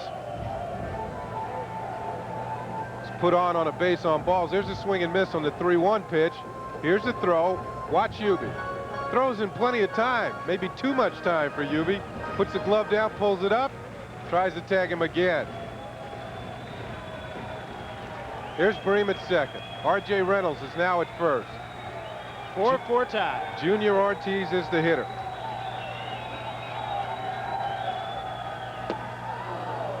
Strike one, 0-1. Pirates winners of 7 straight. Threatening in the 13th to make it 8 in a row. Cardinals have lost. The Mets have won. The Expos can close to within 2. But they'll have to deal with the Pirates here.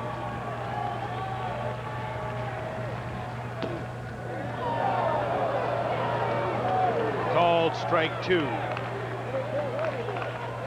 This very situation, Ortiz was up earlier in the game with 2 runners on, and Leland started the runners,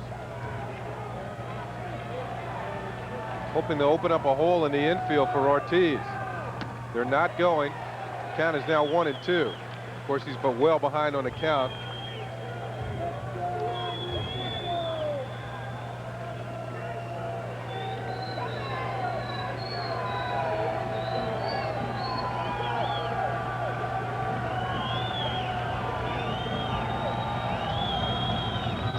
Not going this time. Hit back to McGaffigan. Chance to turn 2. Hubie Brooks made the catch, caught the man at second.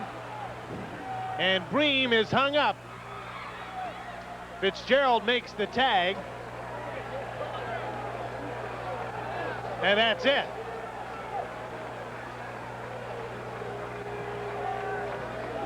They got enough guys. An unusual double play, to say the least. Ground ball back through the middle. McGaffigan, throw is wide. Ubi makes a good play just to come up with it and get a foot on the bag. There's one out. He avoids the sliding Reynolds and now takes off for Bream, who is rounded third base too far. And Bream pointing the other way like Hey, Yubi, throw it over there. Yeah, sure. Yubi says no dice. I'm going to Mike Fitzgerald, who's going to record the 3rd out of the inning. Other Pirate runners are still on the bases going wild, but 3 are retired on the double play. It's a weird 13th. Let's go to 14, shall we? This is Labatt, Expos Baseball on TSN. It's after midnight and everyone's gone crazy in Pittsburgh. 4-4 tie. They're real happy because it's associate producer Claudine Langen's birthday officially after midnight now. Happy birthday, Claudine. We still haven't found out how old she is. Keep looking to the scoreboard for a hint. 4-4. Could it be that? Ooh, no, she can't be 44. Nah. Mike Fitzgerald leads off the 14th with a single. And the Expos have a leadoff man aboard. Bonilla was guarding the 3rd baseline. Didn't want to get up the double, but you give up the ball to your left. So the Expos have a runner on against Brett Gideon. He came on in the 13th, surrendered the solo home run to Wallach.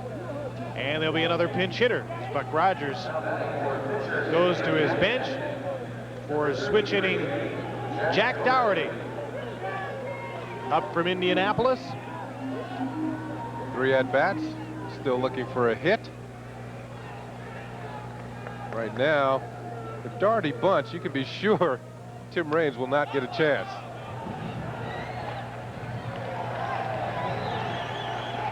Foul 0-1. So by bunting, you're almost taking the bat out of one of your best hitter's hands. Dougherty looks in, checks the signs. Might be a chance for Buck Rogers to change the strategy. Have Fitzgerald moving. Dougherty makes pretty good contact. Oh, the bunt is on. Jim Leland thinking the same thing, calls the pitch out. So the count's 1-1.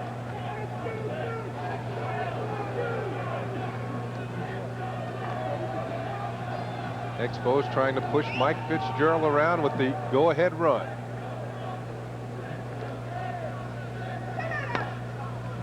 In off the fist, but he got the bunt down. Gideon up with it, throws out Dougherty. It's quick down the base paths. Fitzgerald moves on to second. The pinch hitter gets the job done. So the runner's in scoring position for Tim Raines with 1 out.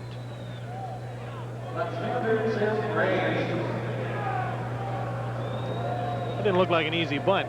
Came inside, sort of jumped in front of it, and still managed to get it down.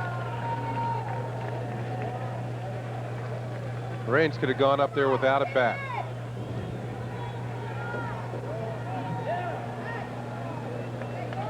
Second time tonight he draws the intentional walk, his 3rd walk of the evening. That is now turned into the late night. And there'll be runners on 1st and 2nd for Vance Law.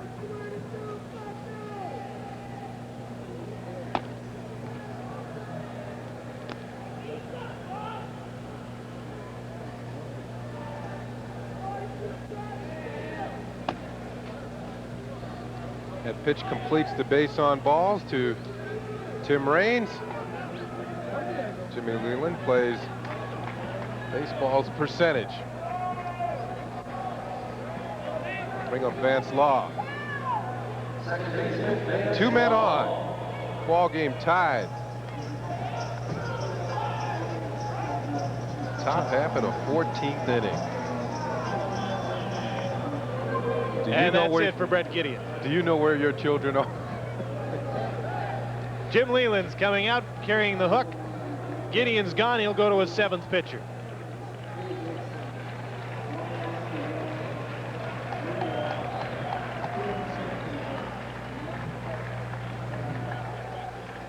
This looks like Tim Drummond coming out of the bullpen for the Pirates.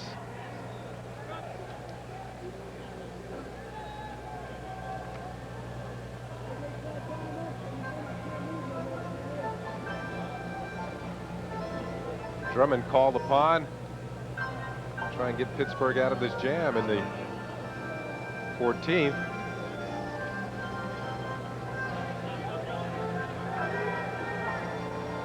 Hang on, buddy. The new edition will be out in a couple minutes. It's about the 8th time he's read that paper.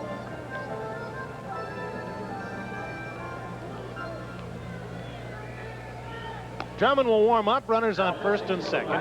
One away, so Gideon goes an inning in the third. Palacios, Walk, Robinson, Gott, Patterson, Gideon, Drummond, the committee that are the Pirates bullpen. His contract was purchased from Vancouver on September the 2nd. Had a 2-6 year. 2.97 ERA.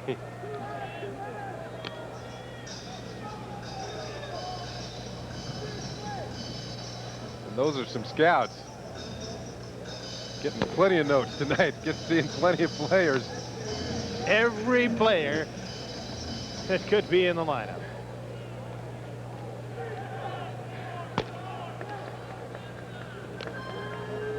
Tim Drummond, 22 years old. That's not him. Tim Drummond fan, maybe. Like I said, do you know where your children are in the 14th inning?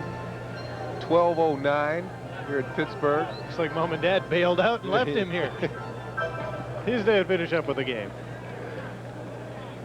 There are still a smattering of fans, as you can tell, left in Three Rivers Stadium.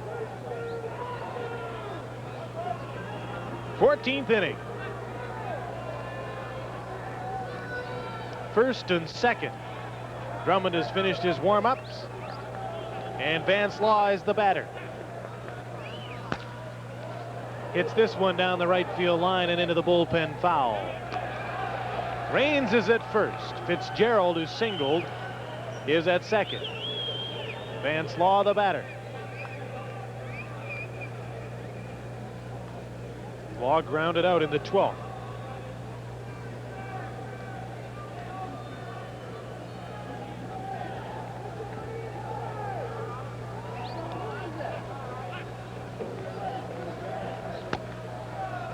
Expos have left 9, twice leaving the bases loaded. And it's way back in the 3rd and 4th innings. Their runners to 3rd and stranded them in the 7th and in the 9th. Got a go-ahead homer in the 13th. Pirates got a homer to tie it. 1-1 pitch to Law. Drummond misses 2-1. Drummond looks like he has a pretty good fastball. It's from La Plata, Maryland.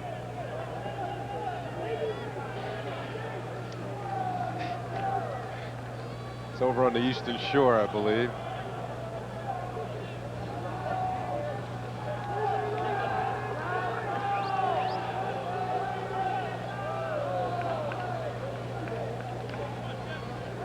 Trying to hold Mike Fitzgerald close.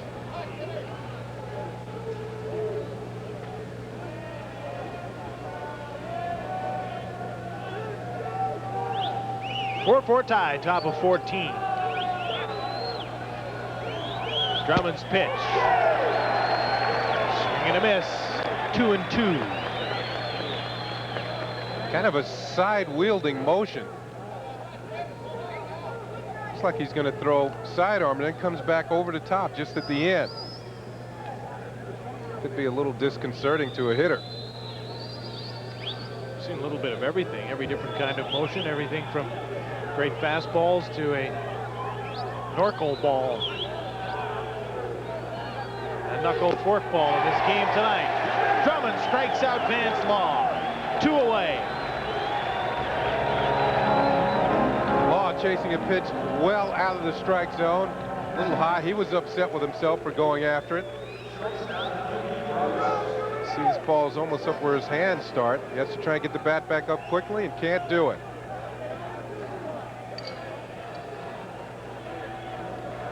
Here's Hubie Brooks. Has a couple of singles, but hasn't had a hit since the 5th.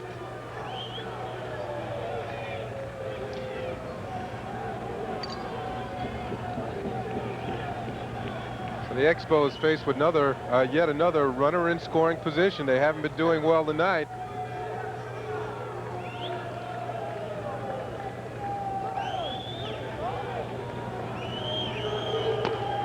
Now, I did mention that they would need a home run. Haven't been getting sequence of things going. Need a home run to pull this game out. Tim Wallach hits one. I didn't say 2 home runs. I said a home run. Bobby Bonilla comes back for the Pirates and ties it up. First and second, 2 away. 1-0 to Hubie Brooks. Fouls it back, 1-1. Drummond looks like he has some pretty good heat. Expo hitters are late with their swings, fouling pitches off. That's an indication that pitchers throwing hard, looking for fastballs, and still not able to get the bat head out in front, make contact.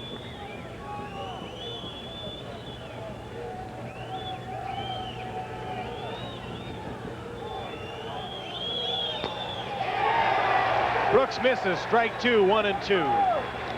And all that head shaking, he's shaking off the catcher quite a bit, but he always comes back to the fastball. When you're hitting and you see the pitcher shaking his head continuously, it usually means the catcher has given the sign once and he's coming back around to it. And usually the first sign put down by a catcher is number 1. Let's go with the best pitch, the fastball. 1-2 pitch, fouled back. In a way, pitchers try and confuse hitters by doing that, making you wait, see, shake their head a number of times. It makes you think they're calling for something like a Norcom ball. But really what they're doing is going back to the number 1 pitch. Shakes him off again. Let's see what he comes back with here. Ortiz is shaking his head. Whole lot of shaking going on. You throw this or else.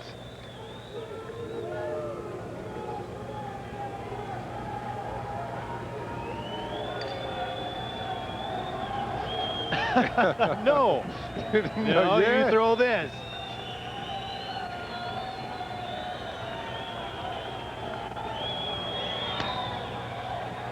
Fouled away. They came back to the fastball, yes, they did. 1-2 count. 2 out, 2 on. Top of 14 in a 4-4 tie. Three Rivers Stadium in Pittsburgh. Just in case they start warming up, Heaton and Bielecki are scheduled to start what could be the second in a doubleheader, scheduled for 7:30 tonight.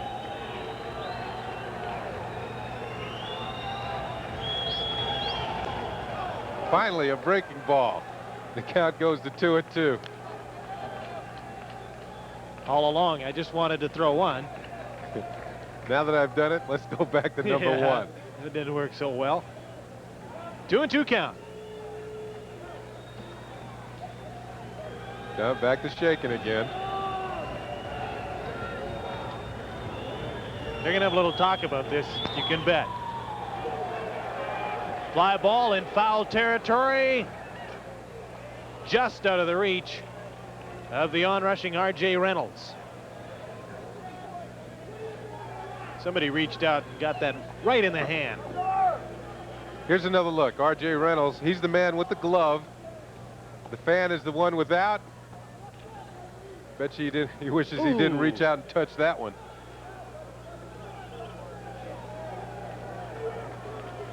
Might have been worth it if he'd have squeezed it. It's like a handful of bees right now. 2-2, 2 out, 2 on. Hubie Brooks facing Tim Drummond, the 7th Pittsburgh pitcher.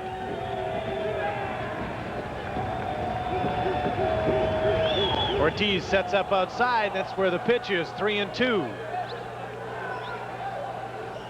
Now the runners will be going. Raines from first, get aboard on an intentional walk. Mike Fitzgerald got this started with a base hit. That was off Brett Gideon. 2 away. 3-2 pitch. Down the middle, stroke for a single in the left field. Around comes Fitzgerald. That's to the wall. Raines legging it hard behind him. 2 runs are in. The Expos are up 6-4. A 2-run double by Hubie Brooks. And the Expos have the lead with 2 out in the 14th. Finally, cashing runners in scoring position. Here's a good look. Maybe one more shake would have done it, but this pitch is right down the middle, and Hubie jumps on it, rushes it up the gap in left center field, and with the runners going, Tim Raines scored easily from first base. Barry Bonds gets it back in, and Hubie Brooks with a big hit. We're in the 14th inning, 6-4. Tim Wallach, the batter, with 2 out, hit a solo home run in the 13th. That might have been his 14th game-winning RBI had Bobby Bonilla not matched him. Home run for home run in the bottom of the 13th to tie it up. Now Hubie Brooks has driven in a pair, 6-4 lead, and insurance in the name of Hubie Brooks standing out on second for Tim Wallach. 0-2. Wallach has got to RBI number 112 tonight. 113 will tie Andre Dawson. Highest mark ever for an Expo.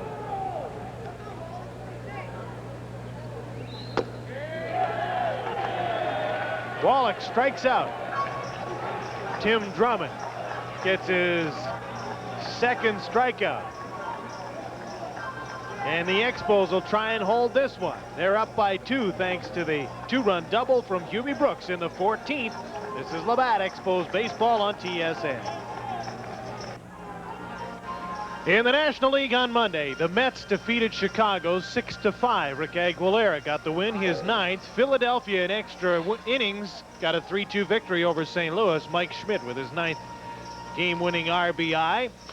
So the Expos can pick up a game on St. Louis, moving to within 2 of the Cardinals. The Mets have moved to within a game and a half. The West Division, Houston leading 3-0 over Los Angeles. They're in the 4th. San Diego and San Francisco tied 2-2 in the 4th. San Francisco with a comfortable lead in the National League West. Toronto and Detroit remain tied in the American League East for top spot. Toronto hit a Major League record 10 home runs, 3 by Ernie Witt, the first Blue Jay to do that since Otto Suato Velez did it in 1980. Toronto wins big. Detroit keeps pace. Milwaukee moves into 3rd ahead of the Yankees. Minnesota loses to the Chicago White Sox. Kansas City picks up a game there then, moving to within 3.5 of the first place Twins. And Oakland can do the same, locked in extra innings with Texas. Cleveland leading Seattle 7-3 in the 4th. So there you are, right up to date with the Expos trying to pick up a full game on the Cardinals here. It seems like yesterday, in fact it was, when Dennis Martinez was in this game and worked a total of 7 innings, but since he left, McClure, Hesketh, Burt, McGaffigan, and now Jeff Parrott have been pitchers. There's a good look at Charlie Lee, who will be on extra innings after this extra inning contest.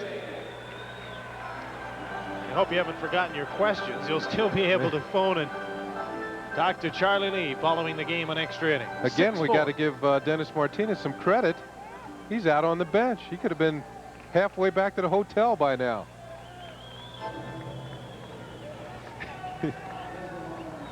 Been halfway back to Montreal by now. Jeff Parrott then is on to face Al Pedrique. Pitcher spot then due up.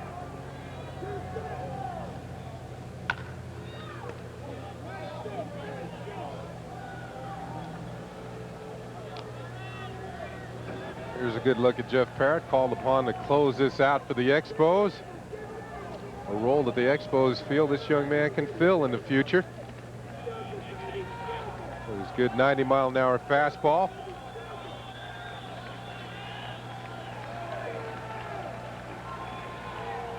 Parrott last worked an inning on Friday in Chicago in an 8-4 loss, mopping up basically.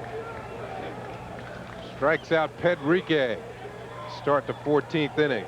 Good fastball right on the outside corner. Pedrique not much of a chance to hit that. Right into the glove.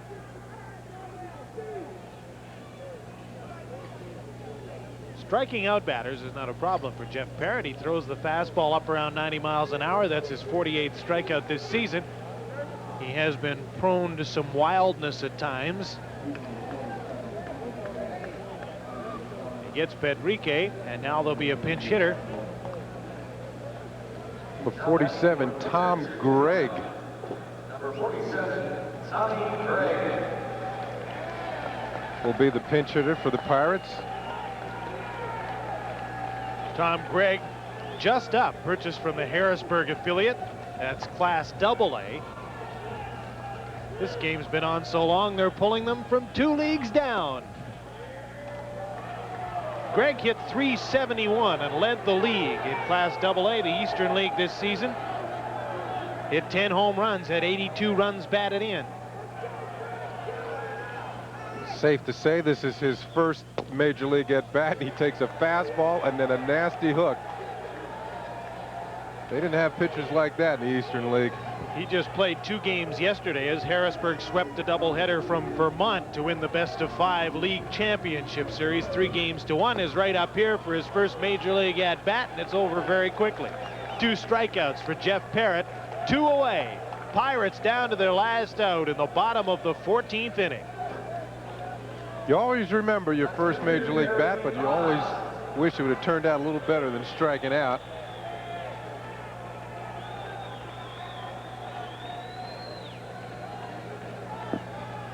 Barry Bonds is 0 for 6.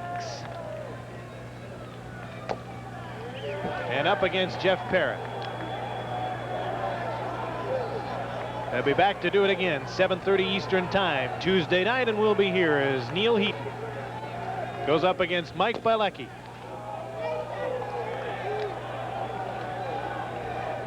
One and one count, 2 away. Expos trying to move within 2 games of the St. Louis Cardinals. But Bonds will keep this going for a while. The Pirates will bring the tying run to the plate as Bonds gets his first hit in 7 at-bats.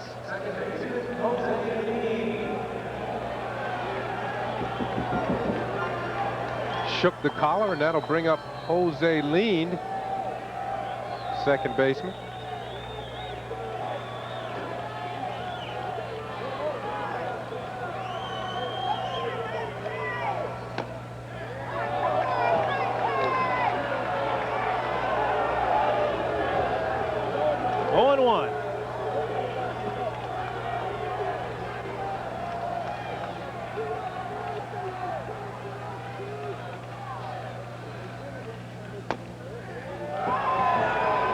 Strike 0-2. Parrott well in front now. Pirates down to their last out and their last strike. The Expos a strike away from winning their 8th straight extra inning ball game.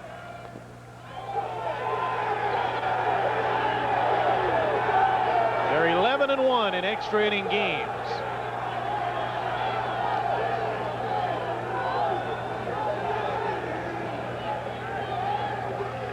Would like to have broken it open with the bases loaded and then the third, but what the heck if it takes 14 as long as it's a win.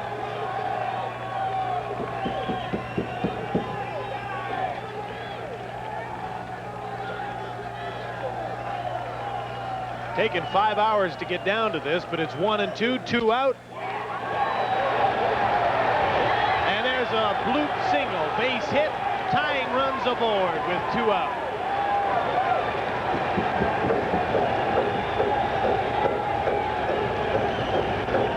Jose Lean has his 3rd hit of the night. The few that are left are on their feet, stomping and pounding as the Pirates refuse to go down. Curveball up in his eyes, lines it into center field. 2 runners on, and now he has to face a left-handed hitter, Andy Van Slyke. Van Slyke can hit it out of the park.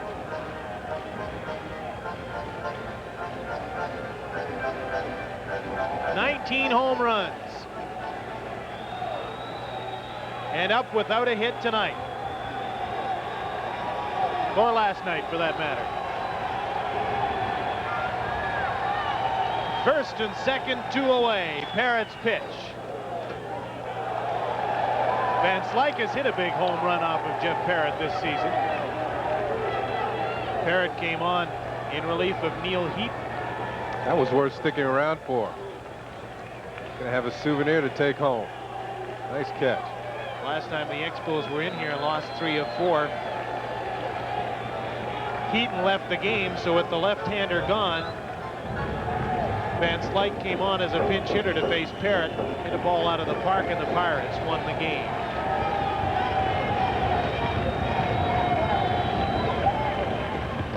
Oh, 1 pitch. He swings and misses. 0-2. Pirates are down to their last strike again.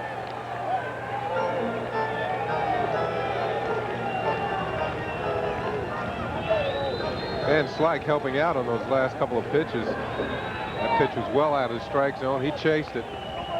Maybe a little anxious.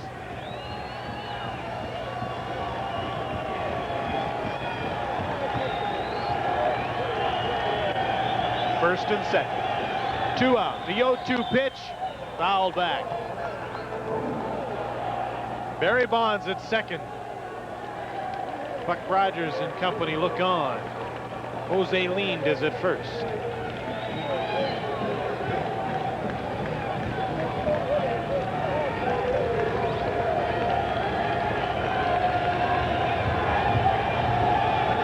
Can Parrott put it away? Called strike 3. And it's taken 5 hours, but the marathon is over. A 2-run double by Hubie Brooks in the top of the 14th, and Jeff Parrott strikes out 3 in the bottom of the 14th. Gave up a couple of hits in between, but he got the job done. Parrott hung a breaking ball to Jose Lean. He goes to another one. And this one doesn't hang. Breaks in there sharply, and the ball game's over. Here's Buck Rogers' reaction on the bench. 5 hours later, they can stand up and breathe a sigh of relief. The Expos have moved to within 2 games of the St. Louis Cardinals. Martinez started it. Parrott finished it. Hubie Brooks with a game-winning RBI. This is Labatt Expos Baseball on TSN. TSN Expos Baseball has been brought to you by Petro-Canada, dealers and agents. Our energy is Canada. Expos Baseball is a special presentation of the Sports Network produced in association with TV Labatt. It's protected by copyright. Any use of this broadcast without permission is prohibited. The final score: in 14 innings, the Montreal Expos beat the Pittsburgh Pirates 6-4. The winning pitcher, Andy McGaffigan, 5-2. The loser, Brett Gideon, 1-5. The Labatt players of the game for the Montreal Expos: Hubie Brooks had a 2-run double to win it in the 14th. He'll receive fine Remington products. And for the Pittsburgh Pirates, Sid Bream had 3 hits, including a run-scoring single. He'll receive a Bulova Quartz watch. Our next Expo telecast on TSN will be the 15th of September, 7:30 Eastern Time, later today for some of you, when the Pittsburgh Pirates will again play host to the Montreal Expos. The next Blue Jay telecast will be Thursday, September 17th at 7:30 Eastern, when the Yankees will host the Blue Jays. Stay tuned now for Extra Innings, our phone-in show with Charlie Lee of the Montreal Expos. Call collect at 416-445-1811. We'll be back to take your calls to Charlie in just a moment.